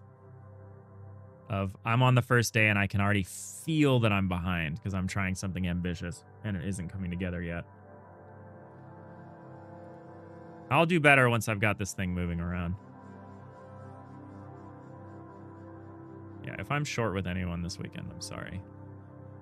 It's the jam stress.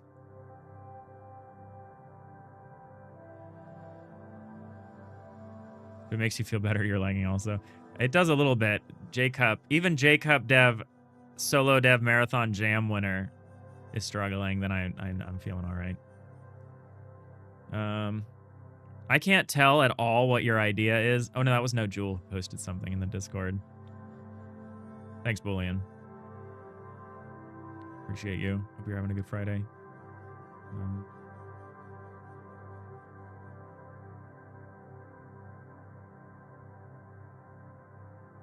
Do you not stream on Fridays either, Boolean?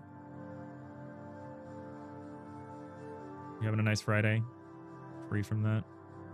Jacob, yours is turn-based, unrailed, with plants instead of a train. If that makes sense. That sounds awesome. You're not even doing the jam and you're behind. There you go. There you go, Boolean. It's too Bob. Be as short as you like. Oh, that's very sweet, too, Bob. You're not even just you're not no one. You're two. You're two Bob. That's a lot more than one Bob. I'll tell you that.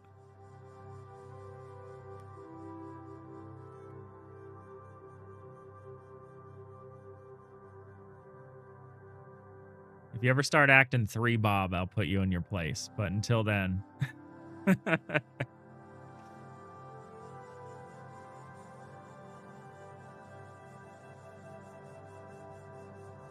Okay. No, it's important to have days off. I have one day where I don't usually do anything, which is usually Sunday, and man, that has been so necessary for my sanity. All right, so we've got our positions, we've got our spiral. We need to figure out where our cursor is.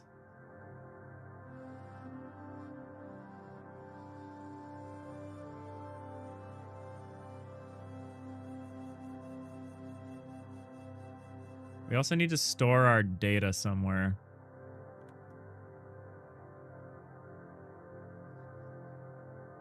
How much involved do I want the tree tile volume to be for this? Is this going to be like literally the one-stop shop for everything?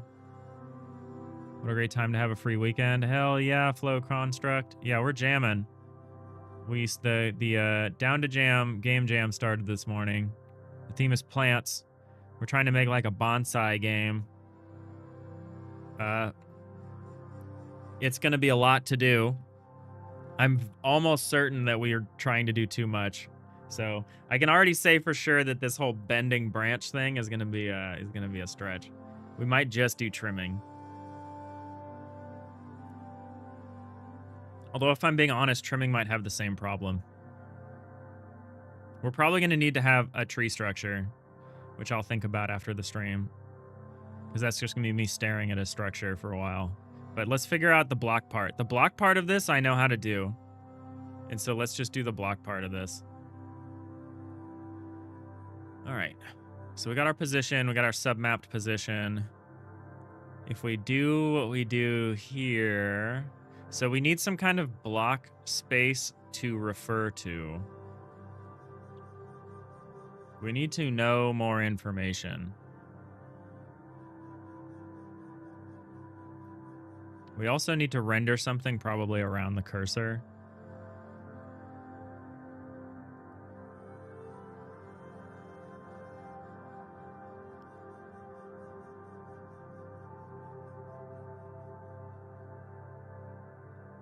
Is it HIO Jam? No, it's D2Jam.com. They got their own website. It's pretty fancy. There's like achievements and everything. It's a fun jam. It's a pretty new jam, but I'm very pleased. We're on D2. We're doing D2 Jam number 3. How are you doing? How's happy Friday? Thank Godot it's Friday. All right, so what we do here is we go up through. We need to know about whether there's a block here or not. So we need to have some block data. The easiest thing to do would be to have a packed byte thing. That's maybe like an enum of like root, trunk, branch, leaf. Would we allow multiple types in one block? Probably, right? To handle transitions? Maybe not, though. Maybe not.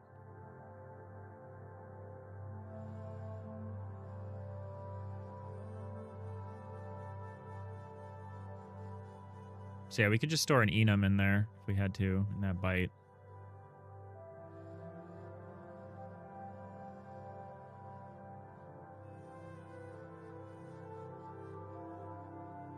I was tempted to store like connectivity information, but I maybe don't care about that either.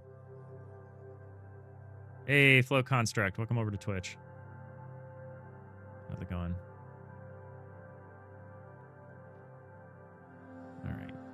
All right. I want to be able to, we got like an hour and a half left of the stream. I want to be able to place blocks. That's all I really want to be able to do, is be able to see and place blocks in 3D. If we can do that, I will be very, very pleased. We also have to write the auto tiler. We have to do a lot. Let's try to focus on the stuff that we actually know and not get bogged down in thinking about problems. You're joining the jam just now? Nice. Nice. That's great to hear. Good luck to you. Don't worry, I had a head start and I have not done anything with it. So we iterate through as we go through the spiral pattern. We have to set the spiral pattern. So here's this simple thing. So vector 3i spiral pattern equals... Okay, so we want to make a vector 3i here too. We want to say variable cursor coords. We'll say cursor coords is a vector 3i. Actually, that's probably something we want to store. Actually, cursor coords is going to be a vector 4i. We'll probably store it out there. Well, let's start it like this. Vector 3i equals...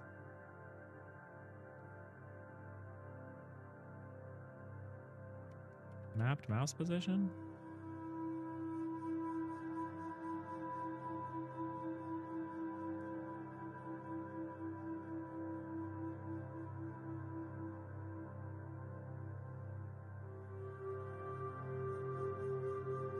Okay.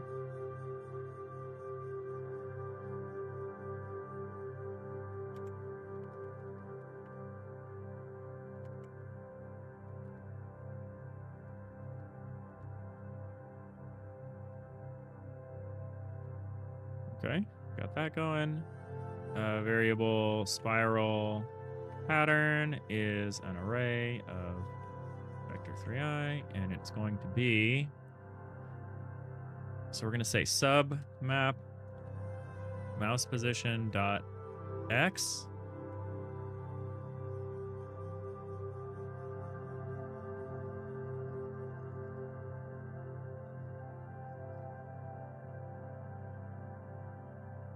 It's less than 0, it's a counterclockwise spiral. Okay. Less than 0. No, we're going to say clockwise.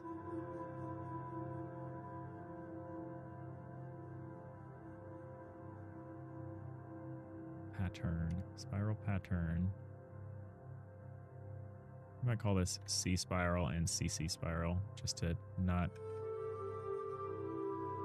have such a problem here.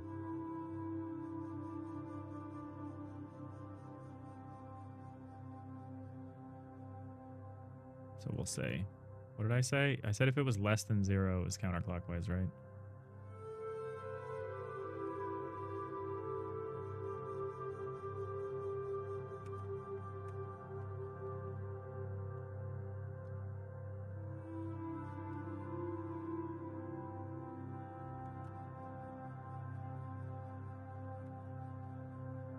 I find myself optimizing for short names sometimes with Godot just because.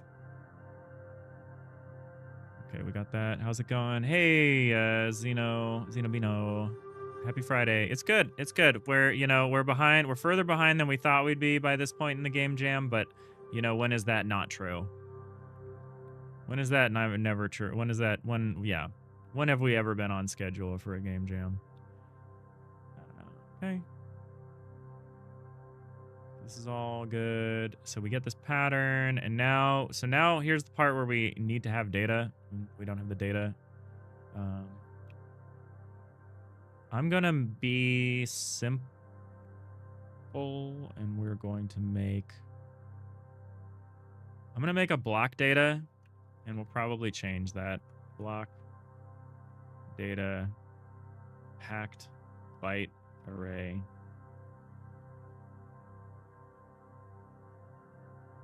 Actually, we can make it packed byte array, and it is going to be 64 times 64 times 64.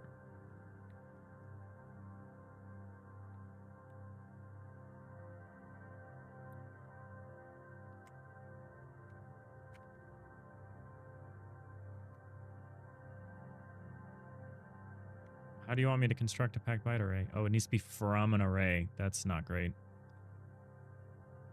Really? Can I not make a packed byte array of a specific size? I cannot. Okay. You know what? That's fine. Comment game review building. We are. The theme is plants for this game jam. We're going to make a little bonsai game that's about trimming these gnarly big plants down into a pleasing little bonsai shape. We'll see how much of a game we end up with, but that's going to be kind of the interaction. That's what we're going for.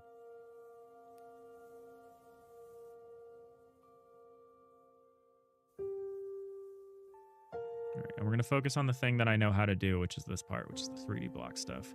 So this is not going to be an array, I guess. We're just going to instead make an array of... I guess it might as well just be an int because we don't care now. I mean, it could be a byte.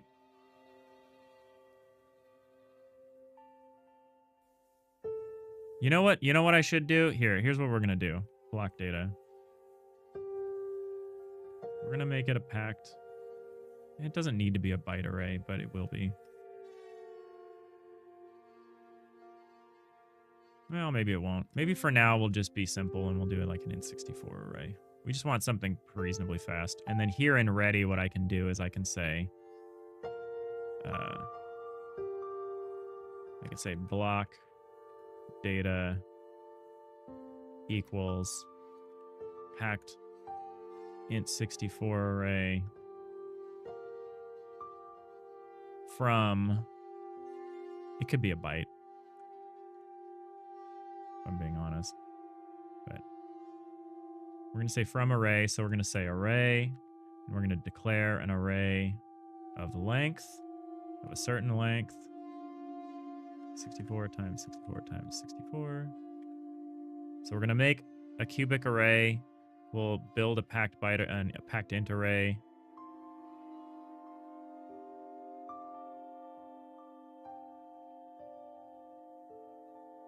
We really don't want it to be an int or an int64. Let's make it a byte. Why not? That's going to be annoying to decode, but let's do it. Who cares? All we really want to do is have this block data array that we can interact in.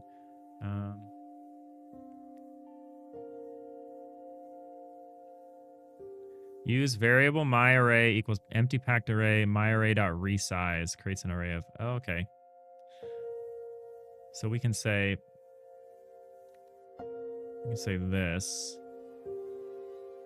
and then we can say block data array.resize, and we can say 64 times 64 times 64. Okay, cool. That works for me. Slightly less allocations because we don't have to allocate a regular array first.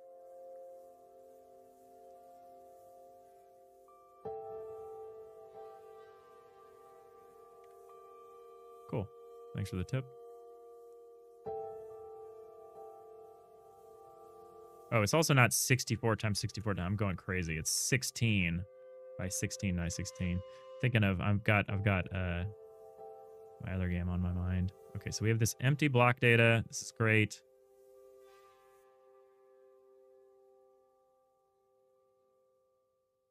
And then the really stupid part here is that we have to build this data out. I don't know why I keep jumping. I don't know if I should have this project open anymore. I don't think this is going to matter to us very much. Do I still have some of the packed, the unpacking stuff written for how to pack a tile map, unpack a tile map? Do I have any of this old code? Unpack tile map data linearly. Okay, sick. I do have this code. Okay, some of this code will be useful, so we'll be pleased.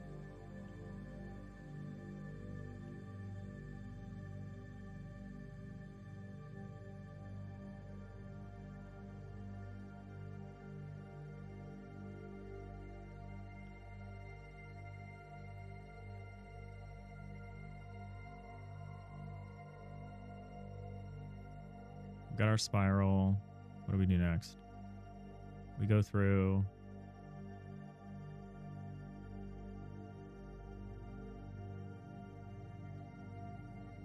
We're going to go through here. We're going to say, so we start by doing 0, right? Because that's all we need to do. I'm having such a hard time bouncing around between all this different code. Yeah, we start from 0 and then we do a while statement. So this is going to be how we try to build this data. Right, okay.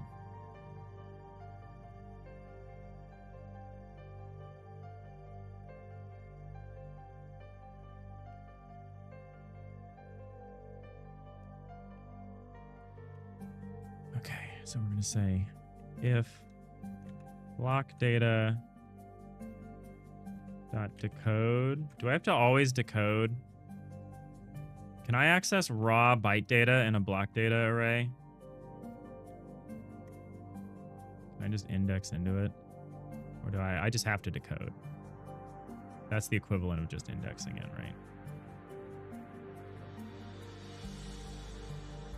Has value. Interesting. Oh, you can search a packed array for a value? What does that even mean? Oh, that's cool. You can insert into a pack? Does that just like recreate the whole array? This is crazy. Thanks for the hydrate and the stretch, Rhiannon. Appreciate the Discord shout out too.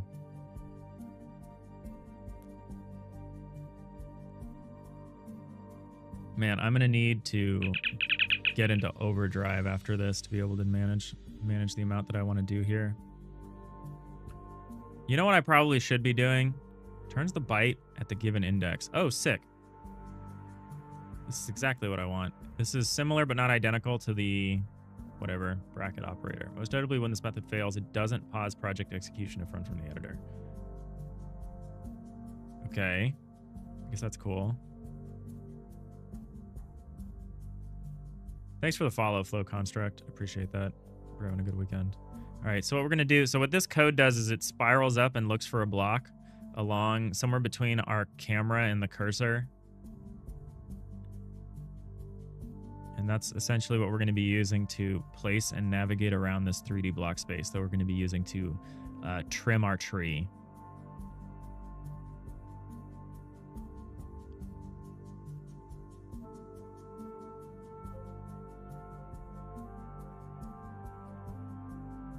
We'll need to make a list. A list is easy. So we'll make a list. I may or may not want to just have the list in hand. So we'll make a list. We'll say variable block list equals array.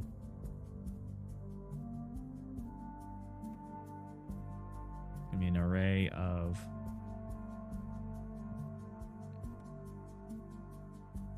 is it going to be an array of vectors? Is that what it's going to be? Yeah. If block data, we'll say .get. Block data .get. We'll say index is 0. We'll say, right now we'll just say if there's a value there. We'll just use 0 to mean none and any number to mean not none.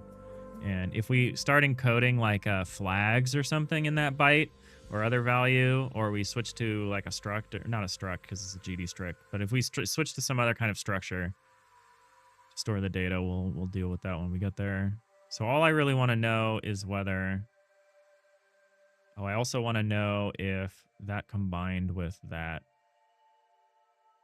Okay. So I want to know this. Is there a block at this coordinate? And is there a block at the next coordinate? Okay, okay. And is there at the next coordinate? So if block.get 0 is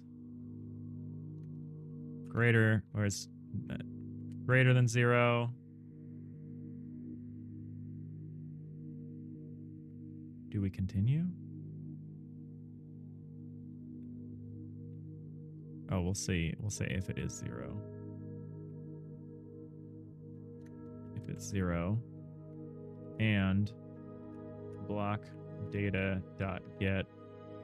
Oh, you know what? You know what we need is we need a method of going from a coordinate to an index and back again. That's fine. I need a little utility function for that. Func. Get index coords vector 3i or return an int. And so this takes a coordinate. It's just going to use the same logic as any of my 3D data structures. So let's just pick one of them. Literally any of them. Here we go.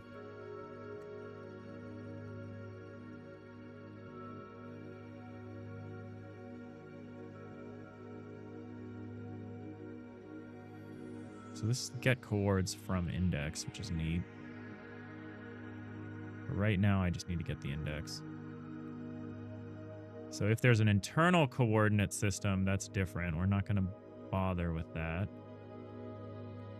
There is no internal coordinate system, so it's just going to be x plus... Oh, this is z as the biggest value. Do we want to do that? I think nowadays we like to have z be the smallest value. But for our purposes here, this actually is probably fine. Probably doesn't matter. Yeah. Okay. What's 16 times 16? Yeah, it doesn't matter.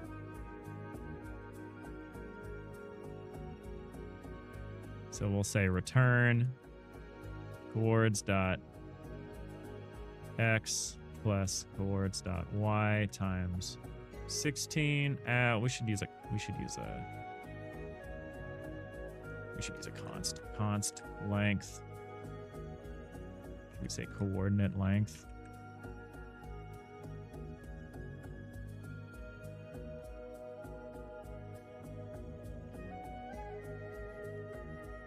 We'll say length. That way I can change this and not hate myself later.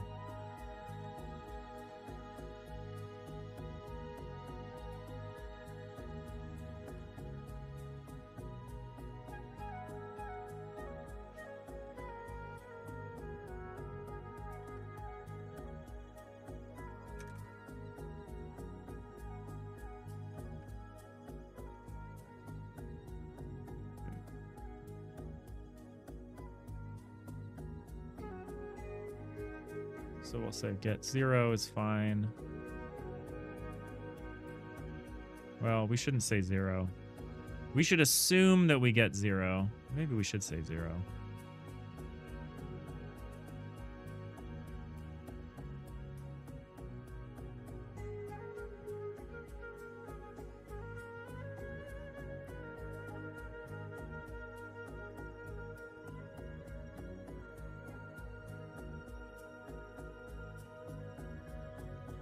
Yeah, okay. Cursor coords is right. So we'll say get index cursor coords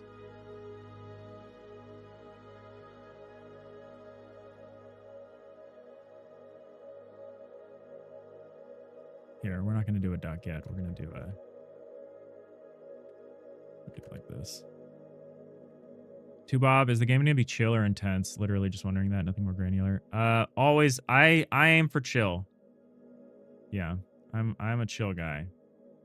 I know I don't seem that way, but I like a game that's low key to the point where I'm criticized because they're like, isn't enough game in my game. It's like too much of a chill time. So we don't actually want. I'm gonna do this way. We're going to say if block data. Also, why am I putting parentheses everywhere? I don't know how to write GDScript. If block data get index cursor coords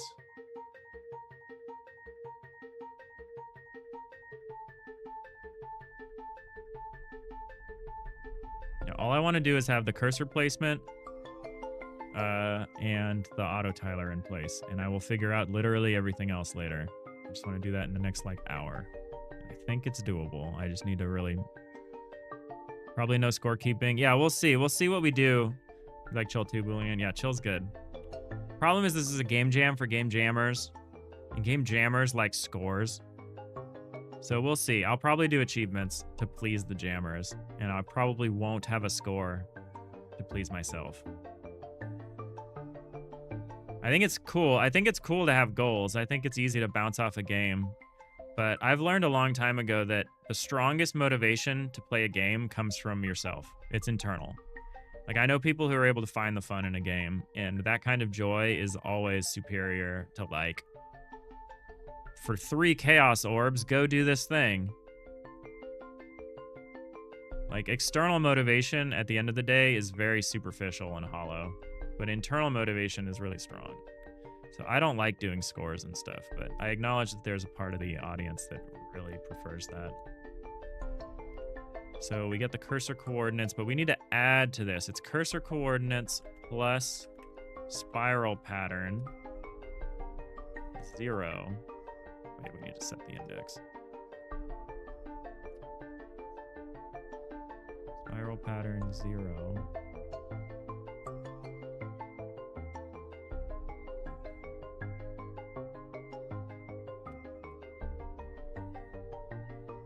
So if both of these things are true, we're going to have a hit list.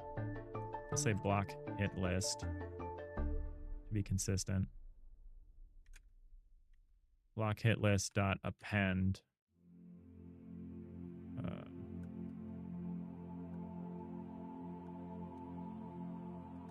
cursor coords.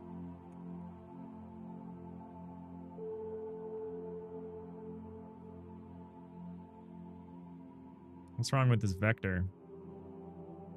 Oh, because I said does equal is an array. All right, so we do this. Then we set a variable index is an int, it's 0. I don't think we need to say equals 0. I think it's implied that it's 0. Maybe we'll do it anyway. And then we say while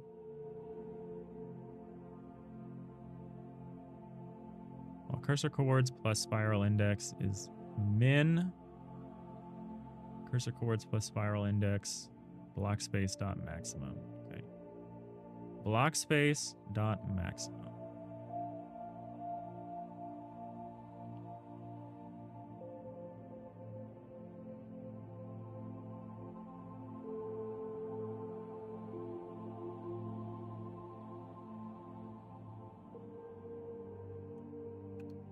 Constant volume. Volume is maybe not the right word. We'll say vector. Say vector 3i dot 1 times. Actually, we'll say vector 3i. We'll say length, length, length.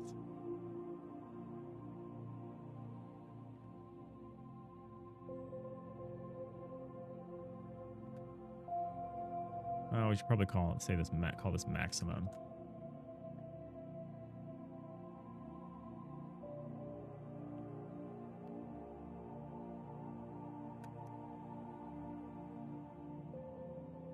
We'll call it max position. I don't know.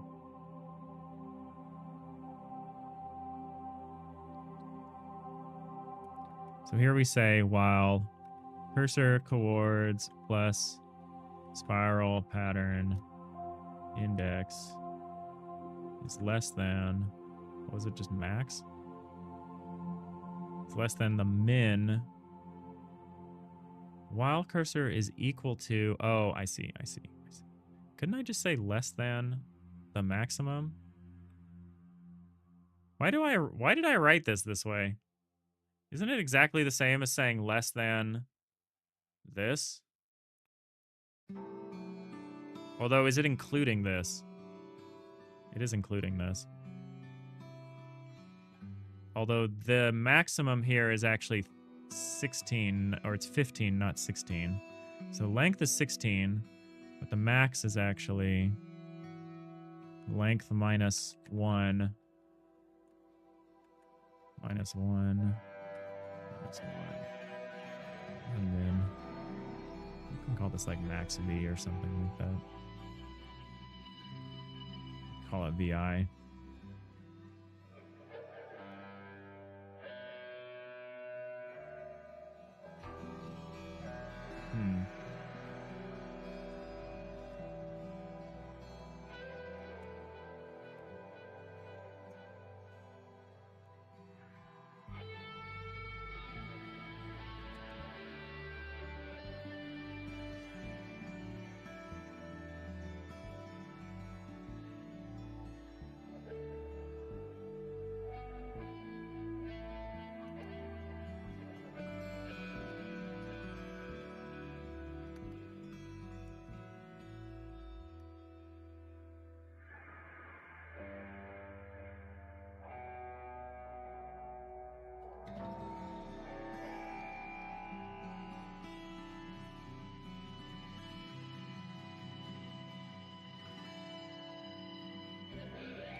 Okay, yeah, we're gonna try this.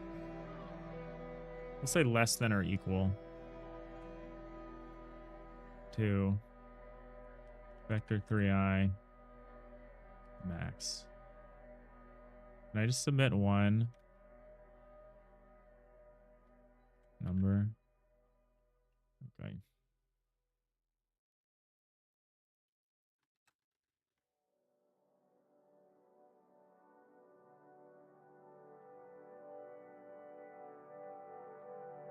I'll say val. Or maybe we'll say back.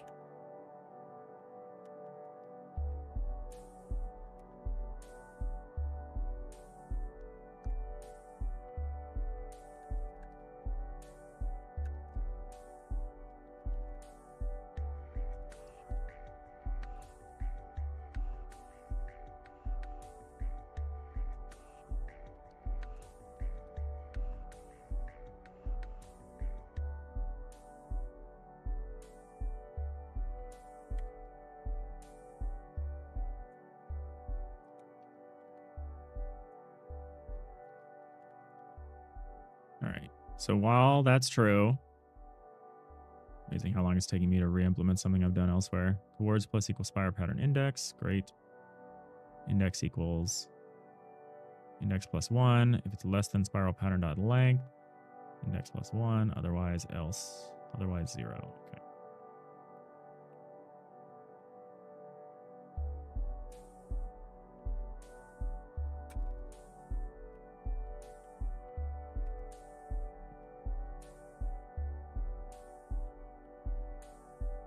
Say index equals index plus 1 if index plus 1 is less than spiral pattern dot size, else 0. Okay, so we do that, and then we do the same. Now we do the same thing. Now we say if block. Actually, can we do we can say if block.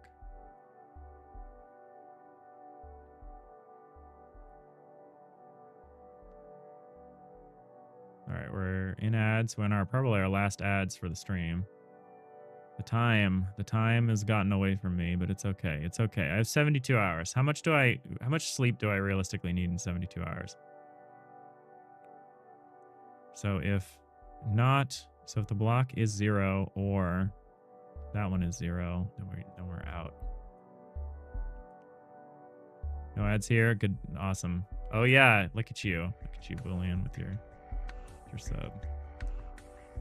Well earned, I would like to say. Block data, get index, cursor words. I'm gonna do the good thing and not like make classes for like all of these crazy structures. So if this is not equal to 0, or well, if this is not equal to 0, we'll continue. Well, we'll do like this. If this is this, we'll do this. If it's... This is also supposed to be greater... No. This needs to be greater than 0. There needs to be something at this coordinate, but there needs to be nothing if block data this is equal to 0. So this needs to be greater than 0. This needs to be equal to 0. So if this is greater than 0, and if block data get index cursor chords plus spiral pattern. Actually, do I need to... Yeah, no, this is fine. Index is equal to 0. We could say block hit list dot append cursor chords. It's all fine. What are you pissed about?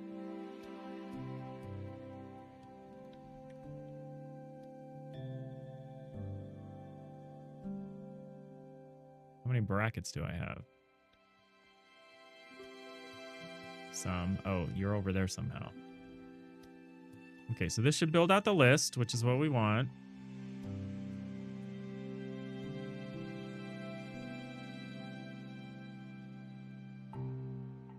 And then... Yeah, okay, here's the fun part. Here is the fun part. If the hit list is greater than 0, we'll do this stuff. Otherwise, we'll do this. And we don't need to go crazy with this.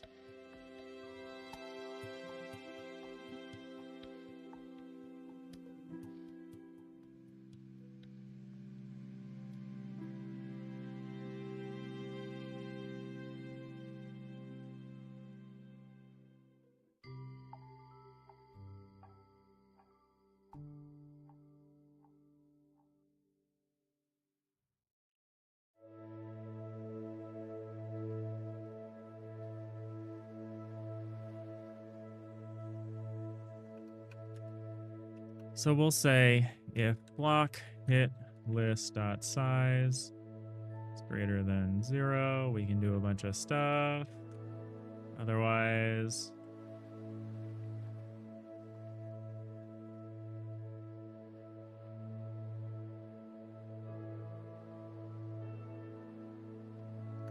say else. Otherwise, we're going to set something. We're going to set like I might call this mouse coords. I might say internal. No. Cursor coords.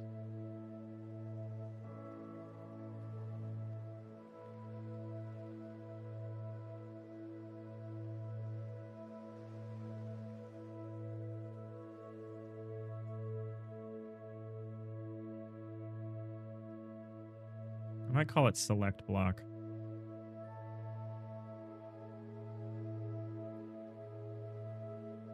Maybe like input chords or something.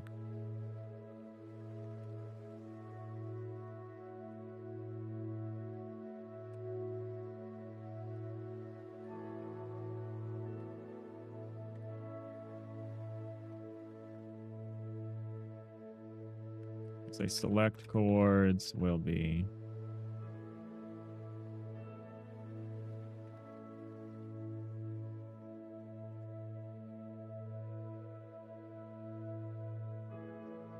here. It would be mapped mouse position. It would be a vector 3i. It would be mapped mouse position x, mapped mouse position y, and 0. Feels too soon to be new for the stream to be nearing. So I agree. Rhiannon. It is concerning.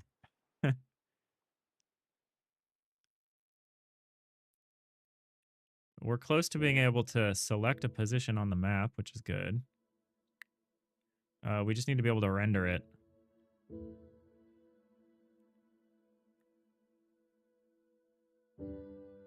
So we'll do all of this. Now we need to do some kind of rendering thing. Are we going to do that during process? How do we want to do the auto tiling part? So I'm going to write this part later once we actually have some blocks down. Because right now we don't. Actually, you know what? We can say that. We can say it simply. We can actually do the easiest thing here. We can say select chords equal block hit list, and we can say block hit list dot size -1.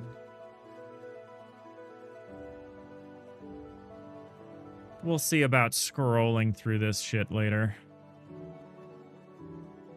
That might be preferable to doing camera rotation, because camera rotation is a neat party trick, but I think that might be an issue for presenting our...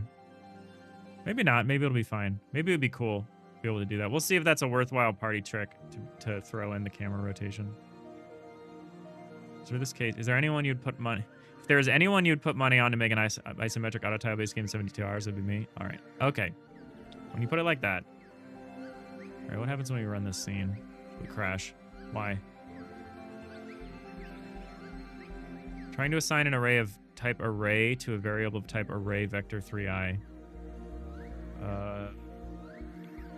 Oh, this doesn't know. This didn't actually work.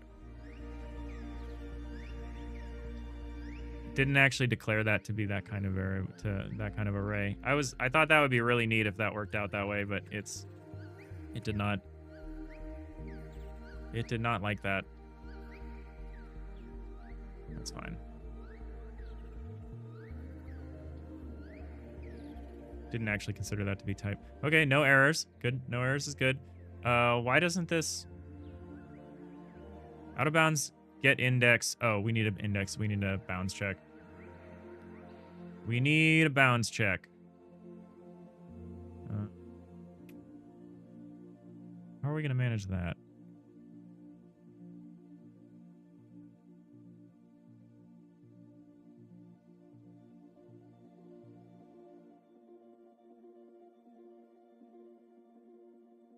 So you know what we don't have? We don't have the safety of default of getter default. We do not have that safety.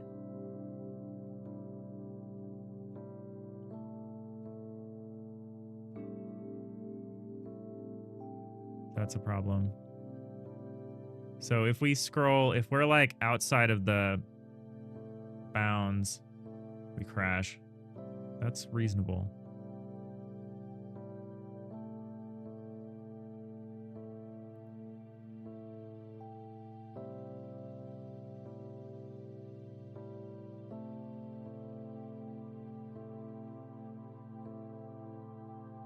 We can just add another safety. We can say like if cursor coords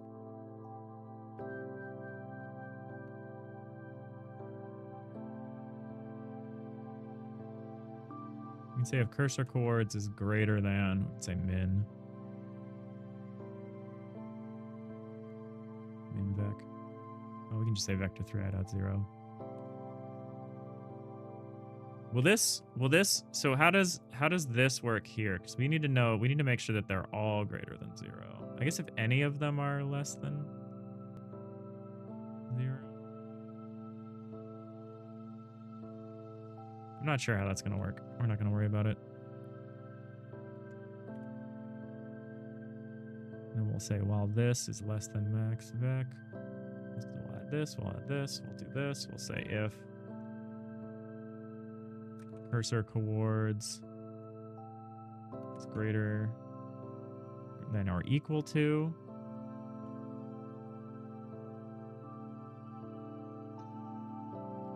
vector3i.0.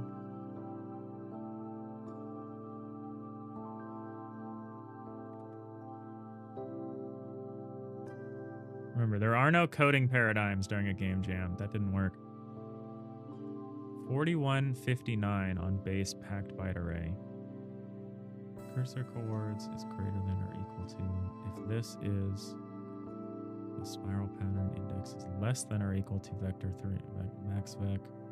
I don't know. I don't think my vector comparison stuff is working correctly. Or more specifically, I don't think it's doing the thing that I want it to do. I don't think it works the same way that as our any greater than or any less than. We'll just make those functions. We'll make those functions, and you know, that'll be fine.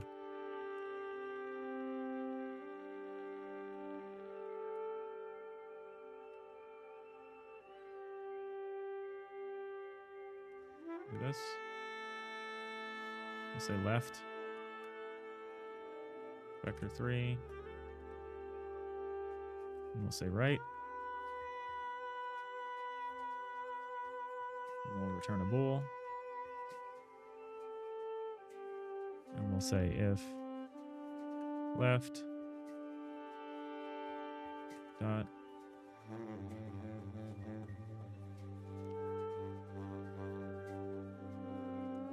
less than right dot x, or left dot y is less than right dot y.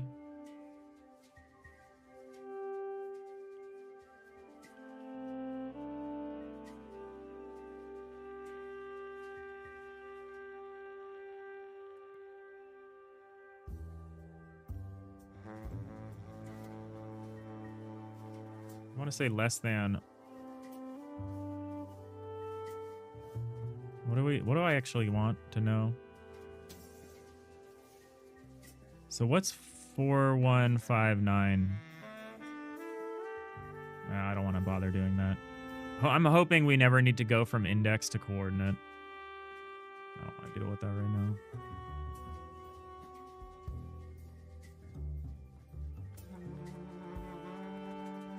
So this worked, this greater than or equal to vector3i.0 thing, but for some reason... Oh, did I just write this wrong? Am I just an idiot? Does it actually do the thing I want it to do, and I just didn't write the conditional correctly? Yeah, so if this is greater than or equal to 0, and cursor coords is less than or equal to vector3i dot Actually, we can just say max vec.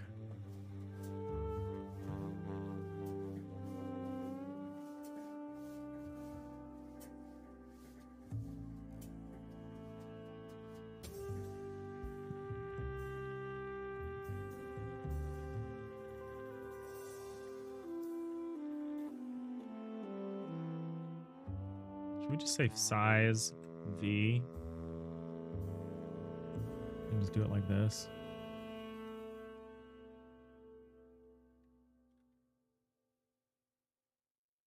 We can say if it's less than size v.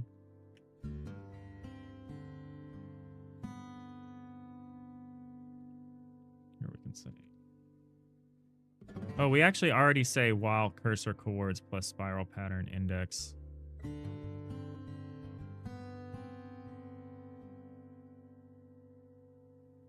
Oh. You know what? I see. I see where this problem is.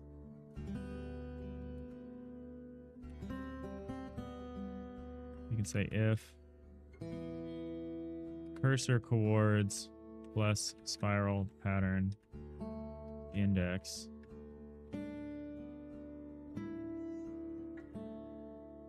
is equal to, well, we can say less than.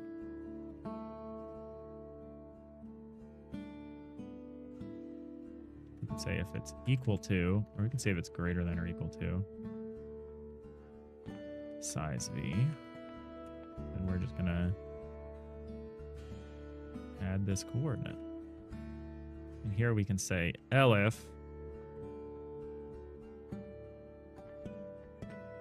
yes. Will that do the thing? Will that solve our boundary problem? No, it doesn't. Why doesn't it?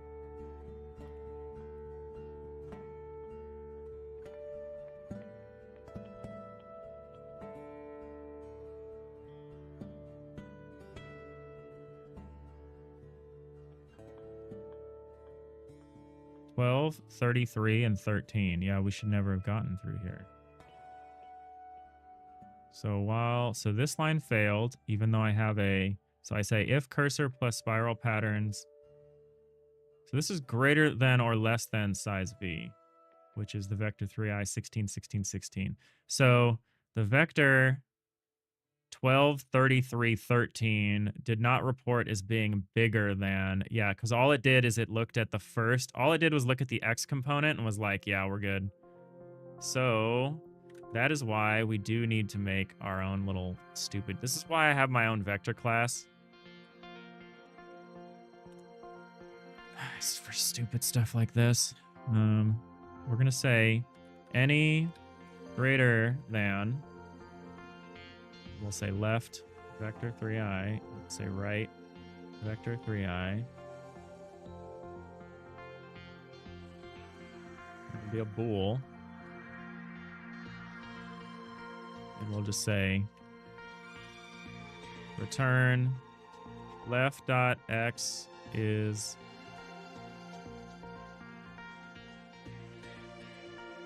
now I don't want to do size v, now I want to do max again.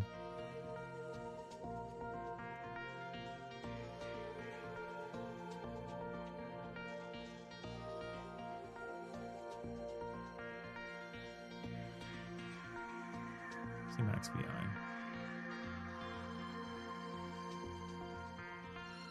We'll say less than or equal to. Well, what we're actually going to say is, we'll say return left dot x. We'll say left dot x greater than right dot x. Actually, when we say any greater than, we want to compare right to left. So we want to say if left, let's say if left.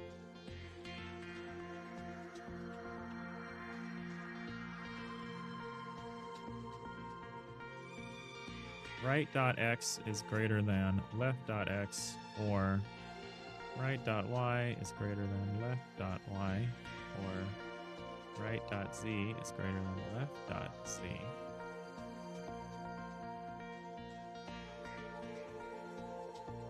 So now instead of this thing, we're going to say if cursor, we're going to say if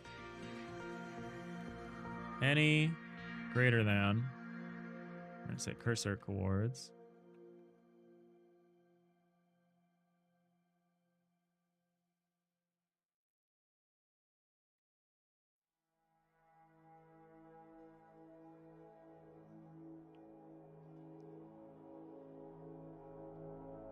Well, maybe I do like size V. I'm waffling pretty hard here, which is making my life kind of difficult. So I want to say any greater than. I also want an any less than.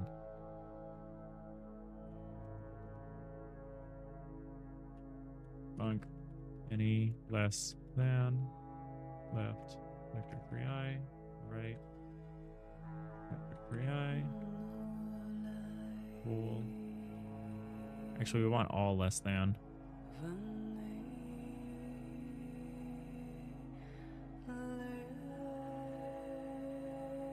Which would actually go above any greater than.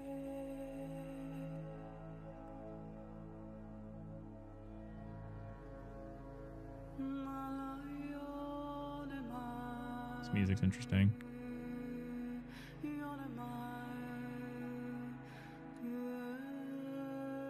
I'll say return left dot x is less than right dot x, and left dot y is less than right dot y, and left dot z is less than right dot z.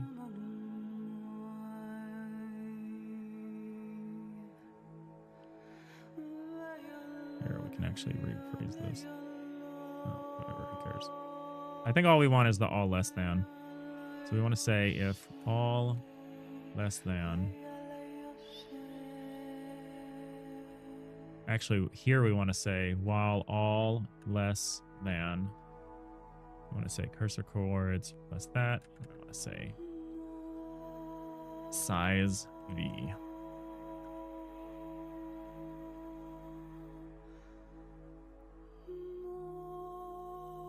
Parentheses. So as long as all of these coordinates are less than that, we're good. Here we can say something simple. We can say if all greater or all greater than or equal to, we can say this. Yeah, component-based vector comparisons are weirdly like don't work the way that one would expect them to. I'm gonna say A, B, C, D, F, G, H, I, J, K. All greater than or equal to left vector 3i, right vector 3i, bool. Yeah, the regular operators just read the first component, and then they read the second component, and they read the third component, and it's like, it's not always what you want to know. So here we would say return left dot x is greater than or equal to. I want to change this one. I don't like the way I wrote that one. It's greater than right dot x. Dot y is greater than or equal to right dot y. Left dot z is greater than or equal to right dot z. So we want to say all greater than or equal to.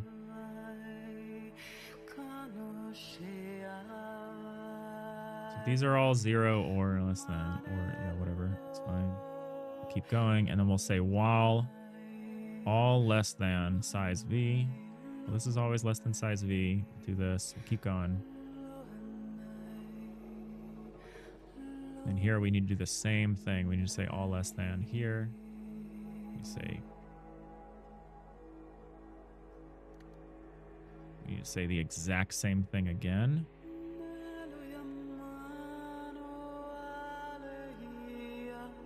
So wait, why have I parenthetically wrapped my while statement? Yeah, I don't know why I did that. All right, if this is valid.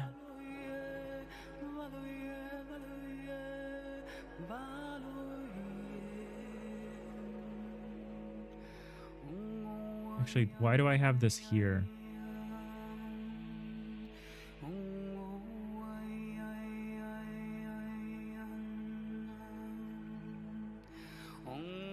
Why did I put this here? This needs to be not here.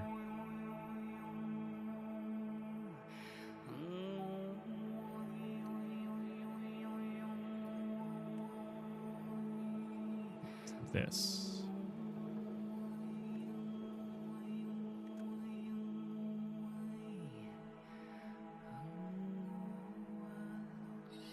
Also, this doesn't need to be an elif, right? This is just else.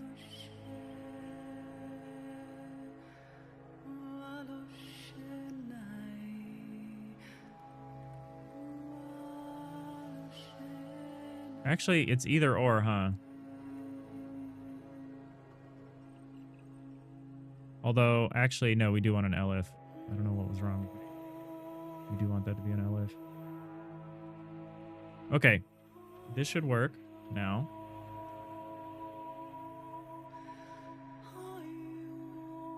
We needed some weird... We should be safe against... How? Elif block... So, all less than... Cursor chords plus spiral pattern index size V. So I say if all less than this. Oh. Elif. Oh, oops. I nested this wrong.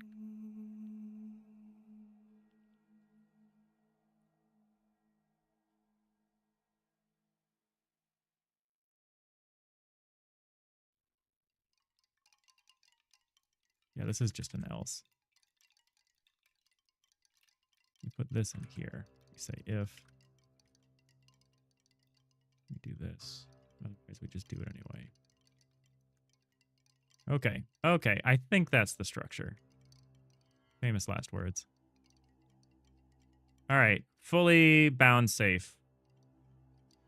My mouse could be on a totally different monitor and boundary is safe. Okay, that took way longer than it should have. We have all of that. Okay, so we know where our cursor is. We know if it's hit another block. What we need to do now is we need to update. We need to be able to put some block data into the auto tiler. So we need to encode data. We need to decode some data. So how do I want to handle that part? The unpacking the tile data seems fine if we need to do it that way. Jacob, you just realized a weird import was setting your sprite's origin to oblivion and you've been going crazy about why your sprite that is clearly in a cell isn't lining up with grid bounds. Oof. I didn't know you could do that on an import.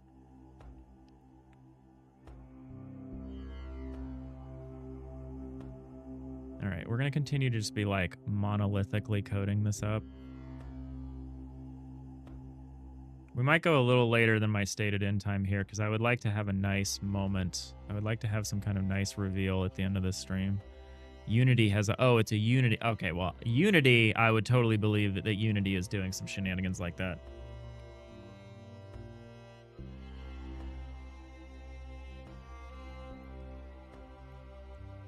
Not Sweet Godot, though.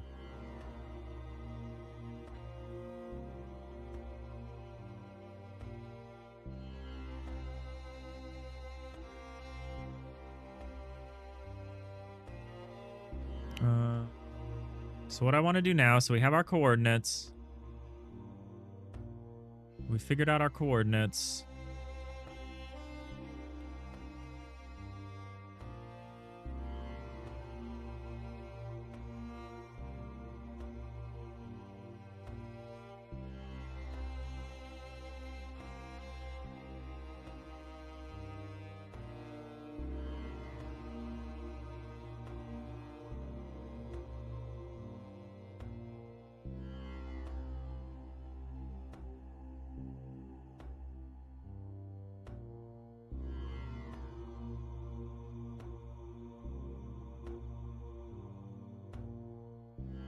So we need to be putting some block data in place.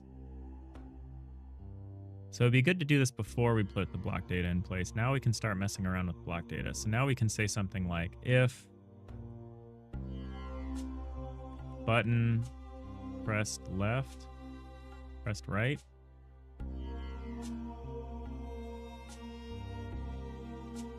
We'll say if buttons pressed right and select chords equals clamp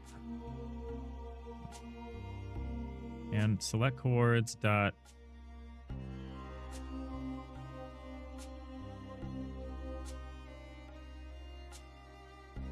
I'm gonna have an all within function. Func all within. And there will be chords, vector 3i, minimum, vector 3i.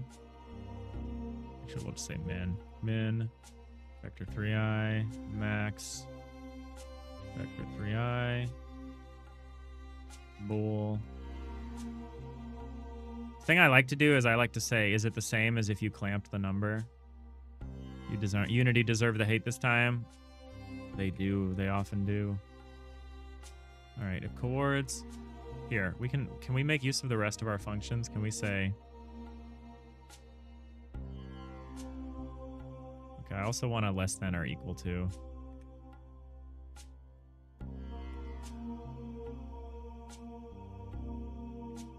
Func all less than or equal to.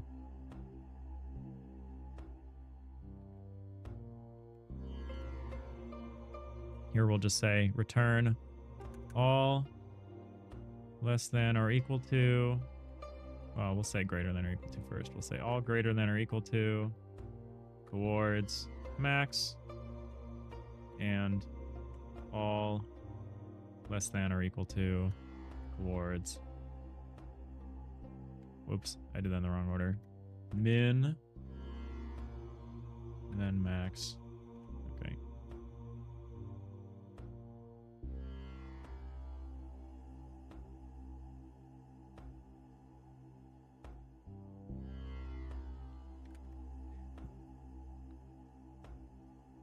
We'll say if button pressed and all within chords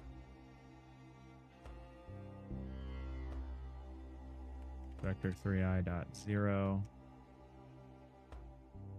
max di. That's what I called it. No, I called it size v. That's not quite what I wanted to do. Size v. So this isn't actually going to be, this is going to be greater than.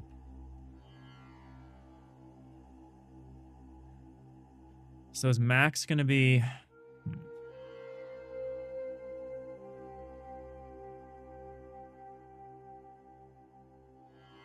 what's more useful to me, knowing the size? I don't know. Who knows?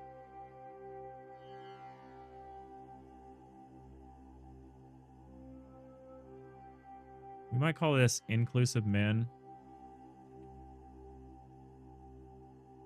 and exclusive max.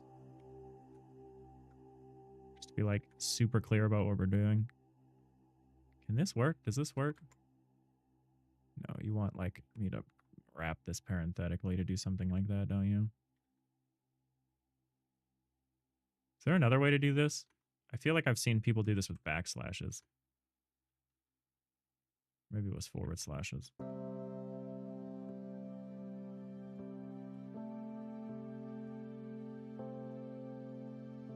Neat. Forward slash is neat.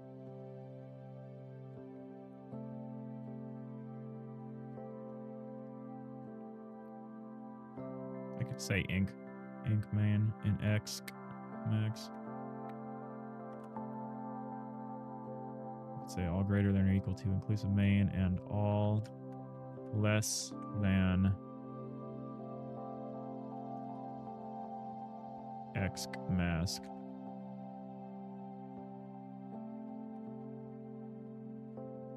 That's fine.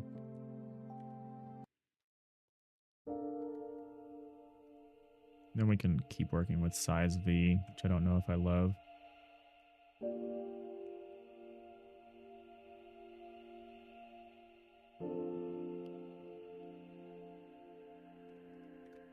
So if the button pressed and we're all within, select chord specifically, then what we can do is we can render where the cursor is or whatever. And then in the process phase, we'll just, if we need to, we'll update the tile map data. You're gonna have a Stern talking to their manager. You should. You should. You definitely should.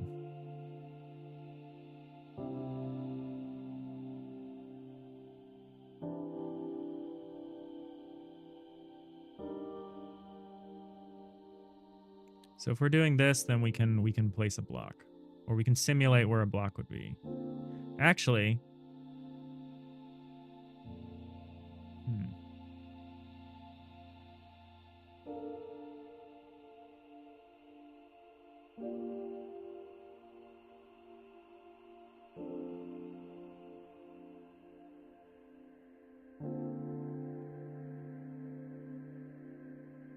I'm deciding how I want to do my selection. I don't really want to do it as its own tile map layer, which is how I would do it.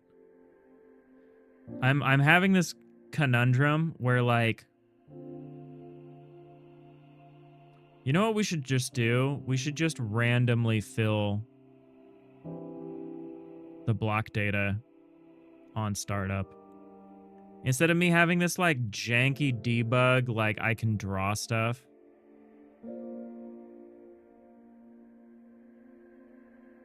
Which is not something that anyone is going to be able to do.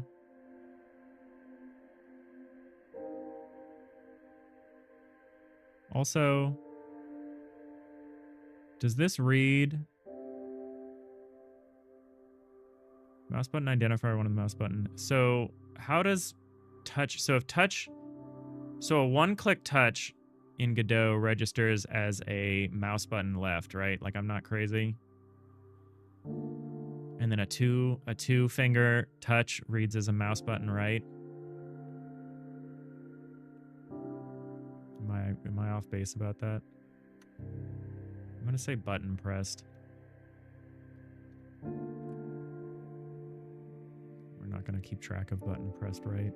This is gonna be a one input game. I've already decided. Is this already a thing? No, it's just not.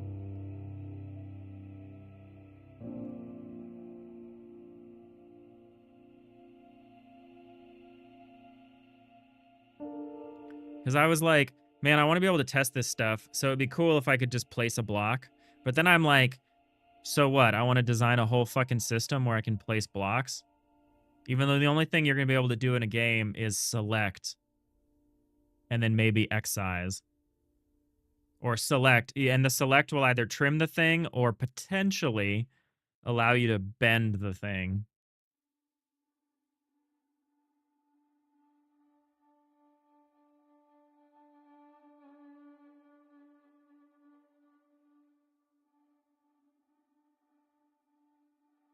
Yeah, I'm wondering how much effort to put into a system that's not going to be in the game. You know what I mean?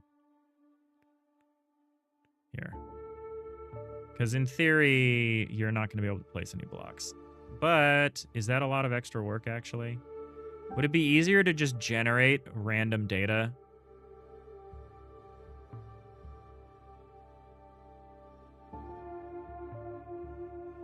And then render that data? Would that be more helpful for the purpose of the auto tiler?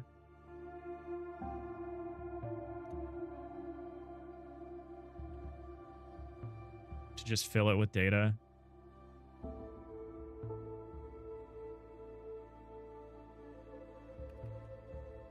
Or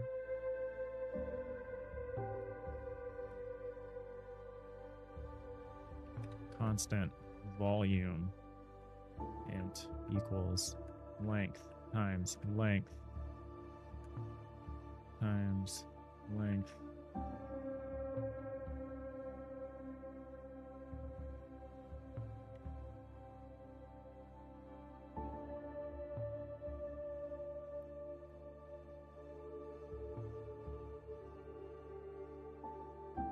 Should we just say for I and range volume.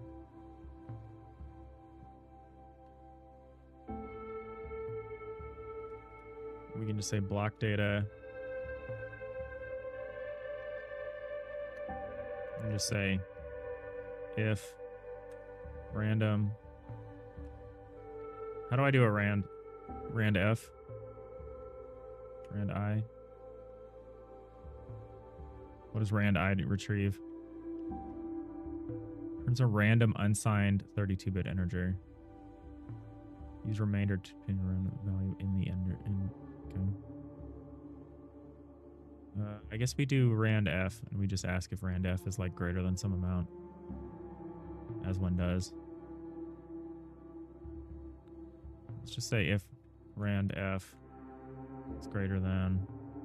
We don't want this to be terribly sparse or dense, so let's just go with 0.5.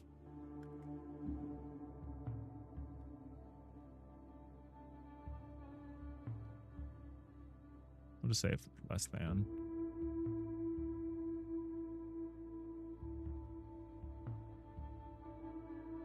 I think there's random range. Yeah, but I don't need a range yet. We will need a little generation system to generate something like a tree. But we'll probably do it really stupidly.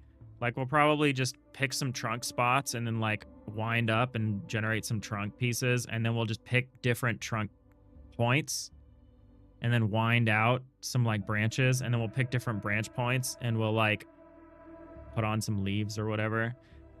And same thing, we'll probably find some trunk points at level 0 and, like, run out some roots or whatever. Because that's more what we're concerned about, is generating, like, over-generating stuff. So we're just going to say rand f0. We're going to say block data I equals 1. Because all we want to do is create a bunch of block data that the auto tiler can chew on. That's actually all I want to do right now, so I can get the auto tiler going. That would make me happy, and that would also be probably a good way to end the stream. So we might go a little longer than I said we would, just so I can achieve this. I want to achieve something. Identifier length not declared in the current scope. Oh, duh.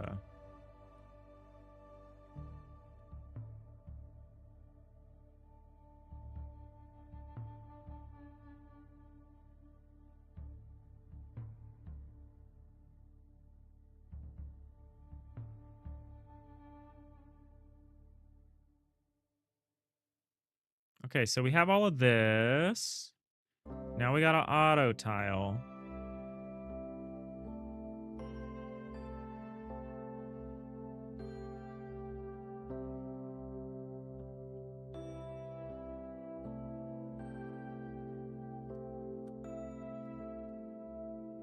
Does anyone know if process is called before physics process or after? I would like to think that it...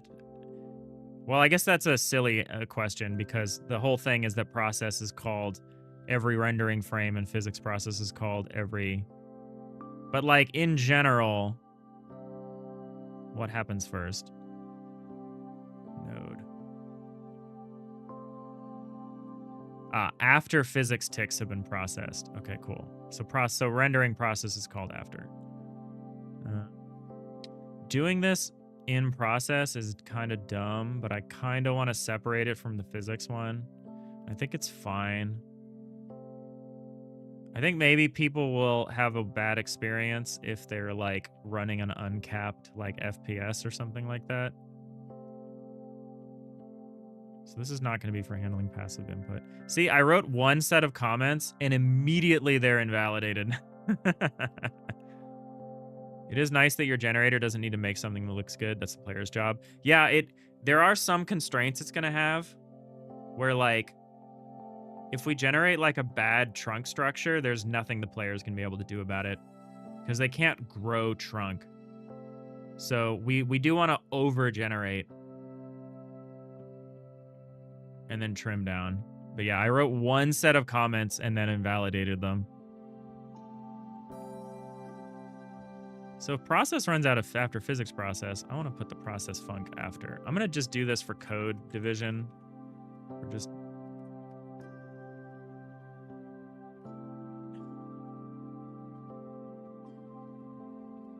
I think after I break my brain with all this coding stuff, I think tonight is going to be prototyping the art. I think I'm just going to get my drawing tablet out, and I'm just going to look at and think about how we're going to do the art for this game, because it's going to be interesting. It will probably also unlock some knowledge in my mind about how we need to do the rest of this stuff too. So what we need to do, we kind of need to... This is one of my arguments for never deleting old code, is I'm not quite sure how we're going to process the tile map data, and I deleted the system that used to do that, because of course I did. I think what we do...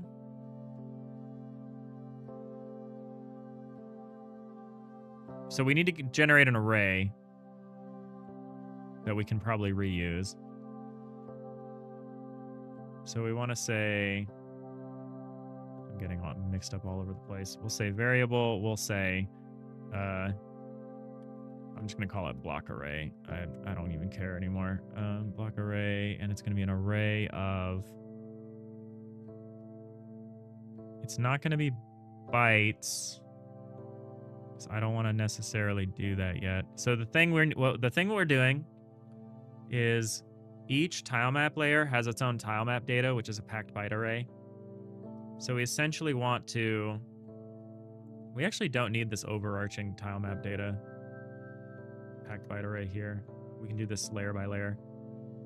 So what we're going to need to do is go through layer by layer and send new tile map data. We can do a thing where we can say, like, we can save us some processing time by being like, don't do this unless a layer has changed. So we can even have, we could say like layer changes or something like that.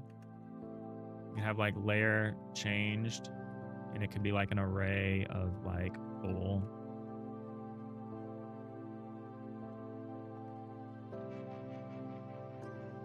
For now, we're just going to make it one. For now, we're going to do whatever. I don't really care what we do for now. But... You got something to watch while you work on art? You know, I don't know. I don't know. Maybe I'll watch someone do bonsai.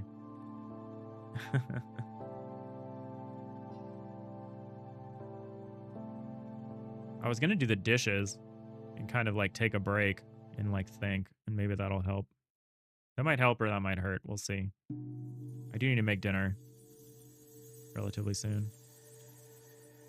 I'm trying to save my desperation time for later when I like have to order something. So we're going to say block array. Array. We don't need it to be a byte. It could be a byte though, is the thing about it.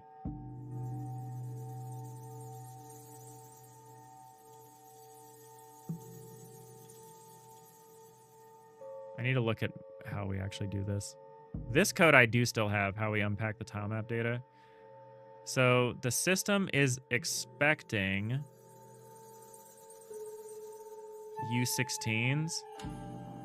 Actually, I think it's expecting S16s for some cases, like the position.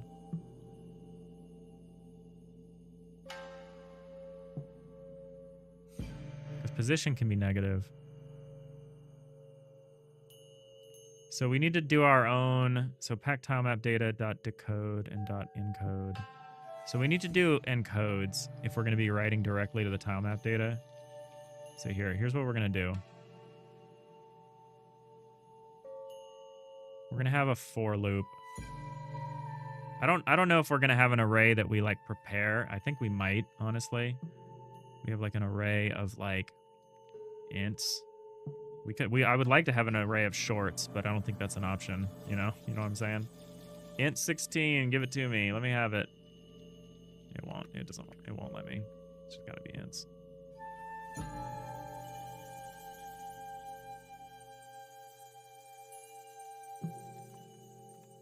Hey, Boolean, do you do bonsai? No, I do not. I do not. I do not do bonsai. And I think that's what puts me in a position where I can make a game about it because I'm not held back by real world knowledge.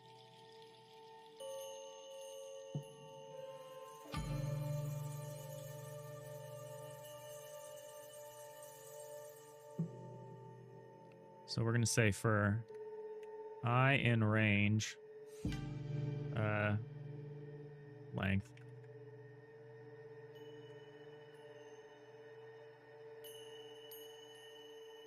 Actually, we could say Z because that's what it is, but whatever. Who cares? We'll say Z for Z in range length. Yeah, I've run into that before where I've like tried to represent something that I kind of know about in a game, and it's like kind of hard. It's like easier when you're not held back by knowledge of it. But there's really cool stuff to do about. I was reading about bonsai, and there's really cool stuff to do. Like they have really strict system. They really strict styles. Like these, I really like these like 8 pictures or whatever that represent the different options, the different styles. And I think it would be cool if you could get points or achievements or something if you're able to create a bonsai with a specific style. I think that'd be cool. If the game is like good enough. That's kind of my goal. If I'm going to actually make this a game, that's going to be the thing, is it's going to be like you trim down your crazy thing into the best thing that you think you can. And then if you get close to one of these styles, then maybe the game rewards you with like an achievement on the Down2Jam website. I mean, it should tell you in game that you achieved the style, and it should be like, woo! I don't think I want a strict point system per se, but if we get to a game, this is how we're going to do it. We eventually arrive at a game. So when we're unpacking tile map layer data, so I don't need to do any of this layer end, layer begin stuff. I really just am only focused on encoding the data and then passing it in. So we need to do that. So if I remember correctly, which I'm sure I don't, here's all the data we need in a...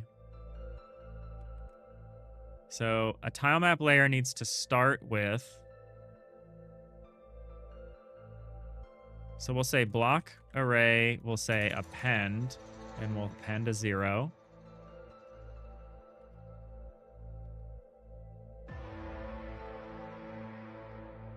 This is an int64. You know, maybe I don't want to do it like this. You know what we can do? Maybe we'll say, well, I kind of need to know how many things there are in... I might need to make an array of a class and just store the information in the class or something. I'm not sure if I want to do this. Here's what we need. So once per tile map layer, we need to know the format. Tile map format. This number is always 0. We need to know that once per tile form, once per, you know. Each tile map data needs to have the format as the first number in it. And then the next 12 numbers of every tile of each entry in the tile map data is something like position X. I think it's position X. I think it's position Y. And then I think it's source ID. And then it's atlas coords. And then it's alt tile. What is that? That's 5. That's not enough numbers. Oh, atlas coords X. Atlas coords Y. 6 pieces of data. Is that it? Oh, because it's 12 bytes. So it's 6 pieces of data for 12 bytes, plus the 1 for the format for the overall thing. So I can store this in this array. I think we can make this work. Crazy that I have that I just know that. Do I have somewhere that I can compare that to and confirm? I think I still have my tile map data pack struct. That's not it. Tile canvas item drop params. I might have changed. Oh, I already changed this. This is a totally different set of parameters. Yeah, I don't have my tile params anymore. Tile source? No, tile atlas. Nope. All right. That's why I'm so hesitant to ever delete code ever.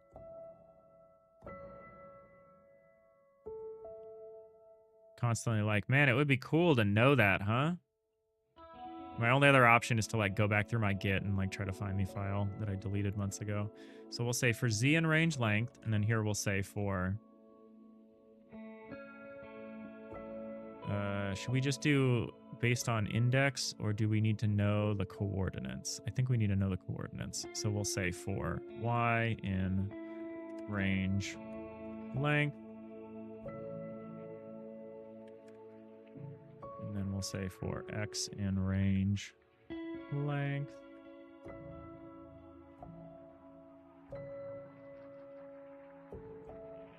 So here's where the auto tiler comes into play.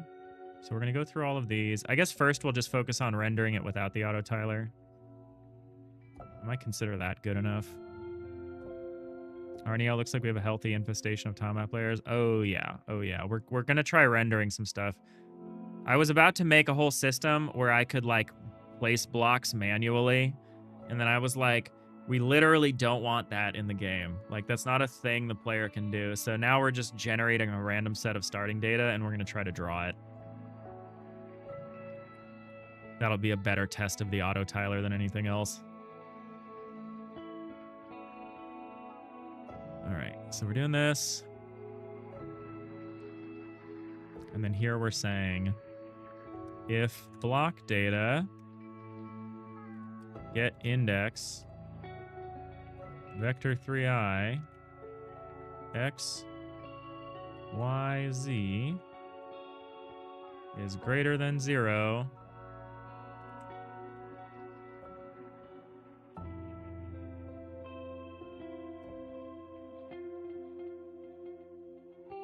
actually, this is what we need to do. We need to say block array equals 0. That needs to be the first value of the block array.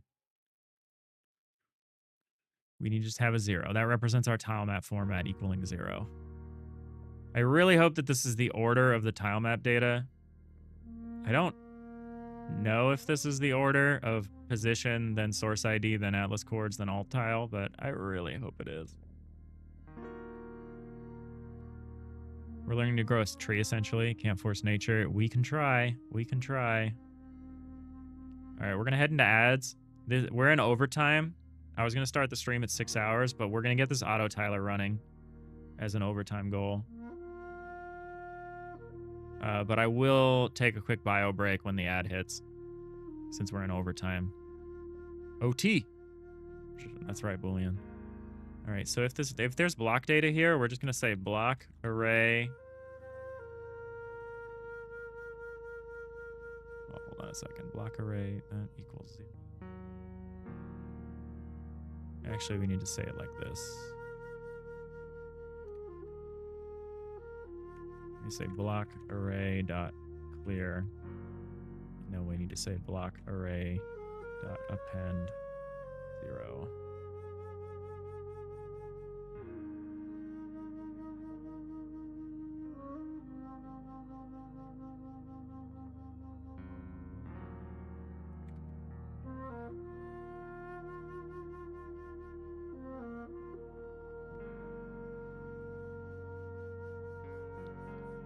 All right, this should work. This should be cool.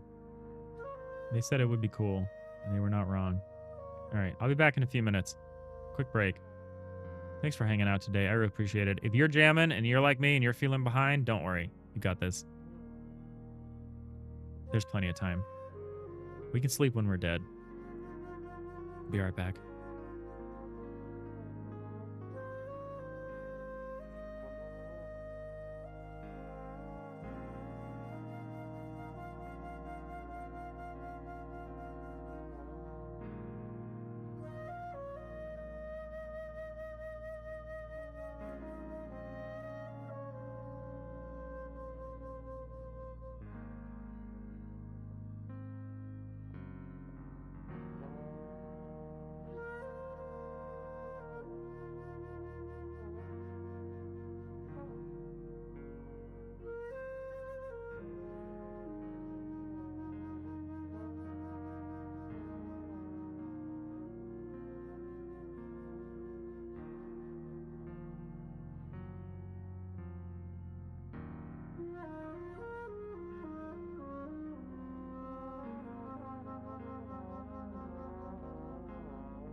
All right, we back. We're back for the final stretch of this day one of Down2Jam, the community-centered game jam. The theme is plants. The name of the game is Bonsai Bonsai, which is not original, but it makes me laugh. Final stretch. The final stretch of the first day on stream.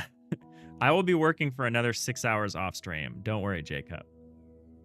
Do not worry. We are not done. We barely started. Let's go. I say to like the most quiet little meditative music possible. This radio station's working for this jam though. It'll be great when we see the little bonsai tree around.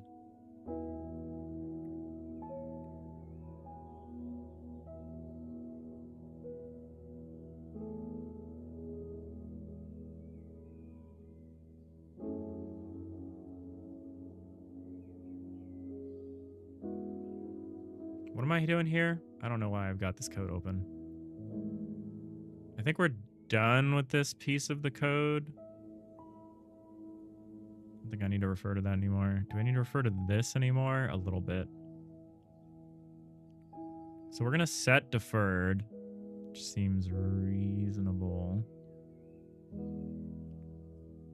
Map data, layer slice, layer begins, layer ends. I don't think we need any of this information either. I think we're done looking at these projects for now. What about the final stretch? What's the plan for music? I'll record a tune, probably. I'll probably try to record maybe 2. I'll try to generate like 5 minutes of music, maybe. I'm running out of natural light, but I don't want to turn my lamp on. Like trying to protect my eyes. He says, sitting in a dark room looking at a computer screen. Eye fatigue is an issue I definitely deal with during these jams. Your redeemed stretch saw no stretching. We're in the final stretch. What do you want?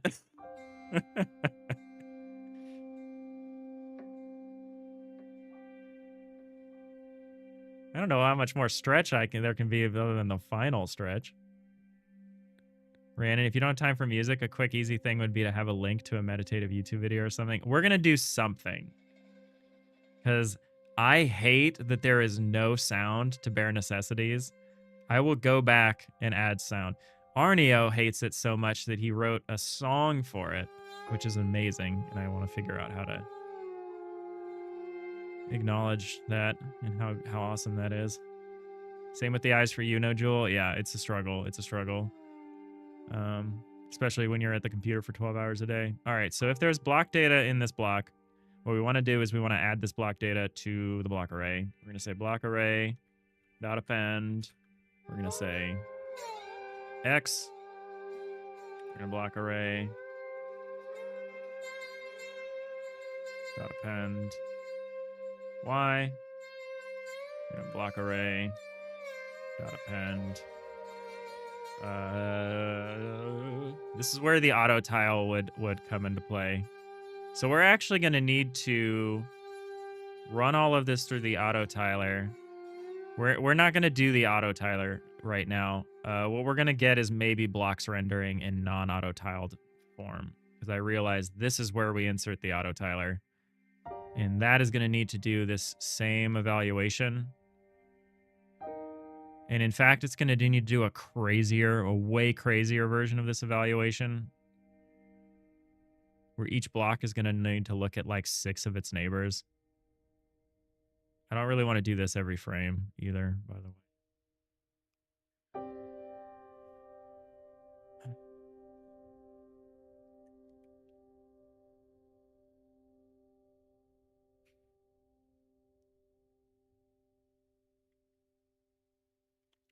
There you go. There's nothing. I mean, I love a good chill ambient improv for your game Dwarf Fortress style. Like, yeah, that's great. I love that stuff. So we're going to do block array. We're going to append source ID 0. We're going to block array dot append Atlas coords 0. We're going to block array dot append. So this is maybe one of the few places I might actually do a comment. It's same line comment, and it says tile map format.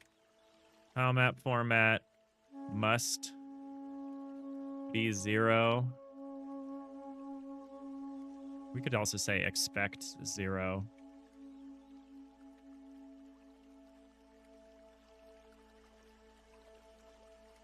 And here we can say position X, position Y, source ID, Atlas coords X, 0, Atlas coords Y, block array dot append 0, alternative tile.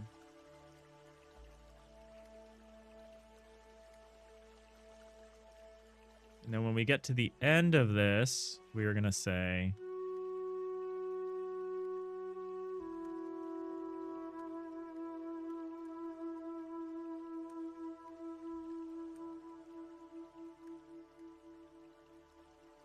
we're going to only use positive numbers for this, I think. Let me see if that's doable. That should be doable.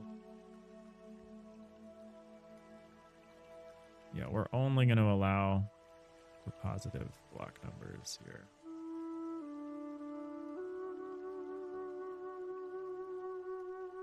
Well, this is going to be a bit weird. We're going to need to do an offset. Okay, that's fine. We're going to make this work. Although, yeah, we'll see, we'll see. Hey, Otagon, new site update dropped. Noise, noise.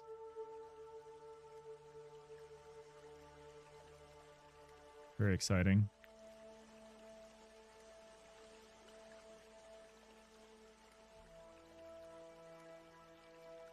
So if the jam submissions for me was 9 a.m. standard time, that's now 10 a.m. daylight time, right, Otagon? I'm only a little concerned about it. Or wait. It wouldn't be 10 a.m. because it's spring. No, yeah, it would. It would be 10 a.m. because it would be earlier. I don't know how daylight savings works. I assume it's 72 hours regardless of what the stupid time zone thing says. Should show the exact time in the about page. Let's see, let's see. Why ask a question when you could get an answer? On the about page.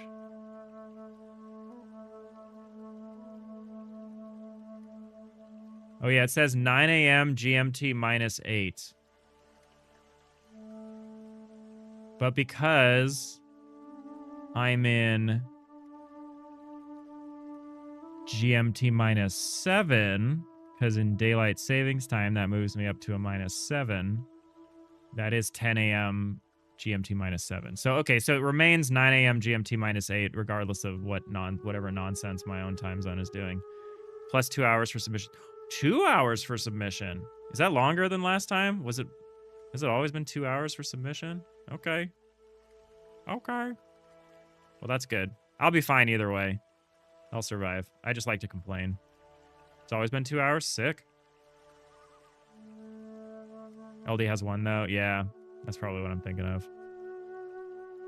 LD has 1, and the server always goes down, right?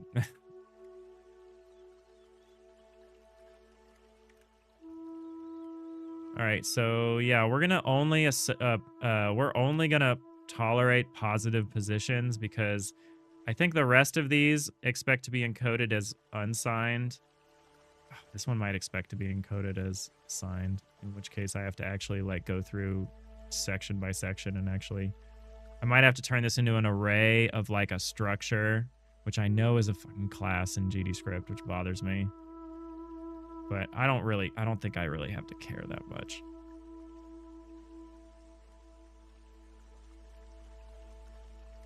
If worst case scenario, what I would do is I would make a class to represent the whole area. And then that class would store an array, a packed array of like its actual thing, and then I would deal with it that way. So will this work if I then say for I in range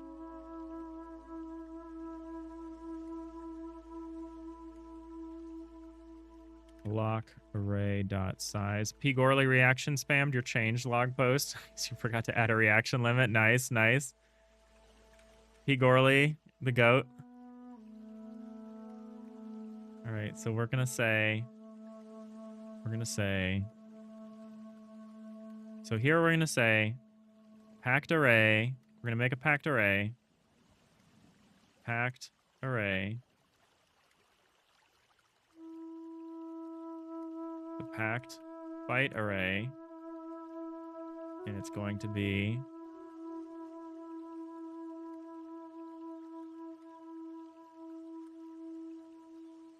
block array dot size times 2.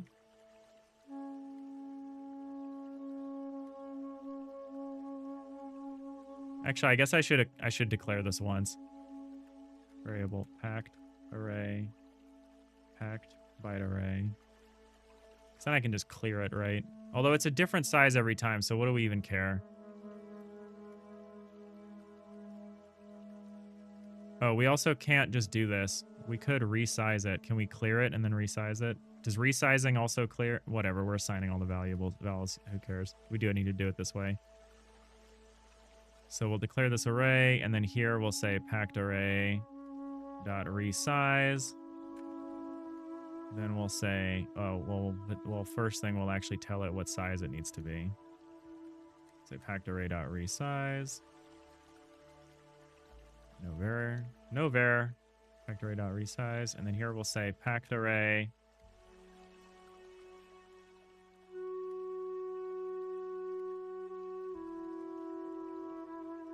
dot encode U16 byte offset is I times 2.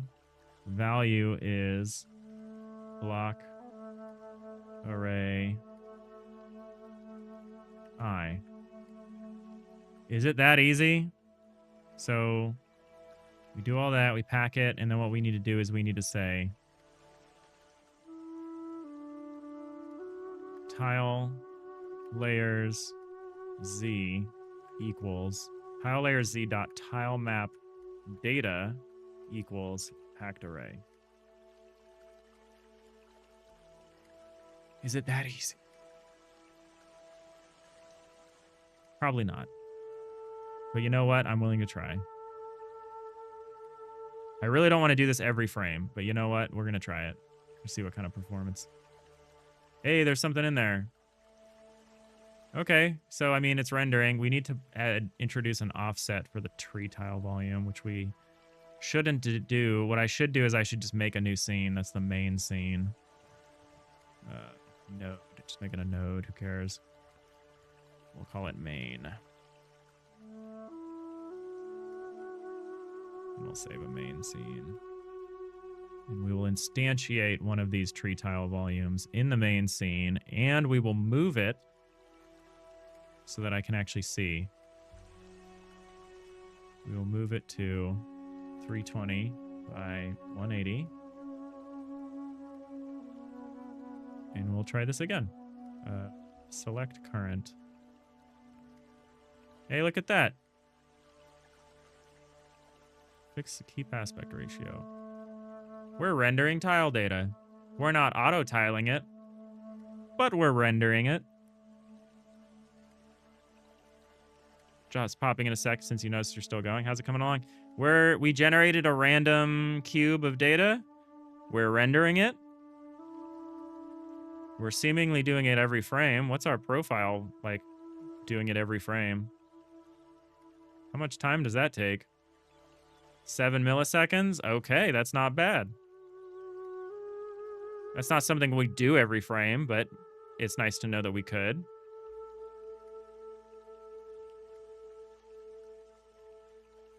Sure you're doing a different game? You still see gray boxes. Look, these are blue boxes on a gray background. Our other game is gray boxes in a blue background. Get it straight. Get it straight. Very different. All right, we rendered something. They say the first triangle is the hardest, you know? The first block is always the hardest. The thing we need to do next is we need to go through, and I'm going to be super real. I'm like tempted to do this offline because I'm starting to like, I think I need a break. Oh no, he's pointing at the camera again. Yeah, you watch out.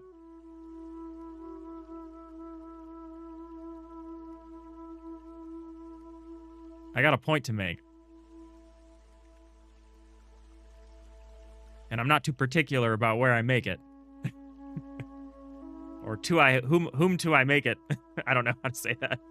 To whom I make it. I've lost it. Should we find someone to raid? I could keep going. But the only thing that I would do at this point would be get the auto tiler working. And you know, I could do that. What would be involved in getting the auto tiler to work? He says, opening up writer. Canvas item drawing system. Just a simple question, like what would it take to get auto tiling to work?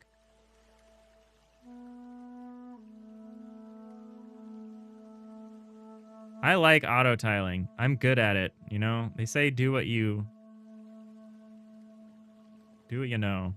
Oh man, we have some crazy. I forgot about how crazy the auto tiling rules were. You know what? Can we do it? Can we do it, and can we do it quickly? So this generates a bunch of keys for the faces. We look at the faces when we auto tile. We don't need to do that here. We just need to look at... Whoa, sorry, flashbang. Here we just look at the XYZ of the block. I feel like auto tiling random data doesn't really do anything for us. But, you know, it would explain a little bit about what we're doing. So what we do is if the negative X neighbor is present, we increment the atlas chord here by 1. If the positive X neighbor is present, we increment the X by 2. If the positive Z neighbor is present, we increment the X by 4. If the negative Z neighbor is present, we increment the Y by 4. And, you know, same thing for the Y's here. So it's pretty simple. It actually has, you know, fewer empty spaces than I thought it would, but there's definitely some duplication of effort, but this generally works. And so do I just want to try to get this in place? So how would I do that? How would I do that in a way that is vaguely performant? And how would I store it? So what I need to store...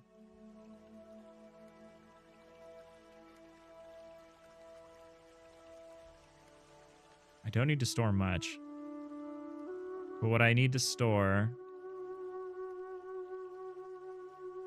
is the atlas chord, really. I just need an array of atlas chords. That's all I need. I don't know why I'm making this more complicated. Can I just do that here? Is that doable? Good luck.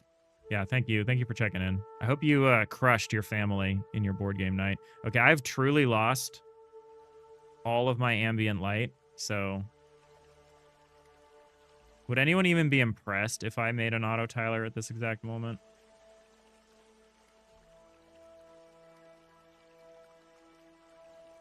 Like, would anyone even notice?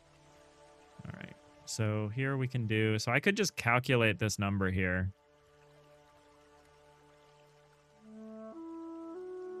Here. We'll make a get atlas chord function.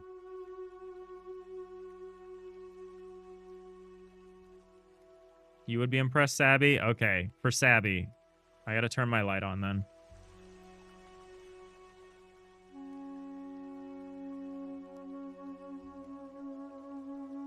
I'm doing this for you, Sabby.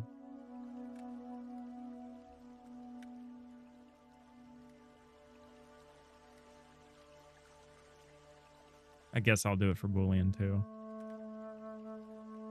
So get Atlas coordinates, 4 coordinates, vector 3i, and return vector 2i.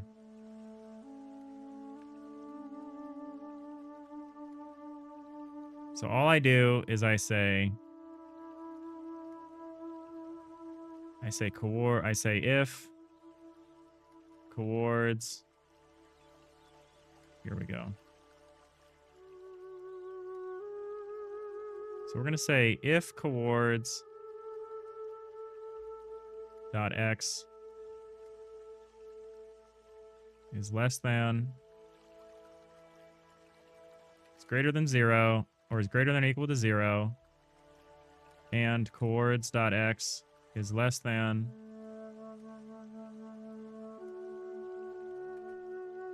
length, and coords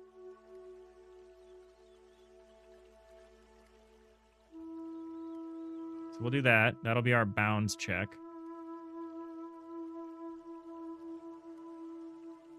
If a man auto tiles a tree, auto tiler, and no one is around to be impressed, doesn't matter. Yeah, it's true. You need a stream counter for hours spent on auto tiler. Look, we barely touched the auto tiler. We've been doing other things. This is our beginning of working on, except unless you count, you know, me making the sprite sheet. Honestly, I spent most of today, I think, on like very little, which is upsetting. But you know, I wrote a thing that can figure out where the mouse cursor is, which we don't use for at the moment. We will use it.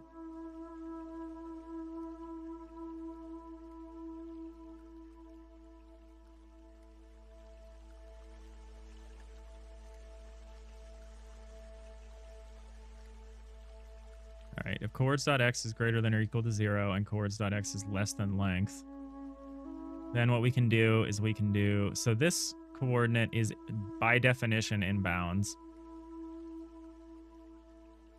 Are all of these coordinates by definition in bounds? Ah, okay, so what we want to do is we want to say if coords.x plus 1 is greater than or equal to 0 and coords.x plus 1 is less than length. Actually, we want to look at -1 first. -1. We'll look at -1. And then we'll say, first we need to make variable atlas coords is a vector 2. It actually is vector 2i.0. We'll say atlas coords dot x equals, well, we'll just say plus equals 1. Can I say that? Will that work? Will that actually redeclare the atlas chord, or will it not?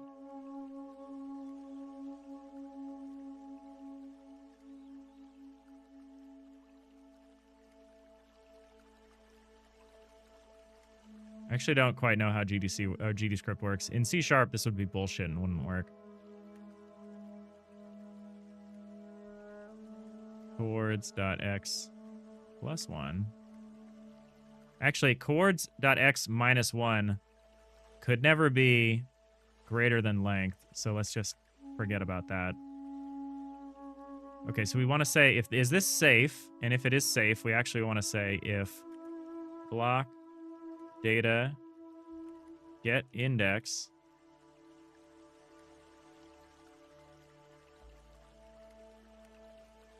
coords minus, oh, we can say plus, coords plus vector 3i dot left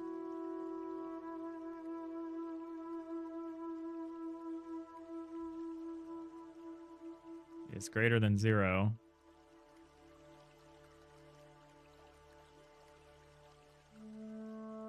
You're impressed at how quickly you could pull together that sprite sheet and know how to map? That's like in my brain. That is like wired in. You have a tower that you can make bigger and that can take damage. Oh, nice. Okay, I maybe understand more of that totem that you showed in the Discord then.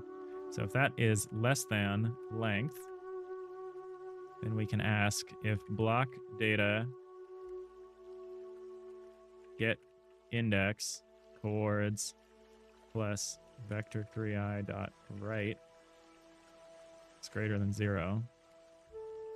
Atlas chords dot x plus equals 2. That's neat that I can do that. I guess it's because it's like a class. So I can actually change its property without having to like reassign the thing. I guess there's occasional benefits of doing it that way.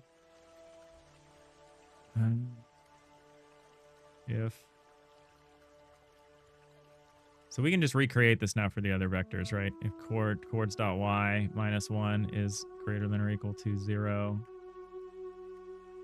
And then if block data get index chords plus vector 3i dot down. Down is -1, right? We're not crazy. Yeah, okay.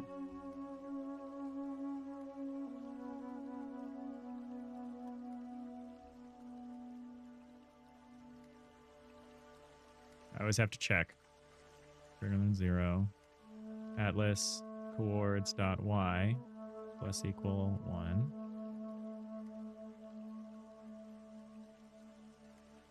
If chords.y plus 1 is less than length.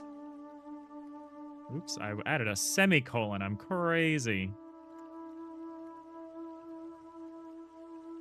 Y'all are pushing me today. I'd be done by now.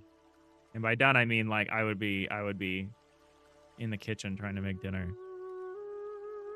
But we're doing it. We're doing it for Sabby. And I guess Boolean.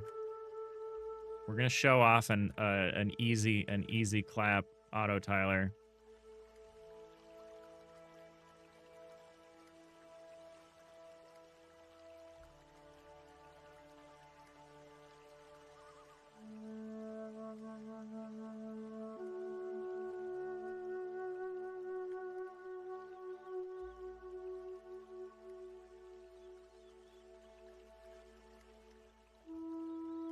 I know forward is negative.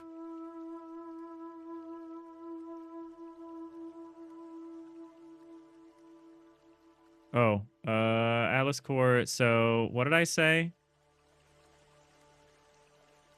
If -z, then we add 4 to y. Okay. That's what we do. That's just how we do. Atlas chords.y plus equals 4. If chords.z plus 1 is less than length.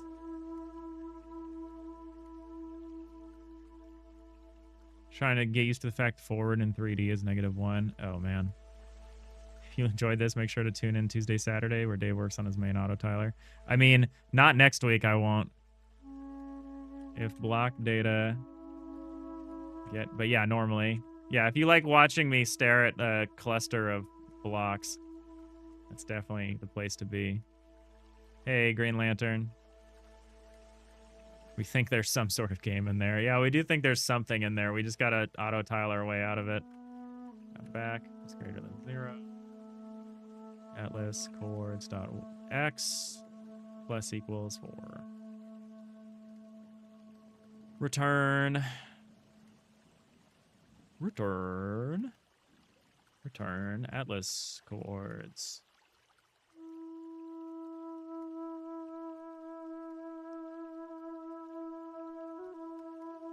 We'll say variable Atlas chords. Vector 2i equals get Atlas chords for vector 3i x y z. And then we'll just here, instead of 0, we'll append Atlas chords.x and Atlas chords.y. And you know, I'm not saying that this will work the first time, but it might.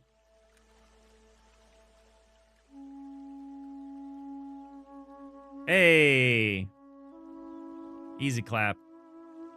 Look at that. Right, one little function called get atlas chords, and we just have auto tiling. Isn't that incredible? Isn't it incredible how easy it looks to do a thing when you spend the whole rest of the day creating the support structure that is necessary to do something easily? You're entered in the game jam too? Awesome. Making a druid action RPG. Because you know plants. Oh, sick. We're making a bonsai game. I know it doesn't look like a bonsai game. Back and ready to jam, Jacob? All right, we're auto-tiling. We're auto-tiling. So I think our challenge with this game, really, if I'm being realistic, our whole challenge with this game is going to be analyzing this space, this cubic space, and being able to reason about it. So we're going to probably introduce, like, block types, like root, trunk, branch, leaf. And then we're going to need to generate those things. And I think that'll be relatively straightforward. The challenge is going to be generating good data, obviously. That's always the challenge. It doesn't need to be that good because we're going to be trying to generate too much. And then the player's job is to, like, whittle it down. We're making a bonsai game. Like, you got to trim the bonsai. Exactly, I'm a Green Lantern. Yeah, we're just casually... we're just casually auto-tiling.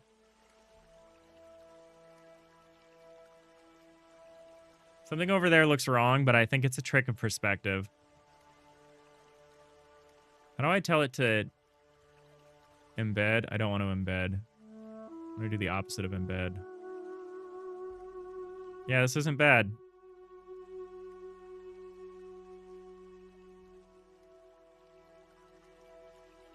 I mean, it works. Like I said, auto-tiling is the easy part, what we're trying to do.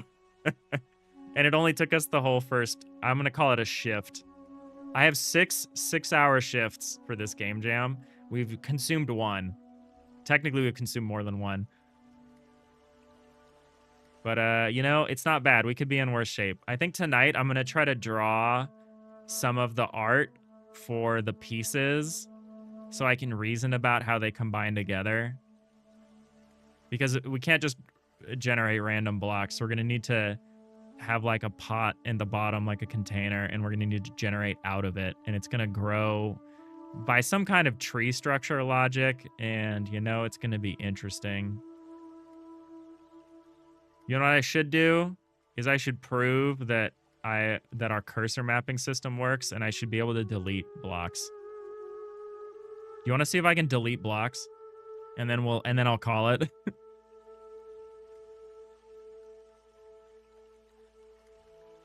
It's a fun idea, Green Lantern. It might be way too much to try to do, but we're trying to do it. I'm one of those one track. I have one idea per game jam, and I kind of succeed or fail depending on whether my idea fits into the time. Can you post the link? Yeah, should go for it. Yeah, we also have a Discord, but a link is fine. Please link responsibly.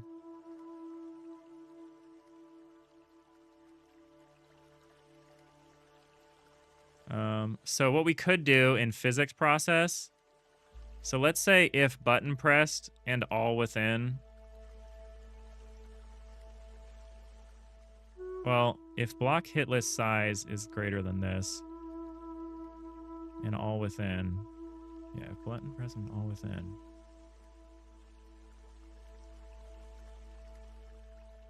We'll say block data,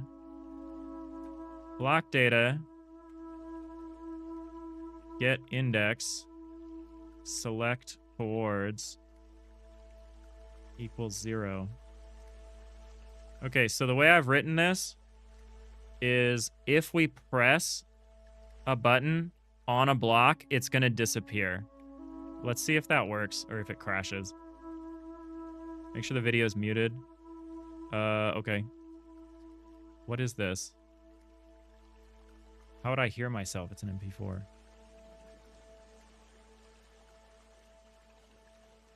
You're gonna head out? All right, take it easy, Boolean. Let's see if we can... So here's a block. Oh, you see that block disappear? I'm gonna do it again. Top left. Keep your eye on the ball. Gone. Gonzo. Easy.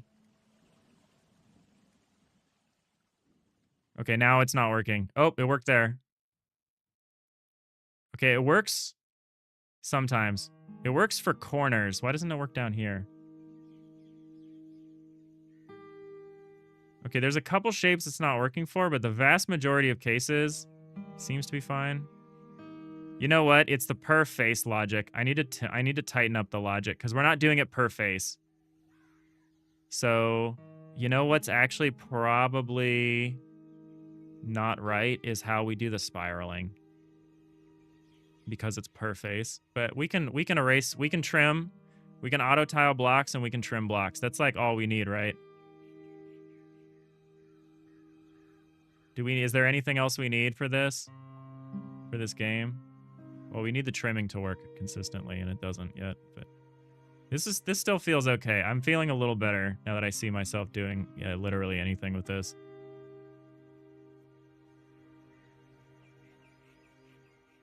All right. We're getting a start. So why does this not work?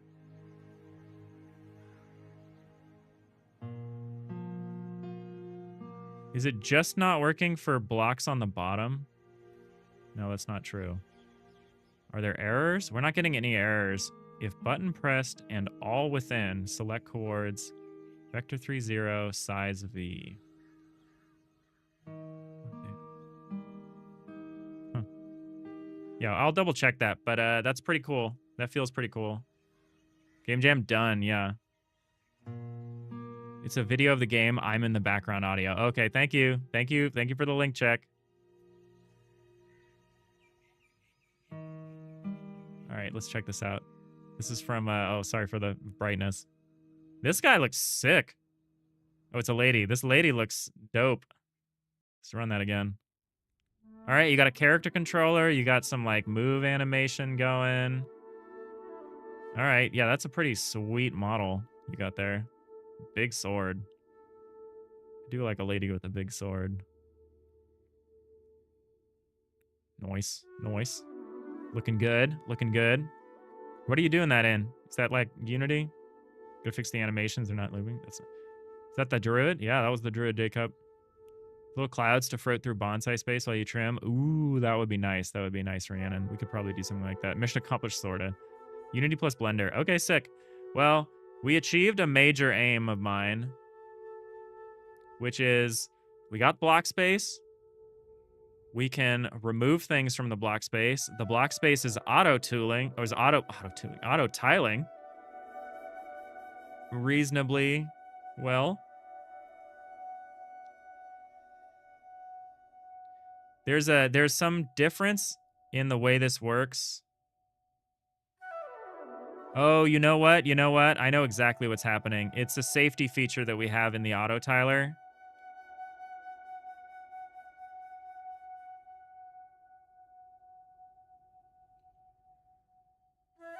I think I can fix this with one line. Let me see if that's true.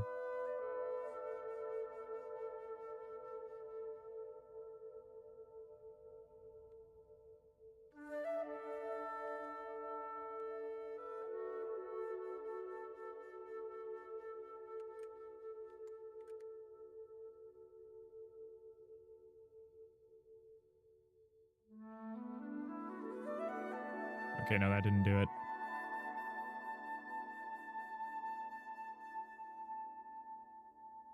So we can't select everything.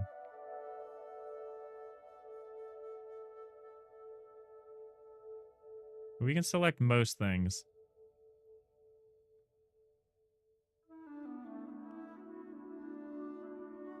We can pretty much just trim this stuff away.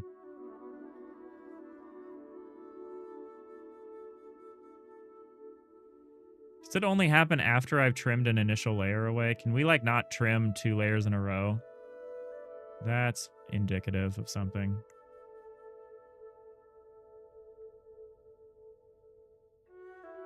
Oh well. I'm feeling okay. I'm feeling okay for where we are.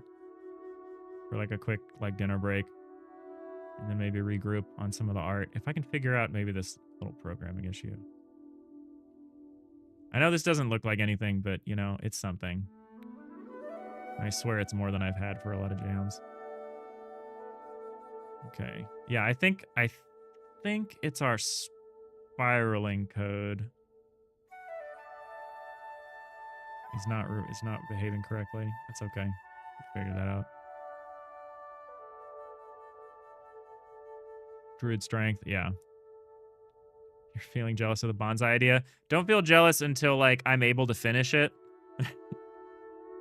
This is the kind of idea. I had a similar idea for this last Ludum Dare, which was like 3D Tetris with a similar structure, and it was not good. I did not make it. But I'm feeling pretty good about what we're at now. Okay, that's good.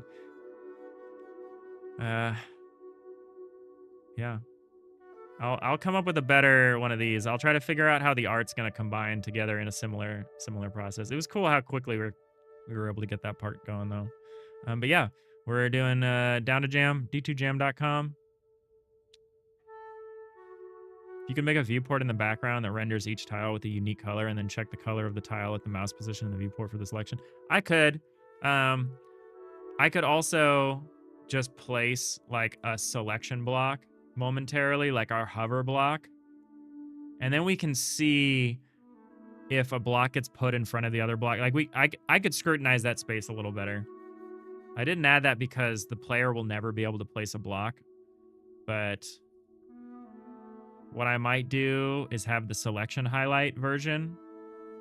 So if it figures out that you're selection highlighting, the Atlas coord will like, you'll use that sprite. I might do that so that you can see what block you're hovering over. And that would be an easy check to see if like something's happening. You did learn to draw isometric circles.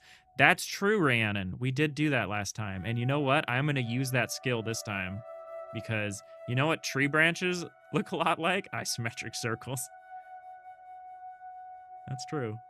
Yeah, we'll use that. We'll use that skill. But yeah, I'm done. And by done, I mean I'm going to take a short dinner break and then work on this again for another 5 or 6 hours. But we'll be back tomorrow. Is anyone streaming?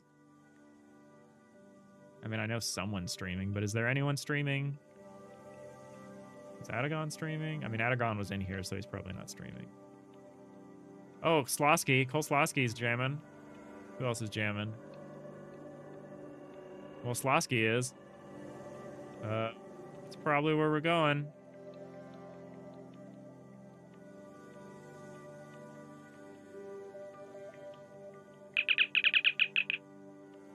All right, yeah, that's where we're going.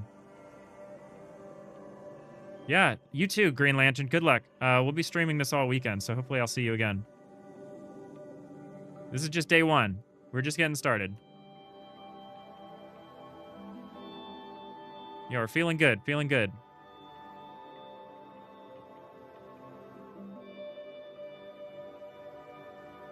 Thanks, Rhiannon.